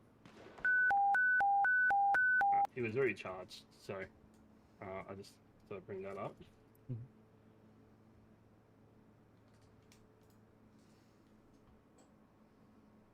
We then submitted the Cluckenbell Live Business Stats. This will show how much money, sales, whether the sales are cash. But I assume everyone has read that. This didn't directly reference it before, so I thought I would. Sure. I mean, I asked for it to be removed from evidence because I don't understand how it forms part of the case. But This is the statistics on Cluckenbell's. The statistics, yeah. And I the believe that stats was- come directly from the point of sale system. I believe that was brought up when discussing the cash in Mr. Park's pockets. Yeah, is that just correct? I was just pointing out that Cluckenbell turns over a lot of cash sales, and that was, yes, to point towards the cash in his pockets.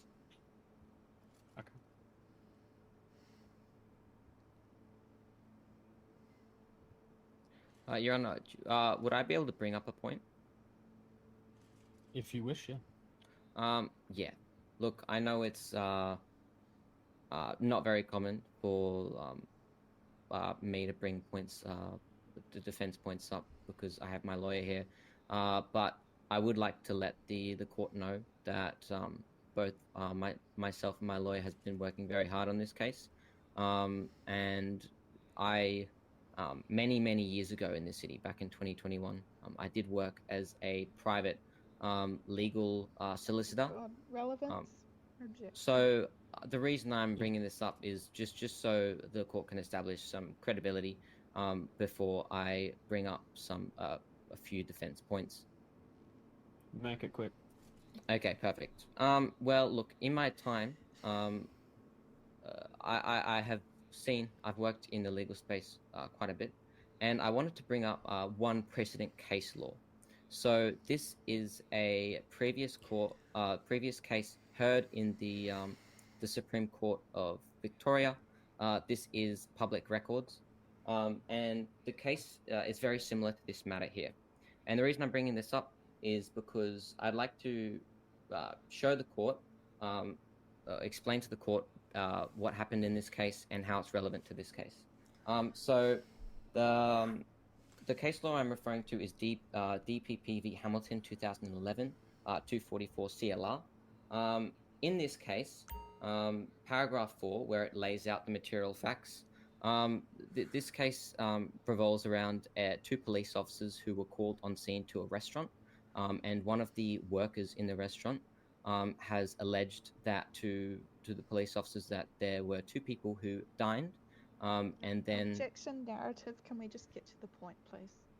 Okay, I'll try and speed things up. I'm going to read out paragraph 4. It's very, very short. And yeah, I'm going to begin there. So, according to this precedent, paragraph 4 reads, they were approached and informed by the employee of the Taco Bell restaurant that the 2 persons had left the premises without paying for the food they consumed. The employee indicated to the police the 2 people whom he was referring.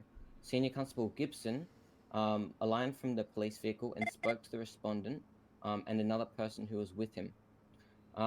So then, shortly after when this case was actually taken to court, the court found that there was not enough grounds to charge the person with theft. Objection relevance. This is case law. This is precedent case. It's very important for this case. Anyway, as I was just please make it quick. So paragraph 18, which is the conclusion, I'll read that out. In the written outline, which has been filled on behalf of the appellant, it has been submitted that the legal obligations to the respondent arose, at least from the powers of the police pursuant to Section 456 AA of the Crimes Act 1958, to request a person to state his or her name and address for the police member if the police member believes on reasonable grounds that the person has committed an offence. However, the defendant in this case accepted that there was no basis. So the court ruled that there was no basis in the evidence before the magistrate. So basically, what this case suggests is that if there's a witness who is reporting to the police of 2 people who have just robbed this restaurant by not paying, this statement alone is not enough to pursue charges. Basically, what this previous case, and since it is in the Supreme Court, it is a binding case for this court.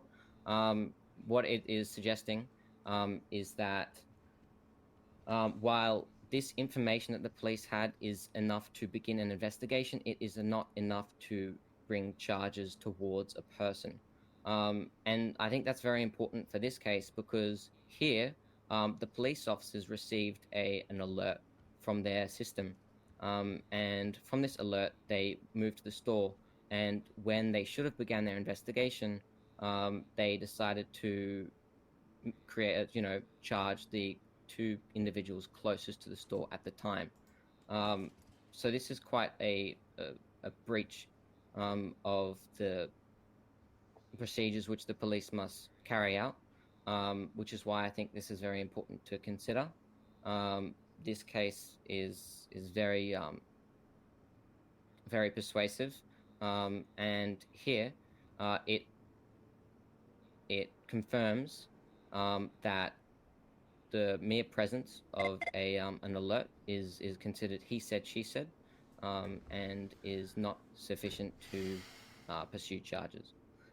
I'm happy to provide a link for this case in the Dwight Clark v. the State of Victoria thread.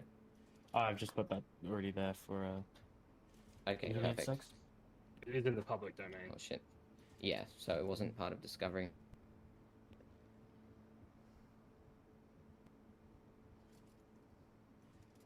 We went over the video, and that's more about character. And as you can see in the video, it does not seem super agitated or out of the normal. But, sorry, I just wanted to bring that to light. It's alright. I object to that. It seems argumentative to me.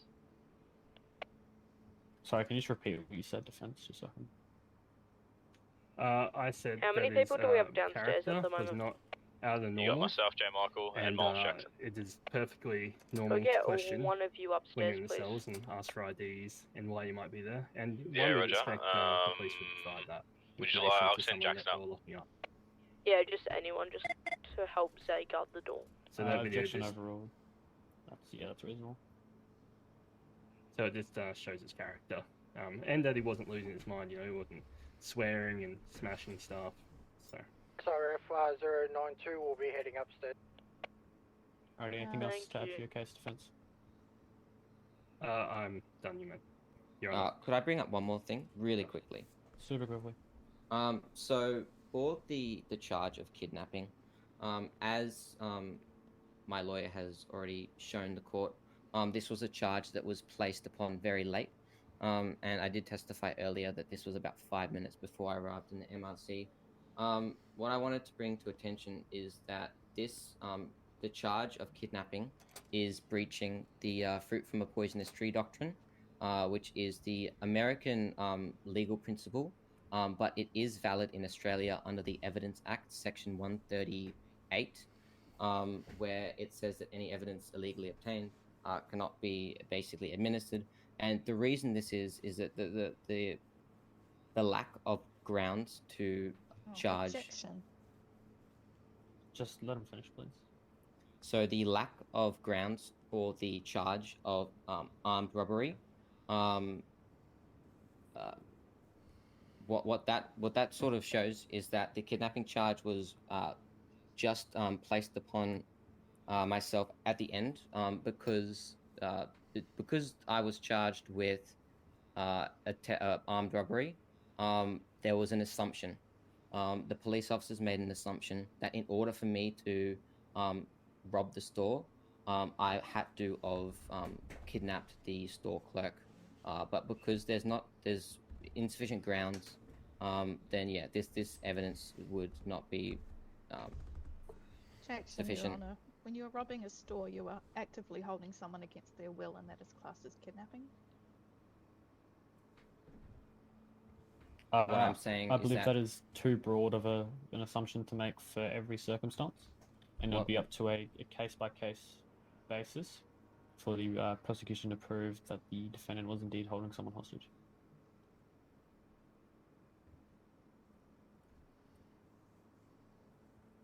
This was just that kidnapping charge was given to me very, very at late notice, and this charge was purely based upon an assumption. Noted. Right. We'll now have a timed session for rebuttals. The timing will be 10 minutes per side. I will keep track of time, and I'll let each party know when they half their time down to 5 minutes, and I'll let them know when they have 1 minute left. So we'll start with the prosecution for 10 minutes of rebuttal. Your Honour, can I, because I did not have time to view the body cam footage before, can I please recall Dwight Clark as a witness before the rebuttal? As you hadn't viewed that footage, I'll allow an extra 5 minutes onto the rebuttal time. However, the clock will still be ticking for that. Thank you, Your Honour. Alright, Mr. Clark, if you could come up to the bench stand, please.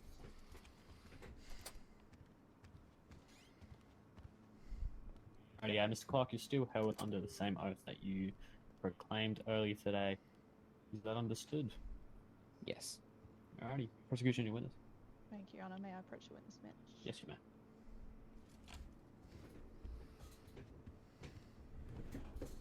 Hey, Jay, we've got one female coming Thanks, down. Dwight. I've had an opportunity to Yeah, review no the worries. body Also got cam two people at footage the that front. you Give me have a sec. submitted to the courts. Copy. Yep. You were concerned that you had been ID'd with gloves on, is that correct? Yeah, this is before the body cam started. However, I can definitely recall the police officers did fingerprint me, and they gave me an opportunity to take my gloves off, which is good to see that the police did the right thing in the end. That's correct. This lady that's come down, your was she footage for? shows it at about 4:18 She was just coming out of approximately the you were courtroom. ID'd without gloves, so your ID Yep, was okay, no worries. confirmed at that point. Yes, it was confirmed. This is after the police ID'd me with my gloves on. Yeah, but you were eventually ID'd without it. So Yes. your ID was confirmed. Yes. Also, viewing the footage, you repeatedly questioned why you were in custody, even though all the officers in their stat declarations had told you why exactly you were there, because you were under suspicion of having committed a crime. Yeah, so I did ask them multiple times because at that stage, it was very unclear. I noticed a lot of the police officers saying different things. So I wanted the police to be able to tell me very clearly which charges they were planning on charging me with, and they failed to do so on every occasion in that video. Sure. So, what is it that you weren't clear about exactly the charges that were being laid against you? So I was unclear if the police officers were planning on charging me with armed robbery or attempted robbery, or if I was going to get charged with hinder and obstruct because they told me this. But then I said that I've got 2 people coming up. I was trying my best to the rooms. be very calm, and they told me that because it was wasting police resources, but it was never confirmed. It was just briefly said in passing, which is why I wanted to confirm it while I was locked up in the cell, and the police failed to do so on every occasion I requested. Okay. Just moving forward through the video. Formal dress and no crop tops, shirts leading Senior like below Constable elbows, Alicia. please. Sorry, Alicia Compson Dracos. She was discussing with you why exactly she didn't need to give you her identification and what you were being charged with, and that you had already been told what you were being charged with. We have another guy coming up in a And suit. then she said Up in the elevator. you were arguing with her about why she wasn't part, or she was saying she didn't want to be part of the investigation, and you were telling her that she was clearly part of it. She then told you that she was part of it because she is leadership, and at that point you gestured, putting your hands up behind your head, and then told We get all the them sheriffs at that point that the city had gone to shit. hallway to go back What into the I courtroom to said is I did ask her for her ID. She didn't give it to me, and she said that she was not part of the investigation. And I said to her, yeah. I said to her, well, I find it surprising that you're not part of the investigation because you were telling your officers what to charge me with. And as a reasonable person, right, if a police officer is saying that they're not part of an investigation, but that same police officer is telling the other officers what to charge me with, I find it very surprising that they're not part of the investigation. Would you say that a reasonable person would put their hands up in the air and say that the city has Leading gone to question, shit? Your Honor. Basically, she said she was very, very lippy towards me at this time. Sorry, witness. Sorry, defense. Can you just? I was just Sam, saying that's silences objection leading are question. Your Honor. illegal, right? Sorry, Professor, can you just repeat the question? Get it back afterwards, he's not committing a crime. The question was, do you think a reasonable person would gesture in the way that he did, putting his hands behind his head, and say the city has gone to shit? Objection sustained. Please either reword the question or. I'm happy to make a comment on that. However, as what I would consider a reasonable person, I did ask the police officer who was instructing the other police officers what to charge me with. You know, my fate. You know, my charges were in her hands, and I asked her for ID. She told me that she's leadership and that she didn't have to, in a very aggressive manner. And that's when I said, "Oh my God!" I was absolutely couldn't believe that someone in leadership would be so aggressive and say in such a negative way. And that's when I said, "Far out." You know, if this is the type of leadership that is in this city, then I'm truly concerned about this city. If the leadership has these types of attitudes towards someone just trying to go throughout their day, especially while throughout that time, the body cam does show that I'm speaking to her in a very calm way, but I'm not getting a calm response from her at any stage. So yeah, this is why I was absolutely shocked that the leadership had these characteristics towards me. It's interesting you should say that, because yes, I mean, it seems to me from talking with the officers that you had refused to accept any accountability for being in the store at the time of an active investigation, an active ongoing robbery, and you've your lawyer has also submitted evidence. There's Cody Turner's put a statement in there that says Victoria Police would like to mention Mr. Clark's interaction has not been pleasant, rather filled with offensive language and aggression. Alright, I'll just interject before you answer that. Ms. Crawford, your extra 5 minutes yes. of added time is over, so you now have 10 minutes remaining. I'm downstairs. Yeah, so all of the police officer stat decks did mention that my behavior was unjust, but if you look at the body cam footage, there is no point where my behavior is unjust. In fact, while I maintain a very calm behavior, the police officers do have quite a passive-aggressive tone. So I think that there is reason to question how accurate these statutory declarations are when paired with this body cam submitted to the courts. I mean, it's interesting that you haven't submitted body cam footage of the entire interaction with police. Yeah, so actually I am happy to explain why this is. Like I said, like I testified earlier, I did have a helmet on without a body cam. After the only reason I put that hat on and started recording with that body cam is because I got tased while I was in the cell, which is why I've got a head injury in that body cam clip. You can see that I've got a head injury, and the moment I got tased by an officer while I was handcuffed in the cell, this is the moment I decided to put this hat on and start recording, because I could not believe that this is the way I was being treated. So that is the reason that only this section is covered in body cam. Sure, it's very convenient that the section of you being tased is not available on that body camera. No further questions for this witness, Your Honour. Alrighty. Witness, you're excused back to your table.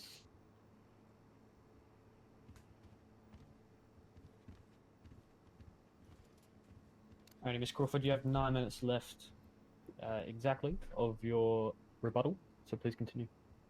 Sure. I'd also like to just go over the stat declaration that was given to me by Cody Turner. I'm just going to read that out quickly. So, Cody has made a following declaration under the Oaths and Affirmations Act 2008 to confirm the contents of the statutory declaration are true and correct. Make it knowing that making a statutory declaration I know to be untrue is an offence. In it, he states, the interaction that I had on the night of the robbery involving Mr. Clark and Snow were not that of what you would expect from an upstanding citizen that is trying to become a lawyer. Mr. Clark's behaviour was outrageous, derogatory, and an unpleasant experience to be around. His accomplice, Chase Snow, had exchanged his confession for a reduced prison sentence by completing a stat declaration. His confession was given freely and obtained ethically and within the laws of the state of Victoria. At this moment, Your Honour, I'd also like to call back Senior Constable Joseph O'Connelly to the stand. Yep. You do only have 7 minutes and 30 seconds left. Shane, you're on radio. Yeah, We just logged in as Michael, so Alrighty, officer, you're under the same oath that you pledged to earlier today. Is that understood? Yes, Your Honour. Alrighty, prosecution, It your doesn't witness. matter what call sign you look in for the court. Yes, ma'am. It only applies if it's out on patrol. Thank you, Senior Constable. As we've heard tonight, there's an interesting allegation that Dwight Clark has made regarding some offenders who were in the store and fled on a motorcycle, I believe, 2 offenders. That has already been stated, yes. Yes. So when you arrived on the scene, did you see anyone leaving on a motorbike? No vehicle was seen in the area of the store. Okay. And at any time during your interaction with Mr. Dwight Clark, did he mention to you that there were 2 offenders that he had seen leaving the store? There was no attempt to mention at any point in time of offenders leaving the store. Thank you. Regarding his conduct previous to the body cam footage. I'm not sure if you've had an opportunity to view that at all. Only very briefly. Just in your experience as a police officer, is it common for offenders to accept plea bargaining?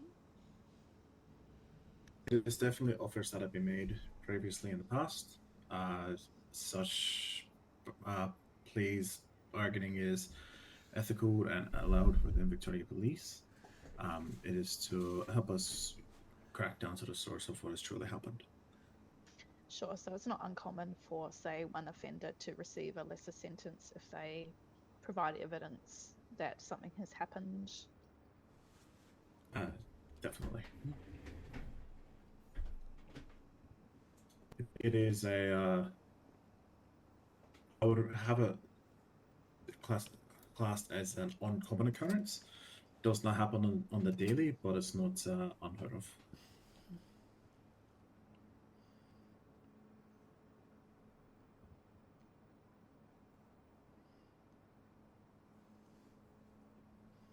So when the second alarm went off, there was no one else had gone in, no one else had come out. It was just Dwight Clark and Chase Snow. That is an affirmative. In terms of the charge of armed robbery, when you, in your experience, when someone is in a store and an armed robbery has occurred, does that not suggest to you that the store clerk has been held against their will? Yes. Okay, that's all. Thank you very much, Senior Constable, for your time. No worries. No further questions, Rob. Alrighty, you're both excused back to your respective places. I would like to cross-examine quickly, if I could, on my rebuttal, if I could. Yep, sure. Witness, if you just come back to the box, please. Alright, defense cross-examination.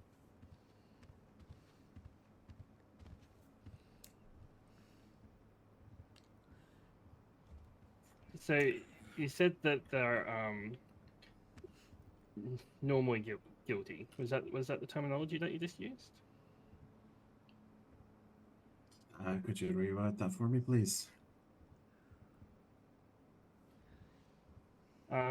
She's saying that when you arrive at the store, the suspects inside are normally found guilty. Was that what you just answered to? Or correct me if I'm wrong. I didn't ask that question. Could you repeat what you were just asking? No, that wasn't the question I asked. It's on the record. Anyway, the point I'm trying to make, and why I wanted you up here, do you not believe, and you can answer this wholeheartedly, that the people in the store should not be found guilty, despite whether the assistant has hit the buzzer, unless there is concrete evidence to assume so?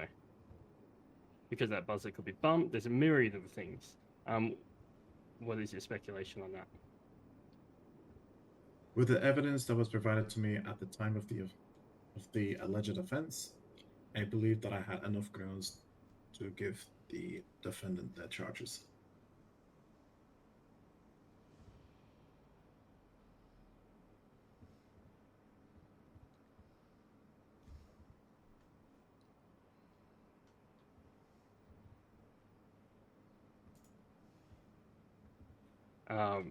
But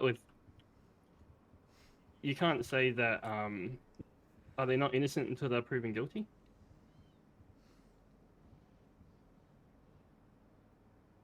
That is definitely a thing, yes. And if you arrive and you suspect that that button press would make them guilty, then they haven't had a chance to be proven innocent. As I stated, I believe there was enough evidence present to me at the time to be able to give Mr. Clark his charges.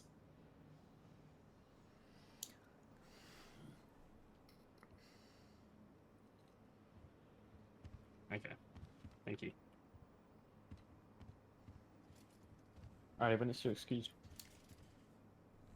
Thank you, Your Honor. We'll now go back to the prosecution for the remaining 4 minutes of rebuttal time.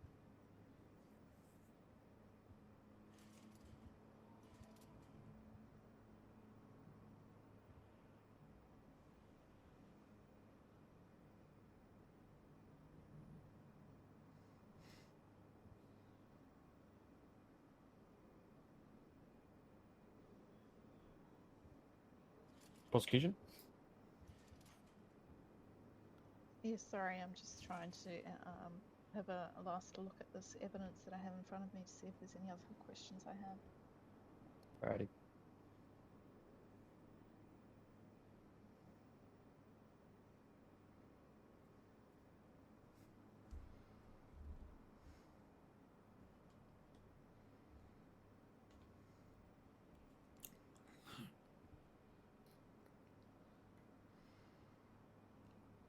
I don't think I have any further questions, Your Honor.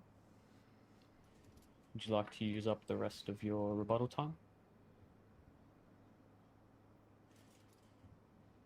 Anything you'd like to add regarding nothing? Okay.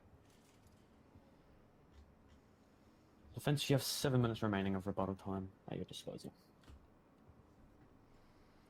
Thank you, Your Honor.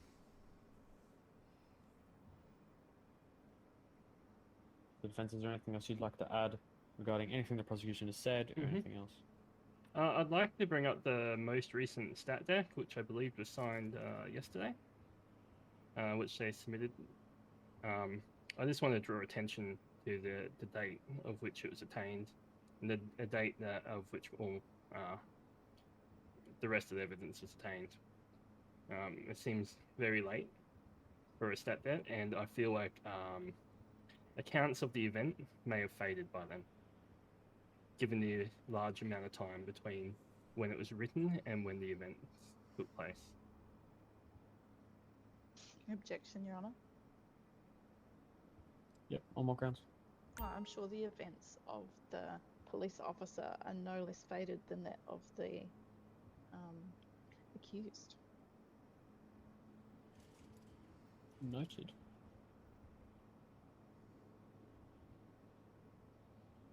Alrighty, defense, prosecution, is there anything else you'd like to add? Could I make one statement? Yes, you may. What I have not been able to understand is the nature of the police calls. In the arrest report, there were 2 calls, but there was no details on where the calls came from, what the store clerk said, and what the calls meant. It was stated in the police report that one of the calls was because the store clerk felt threatened of the people in the store, but I have not been able to understand how that conclusion was established. 2 calls could have been arisen from anything, whether, like, I'm not an expert in this, but whether that is a panic button under the desk or an automatic siren that goes off when a safe has been opened. But the truth is, it's very difficult to understand where those calls come from and what they mean. So I'm trying to understand if the police officers at the time spoke to the store clerk and found out exactly why those calls were put in and what they meant, in order to establish if both calls meant, 1, that the store was being robbed, and 2, that the store clerk was being threatened. There's nothing that can suggest that so far, and that is something I want to bring to the court's attention. Prosecution, anything else you'd like to add to that? Well, I don't know why they didn't use their rebuttal time to ask Senior Constable Joseph O'Connolly understand what the calls meant. Well, rebuttal time is still going on for both parties. Yeah, let's bring it back to the stand. It's a good point. Alright. Do we have time for that? You have 3 minutes and 30 seconds.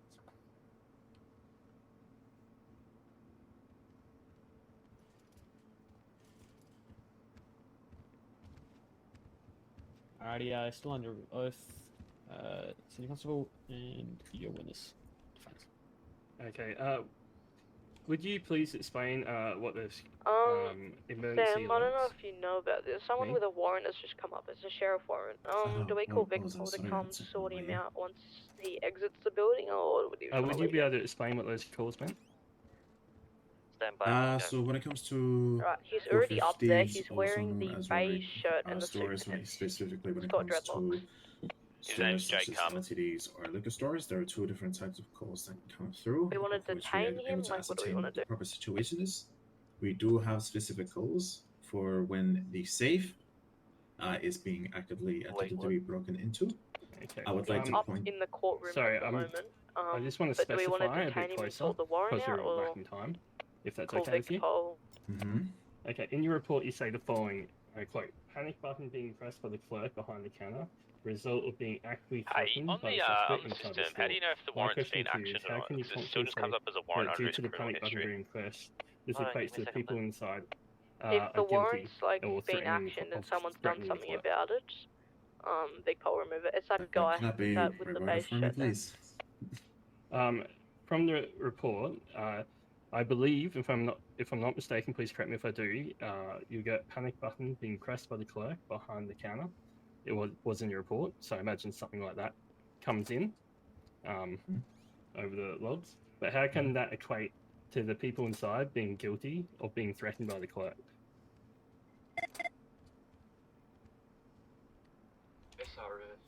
How do you know the intentions of that button press?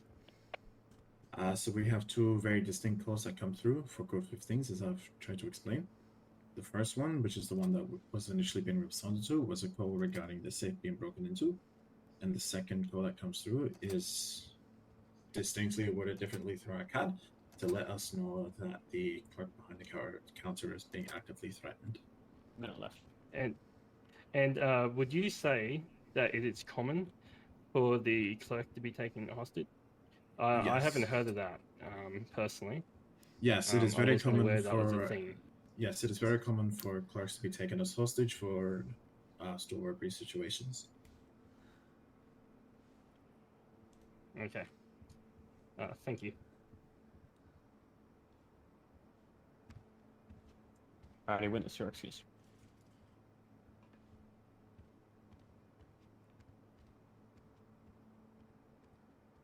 Current time remaining for the defense is 50 seconds. Current time remaining for the prosecution is 3 minutes and 48 seconds. Do either party wish to use up the remainder of their time? We may proceed. Prosecution? No further questions for me at this time, Your Honour. Alrighty, we'll now move on to closing statements, starting with the prosecution. Thank you, Your Honour. So this case, excuse me, sorry, I just dropped my glass.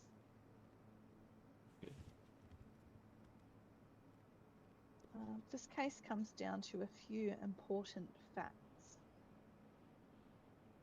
The first is that after the first distress call was received by police alerting them that the safe had been broken into, the policing unit made up Senior Constable Joseph O'Connelly, along with Rihanna Ross Atasuko and recruit Lucian Snow, arrived on scene within 30 seconds of that call. When they were on scene, having secured the scene, having not seen anyone else enter or leave the store, a second call was received from them, which, as Joseph O'Connelly has just attested to, was from the store attendant who felt threatened in their current environment. Dwight Clark and Chase Snow were the only two individuals who were in the store at the time. Throughout the interaction that police had with Dwight Clark on the night in question, his behaviour was disrespectful, argumentative, and generally appalling.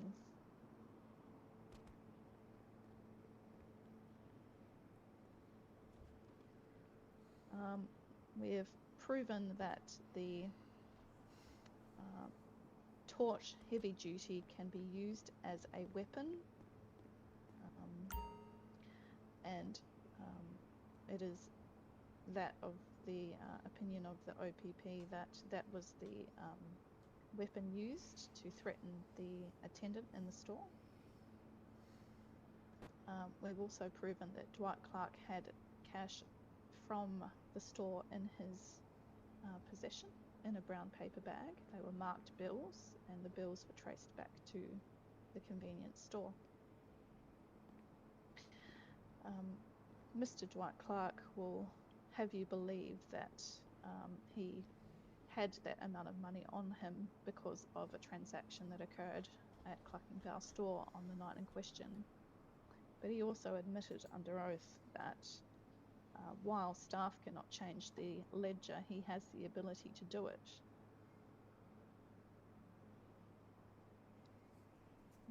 Objection, Your Honor. He didn't say that. He said he didn't I have the definitely didn't ability. say that. He said that he could, as an owner, he was able to change it, but he couldn't. He didn't know how, is what he said. What I said is that I'm able to open the Google App Script, but it is basically all in coding language, and I'm not able to do it because I don't know how to, and that's the truth, and the whole truth. I simply don't know how to. But you have access to it. I He have. has access to be able to change it, whether he has the ability or not. Well, so one of the things. What? I believe we've already been answered. So we'll Yeah, continue this with is. Yeah, I mean, we never delete data. Yeah, I didn't say he deleted it. Yeah, all I was saying is that wasn't his words. You may continue.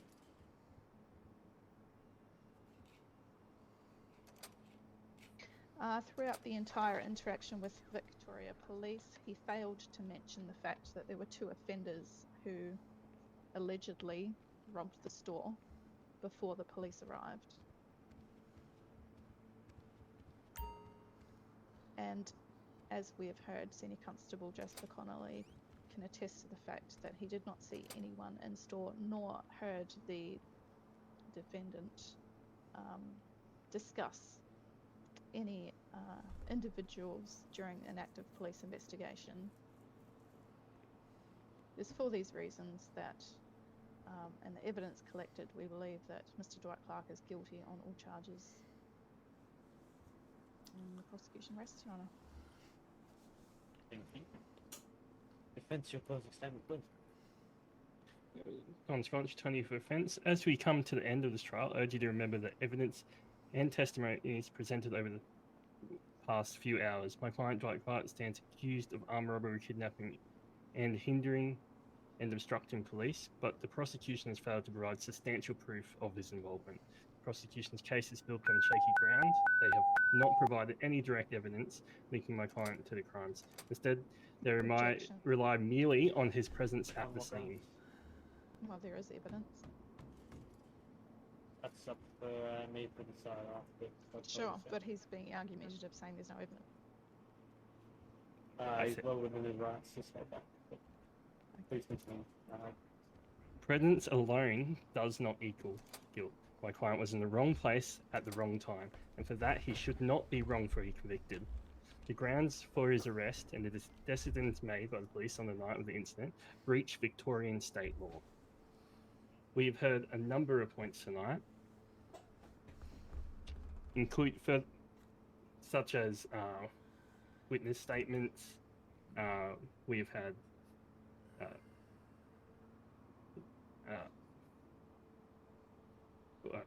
we've had a number of points tonight, also pointing out great examples of why he may have a torch on him, why he has cash on him. We've provided evidence and proof for all of that. Furthermore, we provide receipts, other evidence that account for all the cash found on my client. The documentation proves that the money was legally attained and had no connection to alleged robbery. Moreover, we presented a character reference from a fellow officer who attested to my client's honesty and integrity. This testimony supports the notion that Dwight Clark is a law-abiding citizen and not a criminal. In our justice system, the burden of proof is on the prosecution, and they must prove guilty beyond a reasonable doubt. They have not met this burden. The evidence shows that my client is innocent and should not be punished for being at the wrong place at the wrong time. I ask you to deliver a verdict of not guilty for Dwight Clark on all accounts. Thank you. Thank you both for your time. At this point, I will head back into my chambers for 10 minutes. 10 to 15 minutes. I'm fair and reasonably correct. During this time, please do not talk to each other parties. Members of the gallery are free to walk around the courthouse, the defendant not to leave until the vote. Then Thank you, Your Honour.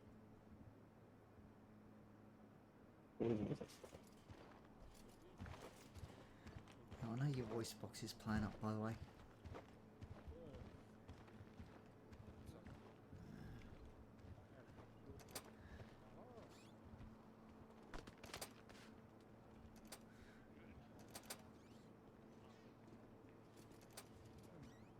Sam, do you want me to just call Vicpo?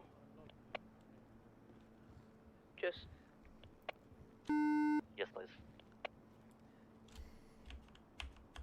You're good to go? Just so everyone knows, the court is in recess for 10 to 15 minutes. Thanks.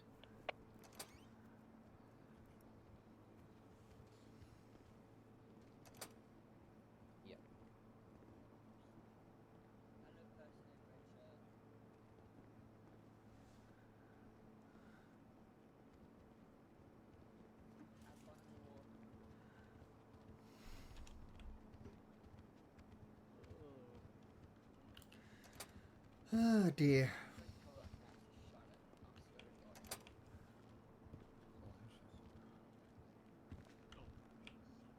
All good? Yep. That's good.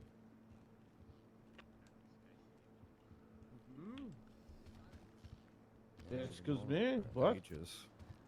Hello, Ford. How are you today? Be quiet. You're a bit quiet there, Steve. Oh. Okay, How are you today, Ford? There we go. Oh, pretty good, pretty good. That's good. I'm just chilling. Haven't seen you in a while. Sort of might come down. Yeah. Not on duty or anything. I mean, I've got my shit still on me, like Yeah. the other shit. I've got the, like, I'll just get dressed in my big pole fit so I don't have to put, like, everything away. Yep. You been keeping well? Hello, Miles. Whisper by the way, Miles. Yes, I'm on Whisper for the court and everything. So. Yeah. Alright. Hi, Stephen. Hello. How are you? I'm good, thank you, Chase. Bro, get... So have you been forward? Yeah, pretty good, pretty good. That's the way. Glad to hear it. I'm Ford. looking to. I'm looking Do to what, get sir? into GD. Oh, yeah, yeah. You've done full CO yet, or? Oh, no, you're not CO? yet, I'm but not I'll- too sure. But Yeah. when I get to Big Folder, I want to go to GD. You're Hey, good, you're Stephen. gonna be GD anyway, mate. Yeah, I'm good. You start off your GD. Yeah, I'm gonna stay there. I don't want to go to like Yeah, high speed. GD you know? on top. Oh yeah. No, I'm gonna be. I'll leave you to it, eh? You're good there, Stephen. I think they've got like 10 minutes. You're good? Yeah, I'm good. You've been how long have you been Well, staying I'm like a highway for? patrol 'cause I can drive. Long enough. No, can you? Better than Benico 669, also known as Chris Ripley. You're not permitted to go past this area, so. Actually, I am. Because. Yeah. Something like that.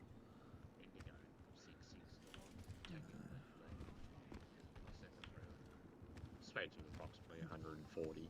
Shut up, Shane. Oh, shut the fuck up, Cody. Jeez. You all good? Yeah, gentlemen. remember you in the courthouse. I swear.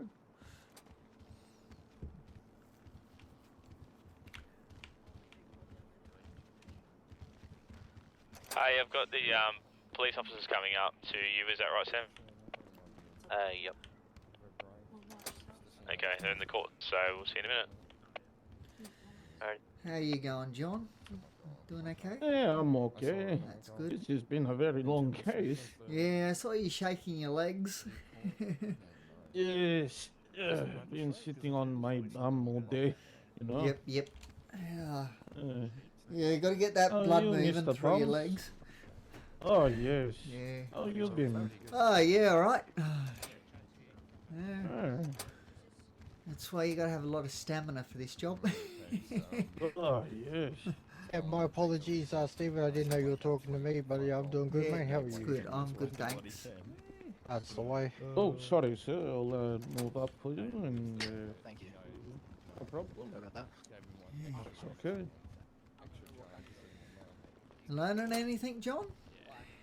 Well, no, it's things have changed. Yeah. Yeah. But that's normal. Things Yeah. always change. Yeah, no, I like it. Yeah. But at the moment, it seems a bit of a deadlock. I mean, Yeah. Yeah, like the prosecution, you know, at the scene, and then defense saying that you know, just at the shop, you know, to get money out. Yeah. So does this mean if someone is found guilty, you know, like it means that you should be careful for trying to get the money out at the ATM? Yep. That's it. Hmm. Yeah, there's two good lawyers going up against each other, so Hmm. yeah. Yes. So yeah, not surprised really that. Hey. Good to see some more lawyers, Yeah. actually. Leave it Last on time I telling was to get out of around, this area. Just let you know, not sir, many do not go lawyers. to the witness area. I'm not. If he wants to speak to you, he's welcome to come back here, but don't I'm go. being harassed. Help. Anyway, lost. It's just one of those things. Still in recess? Yeah. I'll be back up the front when recess is over. So if I'm not there, then you know it's not over. Hmm. No idea. Oh, been like 3 hours. Yep. I'll be clocking off after. Yeah, I'll be clocking off after this as well. Got to think about. That's wise. Got to think about some sleep, you know. And meanwhile, I'm still on duty, and case no one's wanted the case yet, so I'm gonna definitely clock off after this. Yep. Nothing wrong with that. Well, I might go to tequila and drink so much that I forget my name. Fair enough. Might suit me there as well. I'll meet you there. I mean, he's old, but I think he's I don't know why you'd want to drink that much, but anyway. I But I feel don't like drink, I've so drank- that's probably why I don't get it. You're probably Well, I mean, good it's acceptable. If I bottles. took drugs, they'd probably fire me. Yeah, but I'm just saying I don't drink, so I don't get the whole thing of wanting to drink till you forget your name. Oh, it's been a very long case, and I'd probably feel drunk already. Fair enough. Although I have not drunk. I mean, if I Anyway. had kids, they'd be worried that I've gone to the milk shop and never coming back. Mate, why don't do that to me? Like my dad, yeah, fuck you and me both, eh? Can we not swear? Let's go. We're in court. No Remember swearing. that, gentleman? Oh, okay. No swearing in court ever. It just brings up traumatic memories. It's all good, mate. I'm here for you. Yeah. Thinking of my dad, wherever he is It's right okay. Because even though we're sheriffs, it doesn't give us an excuse to swear in court. Okay? Yeah, it's all good. It's the same. That man behind. is that man supposed to be behind it? No. No, I've already told him that. Chase. I think, Oh, look at them swarm. Don't do it, Chase. You've been told to stay behind this barrier, so please do it. Steven, remember my promise? No.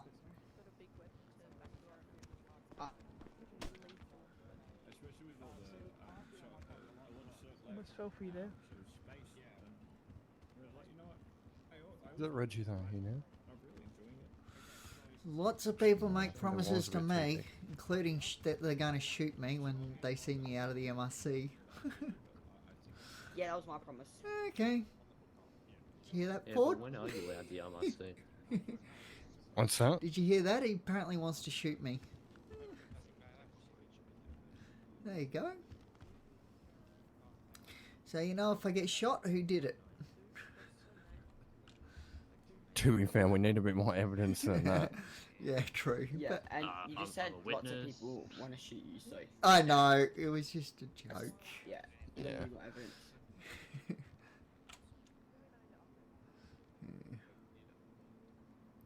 And I can't have body cam while in court, so. Miles, Yeah, what's up? can you come to the holding Hey, cells, Ford. please? Yes. I believe I put in a complaint to someone called Wayne, and I believe it was the wrong person. Thank you. We can discuss it afterwards, mate. Probably not the best place to discuss it. I won't call it. It should be the best. It's probably something best discussed in private. Shut up, Steven. No one asked you. You want to be Vic Paul. You're not Vic Paul. Oh, Alright. I settled down. Yeah. Anyway. Can you also please not swear, Chase? As this is a courtroom. Oh, so shut up is classified as Yes, it is. So please don't say that. Otherwise you Shut will up get is a contempt word of now. court. When was that a sword? It has always been a swear word. Miles, are you coming? Yeah, copy, I just needed your direction. A direction? Yeah. Just in here, ma'am.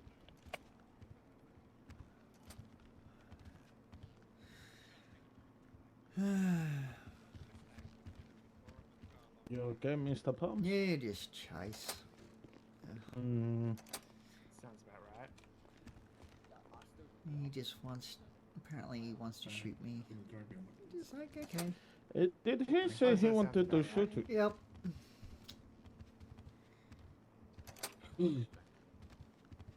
Hey, Joseph, how you doing?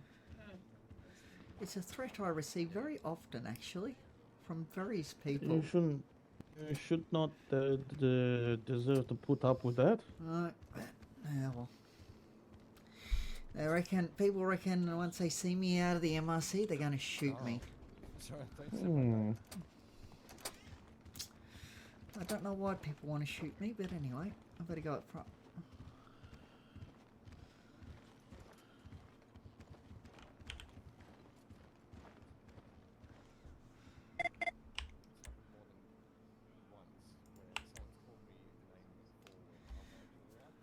The court has come back with a verdict. Fuck, Jake.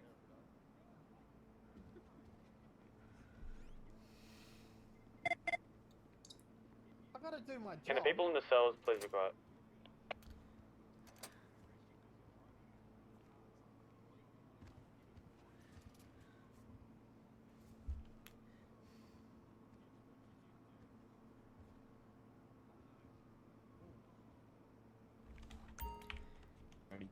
In the District Court of Victoria, in the matter of Dwight Clark, the State of Victoria, after thorough independent review of the facts and points brought up by both parties during trial by myself, the court finds the following.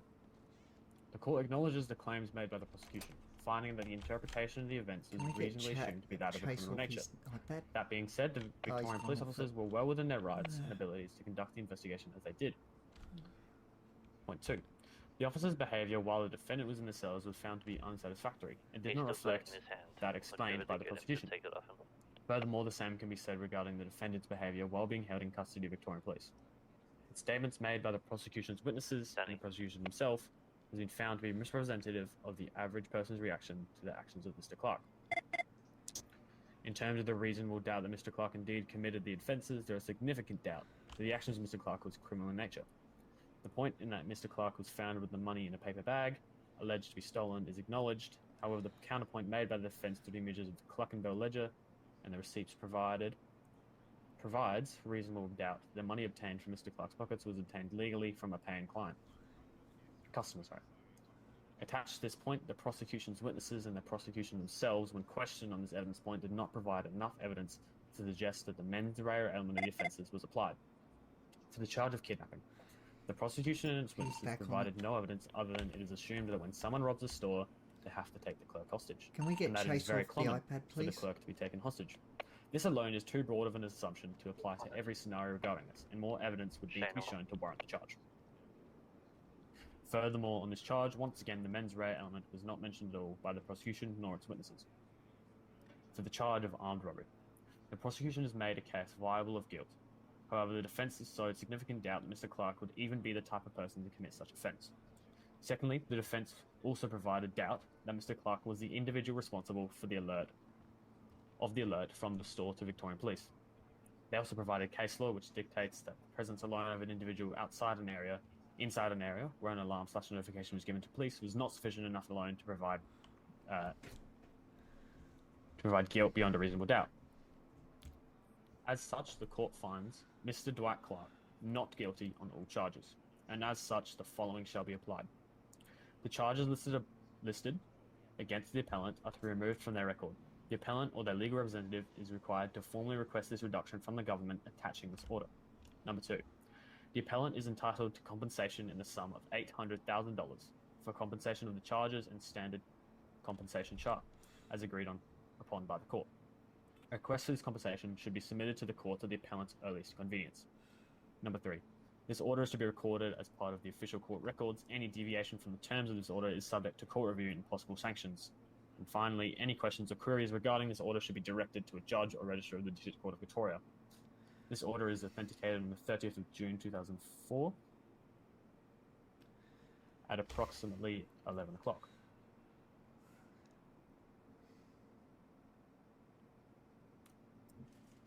That is all for today. Any questions regarding this can be directed to myself. I'll either be here or in my chambers for the next 5 to 10 minutes. Thank you all for your time today, and Mr. Clark, you are a free man.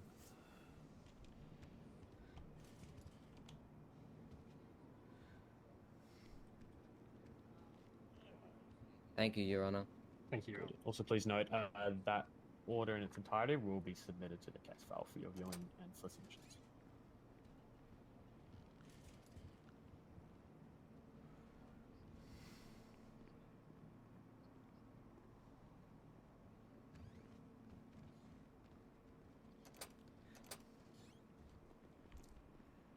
Alrighty, court is over and everyone in the room is dismissed. Just so everyone knows, court is over. Thank you. What'd you say, Stephen? Mate, can you please not Oh, go yeah, to the front sorry. desk?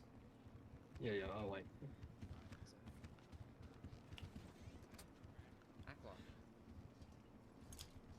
Hey, congratulations.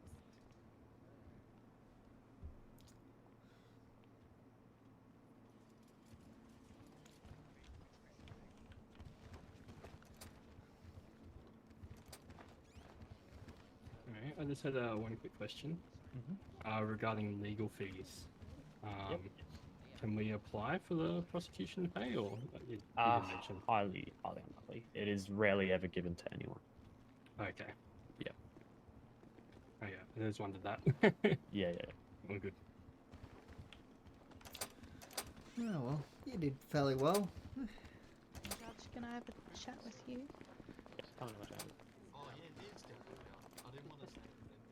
You're not allowed in there, Chase. Court's over. Where'd the judge go? I want to ask the judge a question. In his chamber. Yeah, just give him a minute. He's having a private chat. Thank you. Is it something a magistrate can... You can ask a magistrate? So I'm sending a message. I wanna ask him why he stole my nana's wig. I don't think he will answer that one. But he did, and I want it back. Right. That's the only reason why I came here. Right. Hey, Stephen. Yeah. Are you available after this to go up to up? No, I'll be clocking off because I got to think Oh, about doesn't matter. working my head in the morning. Oh, No, you're good, mate. that's not that. Okay. Yeah, he stole my granny's wig, and I just really want it back, you know, because she looks really crooked at night, you know. She has no teeth or hair. Just looking for the wig back. And why would the magistrate steal something? Well, the judge, I should say. He stole my granny's wig. Why would he? Oh, you gotta put your sheriff in check, mate. Should we go ask if his honour wants to answer it or not before we? At the moment, you he's should- in a private chat, so no. You need to put your sheriff in check. I was told I need to search, and I didn't go outside of a sheriff's eyesight. I saw him leave. I didn't like see him. Well, Like, I don't that's know, I not didn't see on him me, stay in the as area. I was at front dealing with other things. So that's Stephen, up I'm about to me. crash out. I'm really about sure to how to ask. crash out, Stephen. What do you mean by that? I'm gonna crash out, Stephen. Crash out? I don't think you understand from my pocket, Stephen. Right. I'm about to crash out, Stephen. Stephen, Yeah. this person wants to know for a name change through the court. Magistrate can do a name change. Is anyone up in the gallery and stuff still or I'm not? about to crash out, guys. Unsure. No, everyone's cleared out. We have the lady that would like to do a name change. Okay, I've about to say a couple people walking out the doors, give me that's all. 1 second. No, they were just chilling in the lobby. This lady here. Okay, that I was like tripping out, Oh, like which there's a lot of one? people there now that's not, and I was just This like, lady just here. where'd everyone go? Because they haven't left yet. Would like to do a name In change. 5 minutes, I'm gonna Hello. say, make sure you clear them all out and tell them to leave. So you want to do a name change, do you? I second that. Especially Okay, Chase. so I'm I can do that. Do you do a lot of Okay. contracts, business contracts? Yeah. Trace, you need to leave, mate. Chase just went into a restricted area. Can someone please escort Chase out of the court premises? Ryan, can I get my thing back? Oh, what? Thing? Oh, the silencer? Yep. Well, Right. that's what you They're called not gonna take it. What are your numbers? Yeah. 97. Lucky numbers. You all good? Wait, Reggie has a silence on. Hello, Mr. Papadopoulos. Good to see you. Yeah, fair enough. No problem. Sorry. Yeah, sure, I'll leave it to you. So I just want to just say wait in hello. the courtroom or? Yeah, you can wait out here if you want. Yeah, out here. Good. What was your name, sorry?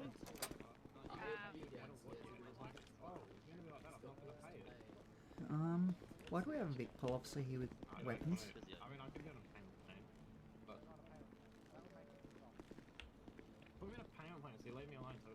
Stefan, where do we go now? Stephen. They'll still pull you over. Sorry, oops, someone.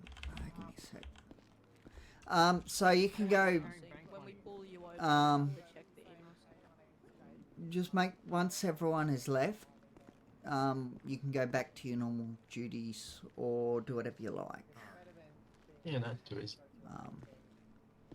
Sorry, I had to go off radio for a second because I had a phone call. What's up? Oh. So we're just clearing people out within 5 minutes. Yeah, I was just wondering why that big pull officer's here. It's like 3 minutes, 2 What, the minutes big officer's in there? Oh, there was a Vic pull officer that walked in here with his weapons. Clocking off.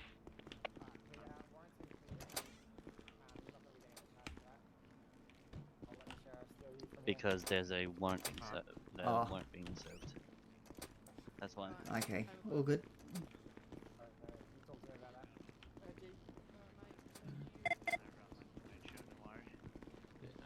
Can I get a recruit to the holding cells, please? Someone needs a payment plan. Yeah, I'm alright. Where did the magistrate Alright, so thank you. go? Oh, there he is. There. Come back, come back, come back. All good. Okay, then a different recruit, Is please. he just doing a name change, is he? Name change, yeah. Chase was a bit of a handful to get out, but we cuffed him and got him. Alright, sweet thing. I just had to direct him because he was confused.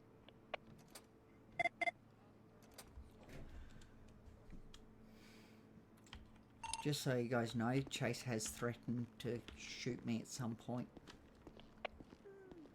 It's alright. I told them to escort him out, so he's out.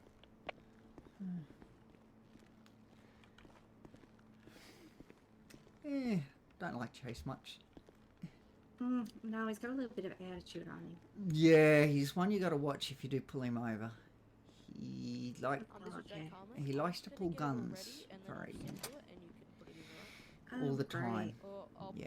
So much to look forward to. Yeah, that's one person you don't trust. Ever. I mean, Alright, ever. Noted. Even if he's in the MRC, don't trust him. Yeah, no, I've dealt with him in the MRC. Yeah. He was really infatuated on me having a cousin apparently. Okay, fair enough. Just really wouldn't let it go. Who cares? It's none of his business. That's right. One of the other CEOs managed to kind of deflect the conversation and finally shut him up. Yeah.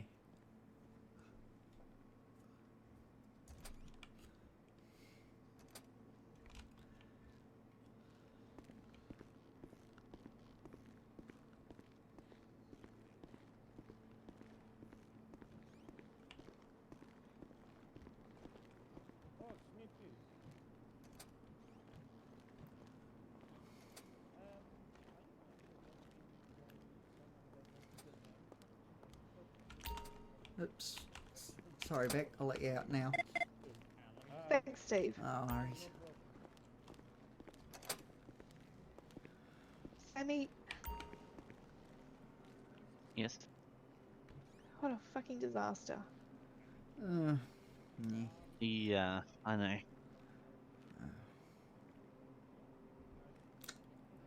I need a drink. Oh, but So this, obviously, this is very new to me, so can you kind of guide me how to do it? Yeah, so if you look in the name changes section in our emails, you'll see the template. Yeah. And that Okay. is all the information that you need from the person. So you'll need. Sorry. Maybe. Give me one sec. Sorry, Simili. Okay. So, I see the email, and then the old name, and then the new name. Is that how it works? Yeah. Okay. All right. So the old name and new name, and then there's one that I'm looking at. I think I get it. And then basically, they pay 30 grand for this. Or... 30 grand, yep. Okay. And they'll go just straight to you, and you can keep that. Oh, okay. Oh, okay. That's a bit contraception to me, but anyway. So do I just get her to put a dot in the emails? So Yeah. I wonder where she is. Just here. Right behind us. Oh, sorry. You're very invisible. Camouflage. So sorry to. Are you there, ma'am? Yep. So if you can do me a favor, if you can put in the general or I think you cut out. Is it clear upstairs sorry, now, can guys? you Lobby hear me? clear, gallery clear, Cut out etc. again. Yeah, can we get them cleared out now, okay, please? One is just hello? getting a name change, and we've hang on, got hang on. Beck I here think still, you so need to no rush. come over here. Is that better? Yeah. As long as everyone else is it's the gone, window, it's fine. Window starts air goes in your ear, and get a block ear. gotcha. Anyway, yeah. So basically, if you can do me one favor, if you go to the are you in the court email? Any chance? In the court. Yep. Yeah. If you can put it in general or reception, whichever one you want to, and just put a dot in there, and then I'll be able to change your. Just obviously put the name that you have now, and then the one that you want, and then I can do that. It's about $30,000. So is that okay for you, or?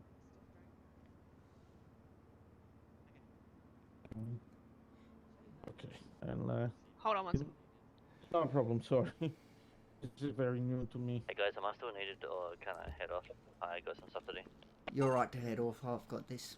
Thank you, Smithy. for Got it. helping. You're right, Sam. Keep talking to each other. They're like Alright. 5 meters apart. Alright, thank you. Thanks, Steve. All good. If any issues arise, just email me. Will do. And then. Okay. So you want it from that name to Hazel Fraser? Yes, please. Okay, so the first one is your current name, and then the second one is the one that you want. Is it Yes, please. correct? Yeah. Okay. So do that for you. So just copy from there. Just give me 1 second. Yep.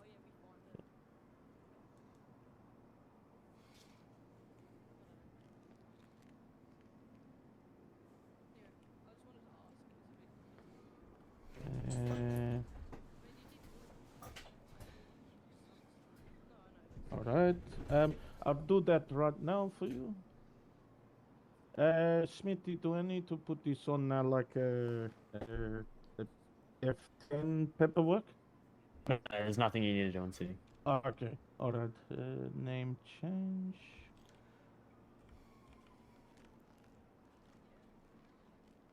Right. Sorry, I won't be too long. I do apologize. No, you're right.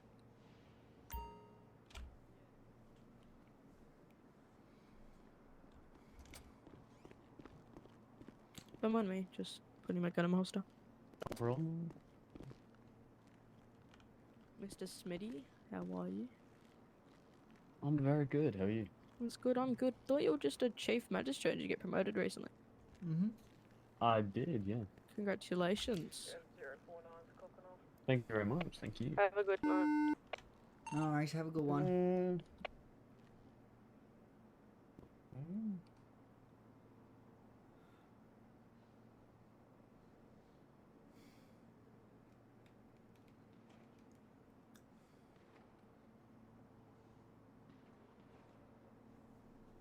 So your old name was Harriet Death, and you want to change it to Hazel Fraser? Yes. Okay. All right, no problem. Easy peasy.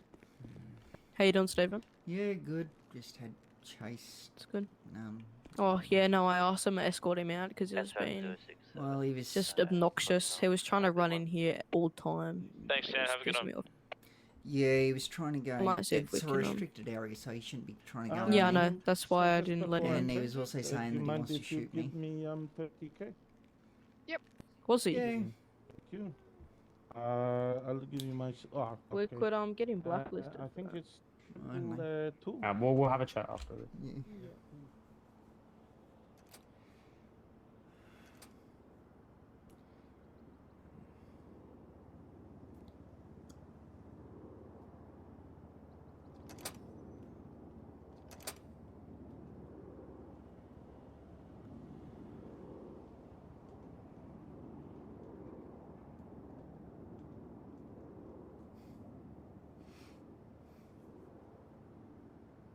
So did you have? Sorry, my bad. It's 235. Sorry. Actually, no. God. Sorry. I recommend sign language. 929. That's me, and then I'm. So you just need it. So do you have 30k in cash on you at all? No, I don't. I only have it in my bank. Okay. You'll need to. Actually, I can do this. Just come over here for me.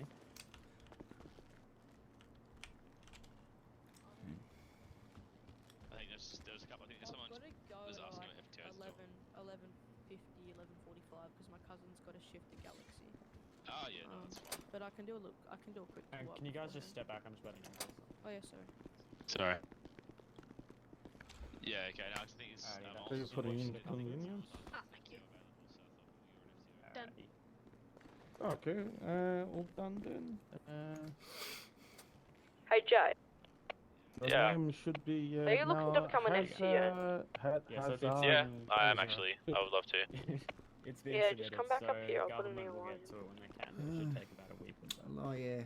There's something I've got to try and do at some point. Liam's approved someone Should for take 8 a week. weeks, 63,000 a week. Okay. I just haven't been able to get back in is that contact with the okay? person.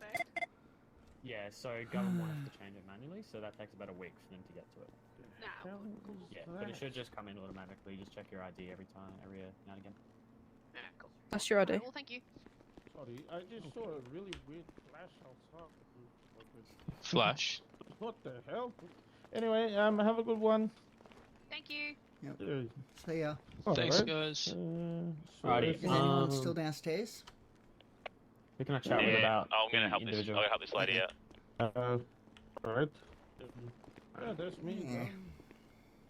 So what happened during the case? I've heard some stuff on radio. but- Well, Chase, I don't know, but by the sounds of it, Chase, well, after the case, Chase was trying to get in through that door there, and he did go through it into the cell area, which is off limits, obviously, to the public. Chase Snow. Chase Sphinx Snow. I don't know what Sphinx his Snow, name, yeah. his name is now, but I know it's Chase something. Yeah, Snow. it's Chase Sphinx Snow. Sphinx, is it? Oh, he keeps changing it all the Sphinx. time. And in the courtroom, when you were in your chambers, he said that he wants to kill me. You're right. Is he still there? We had to get him out. No, I told him. I got them to escort him out. I told them to make him leave. And he was also wanting to talk to you about getting his grand's wig back. Because apparently you stole it. Who? You did. Me? Yeah, I'm like, why would he steal it for? What? I think he just wanted to get close to you to do something. Yeah, he definitely did. Yeah. So that's one of the reasons we escorted him out. Yeah. Just no. I've been shot at by him before, and he's pulled a gun on me before. So he's one person you can't trust. I've even come across him in the MRC where you can't trust him. Yeah. Well, if he was still here, I would have given him contempt, but that's fine. Yeah. I mean, I can call him down here if you want. Yeah, please do. Tell him that the magistrate wants to chat. The judge wants to have a chat with him. No, I'll just say the judge will give you back his wig or whatever, and then he'll actually calm down. Yeah. What was he? What did he want? A wig or something? Yeah, his Nana's wig. Apparently, Tim Okay. stole it. Nana's wig. Never met the dude. Oh.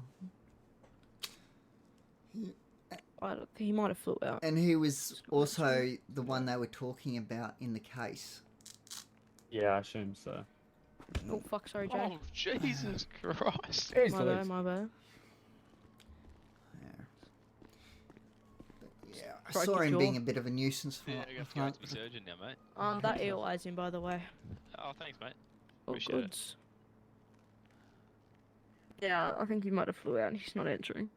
That's fine. And then they had another person who was here with a warrant, so we had to get Vic Pole up here to deal with him. Yeah, right. No, that wasn't a blacklist thing though. That was just a he didn't stop. Yeah. So, yeah. Right. I'll put a blacklist for Jess. Thank you. Yep.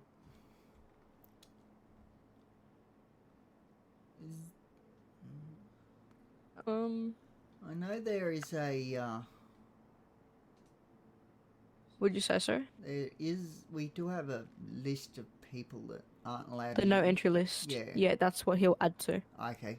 It'll pop so up he in does there. have access to adding to that, does he? Okay, good. Yeah, I mean he's the judge, so Yeah. Yeah. he's like at the top.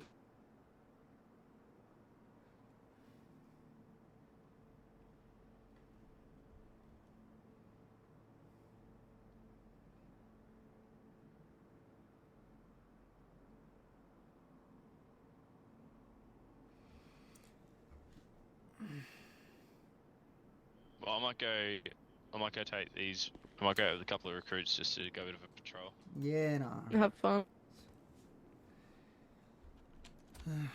I gotta find it, but I'll put it in when I find it. Yeah. See you later. Have a good night. Fun what?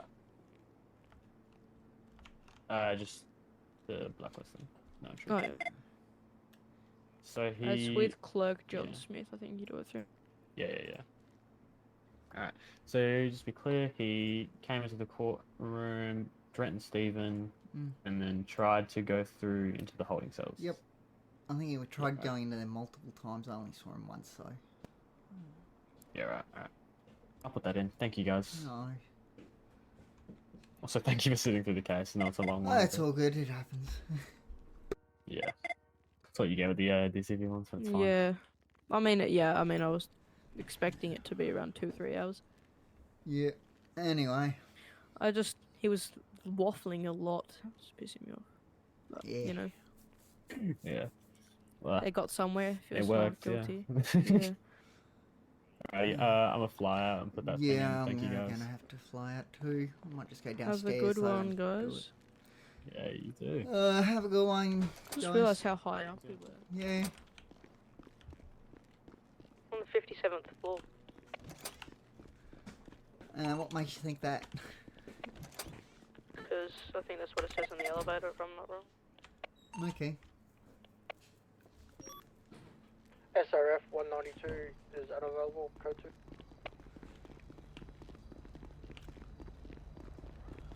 All goods, mate. How are you two today? Not too bad, That's mate. good. I'm good, thanks. Busy night out there? Good to hear. Oh, it's not too bad. Oh, that's good. Quiet. You know what he's trying to do, don't you? Yeah. Anyway, I'll leave you guys to it. Have a good night. You too, man. Will do. See ya.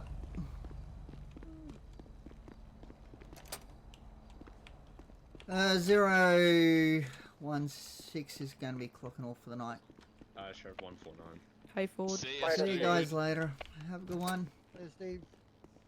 Oh, okay, he's getting the battalion. SRF 149 back from a head pop.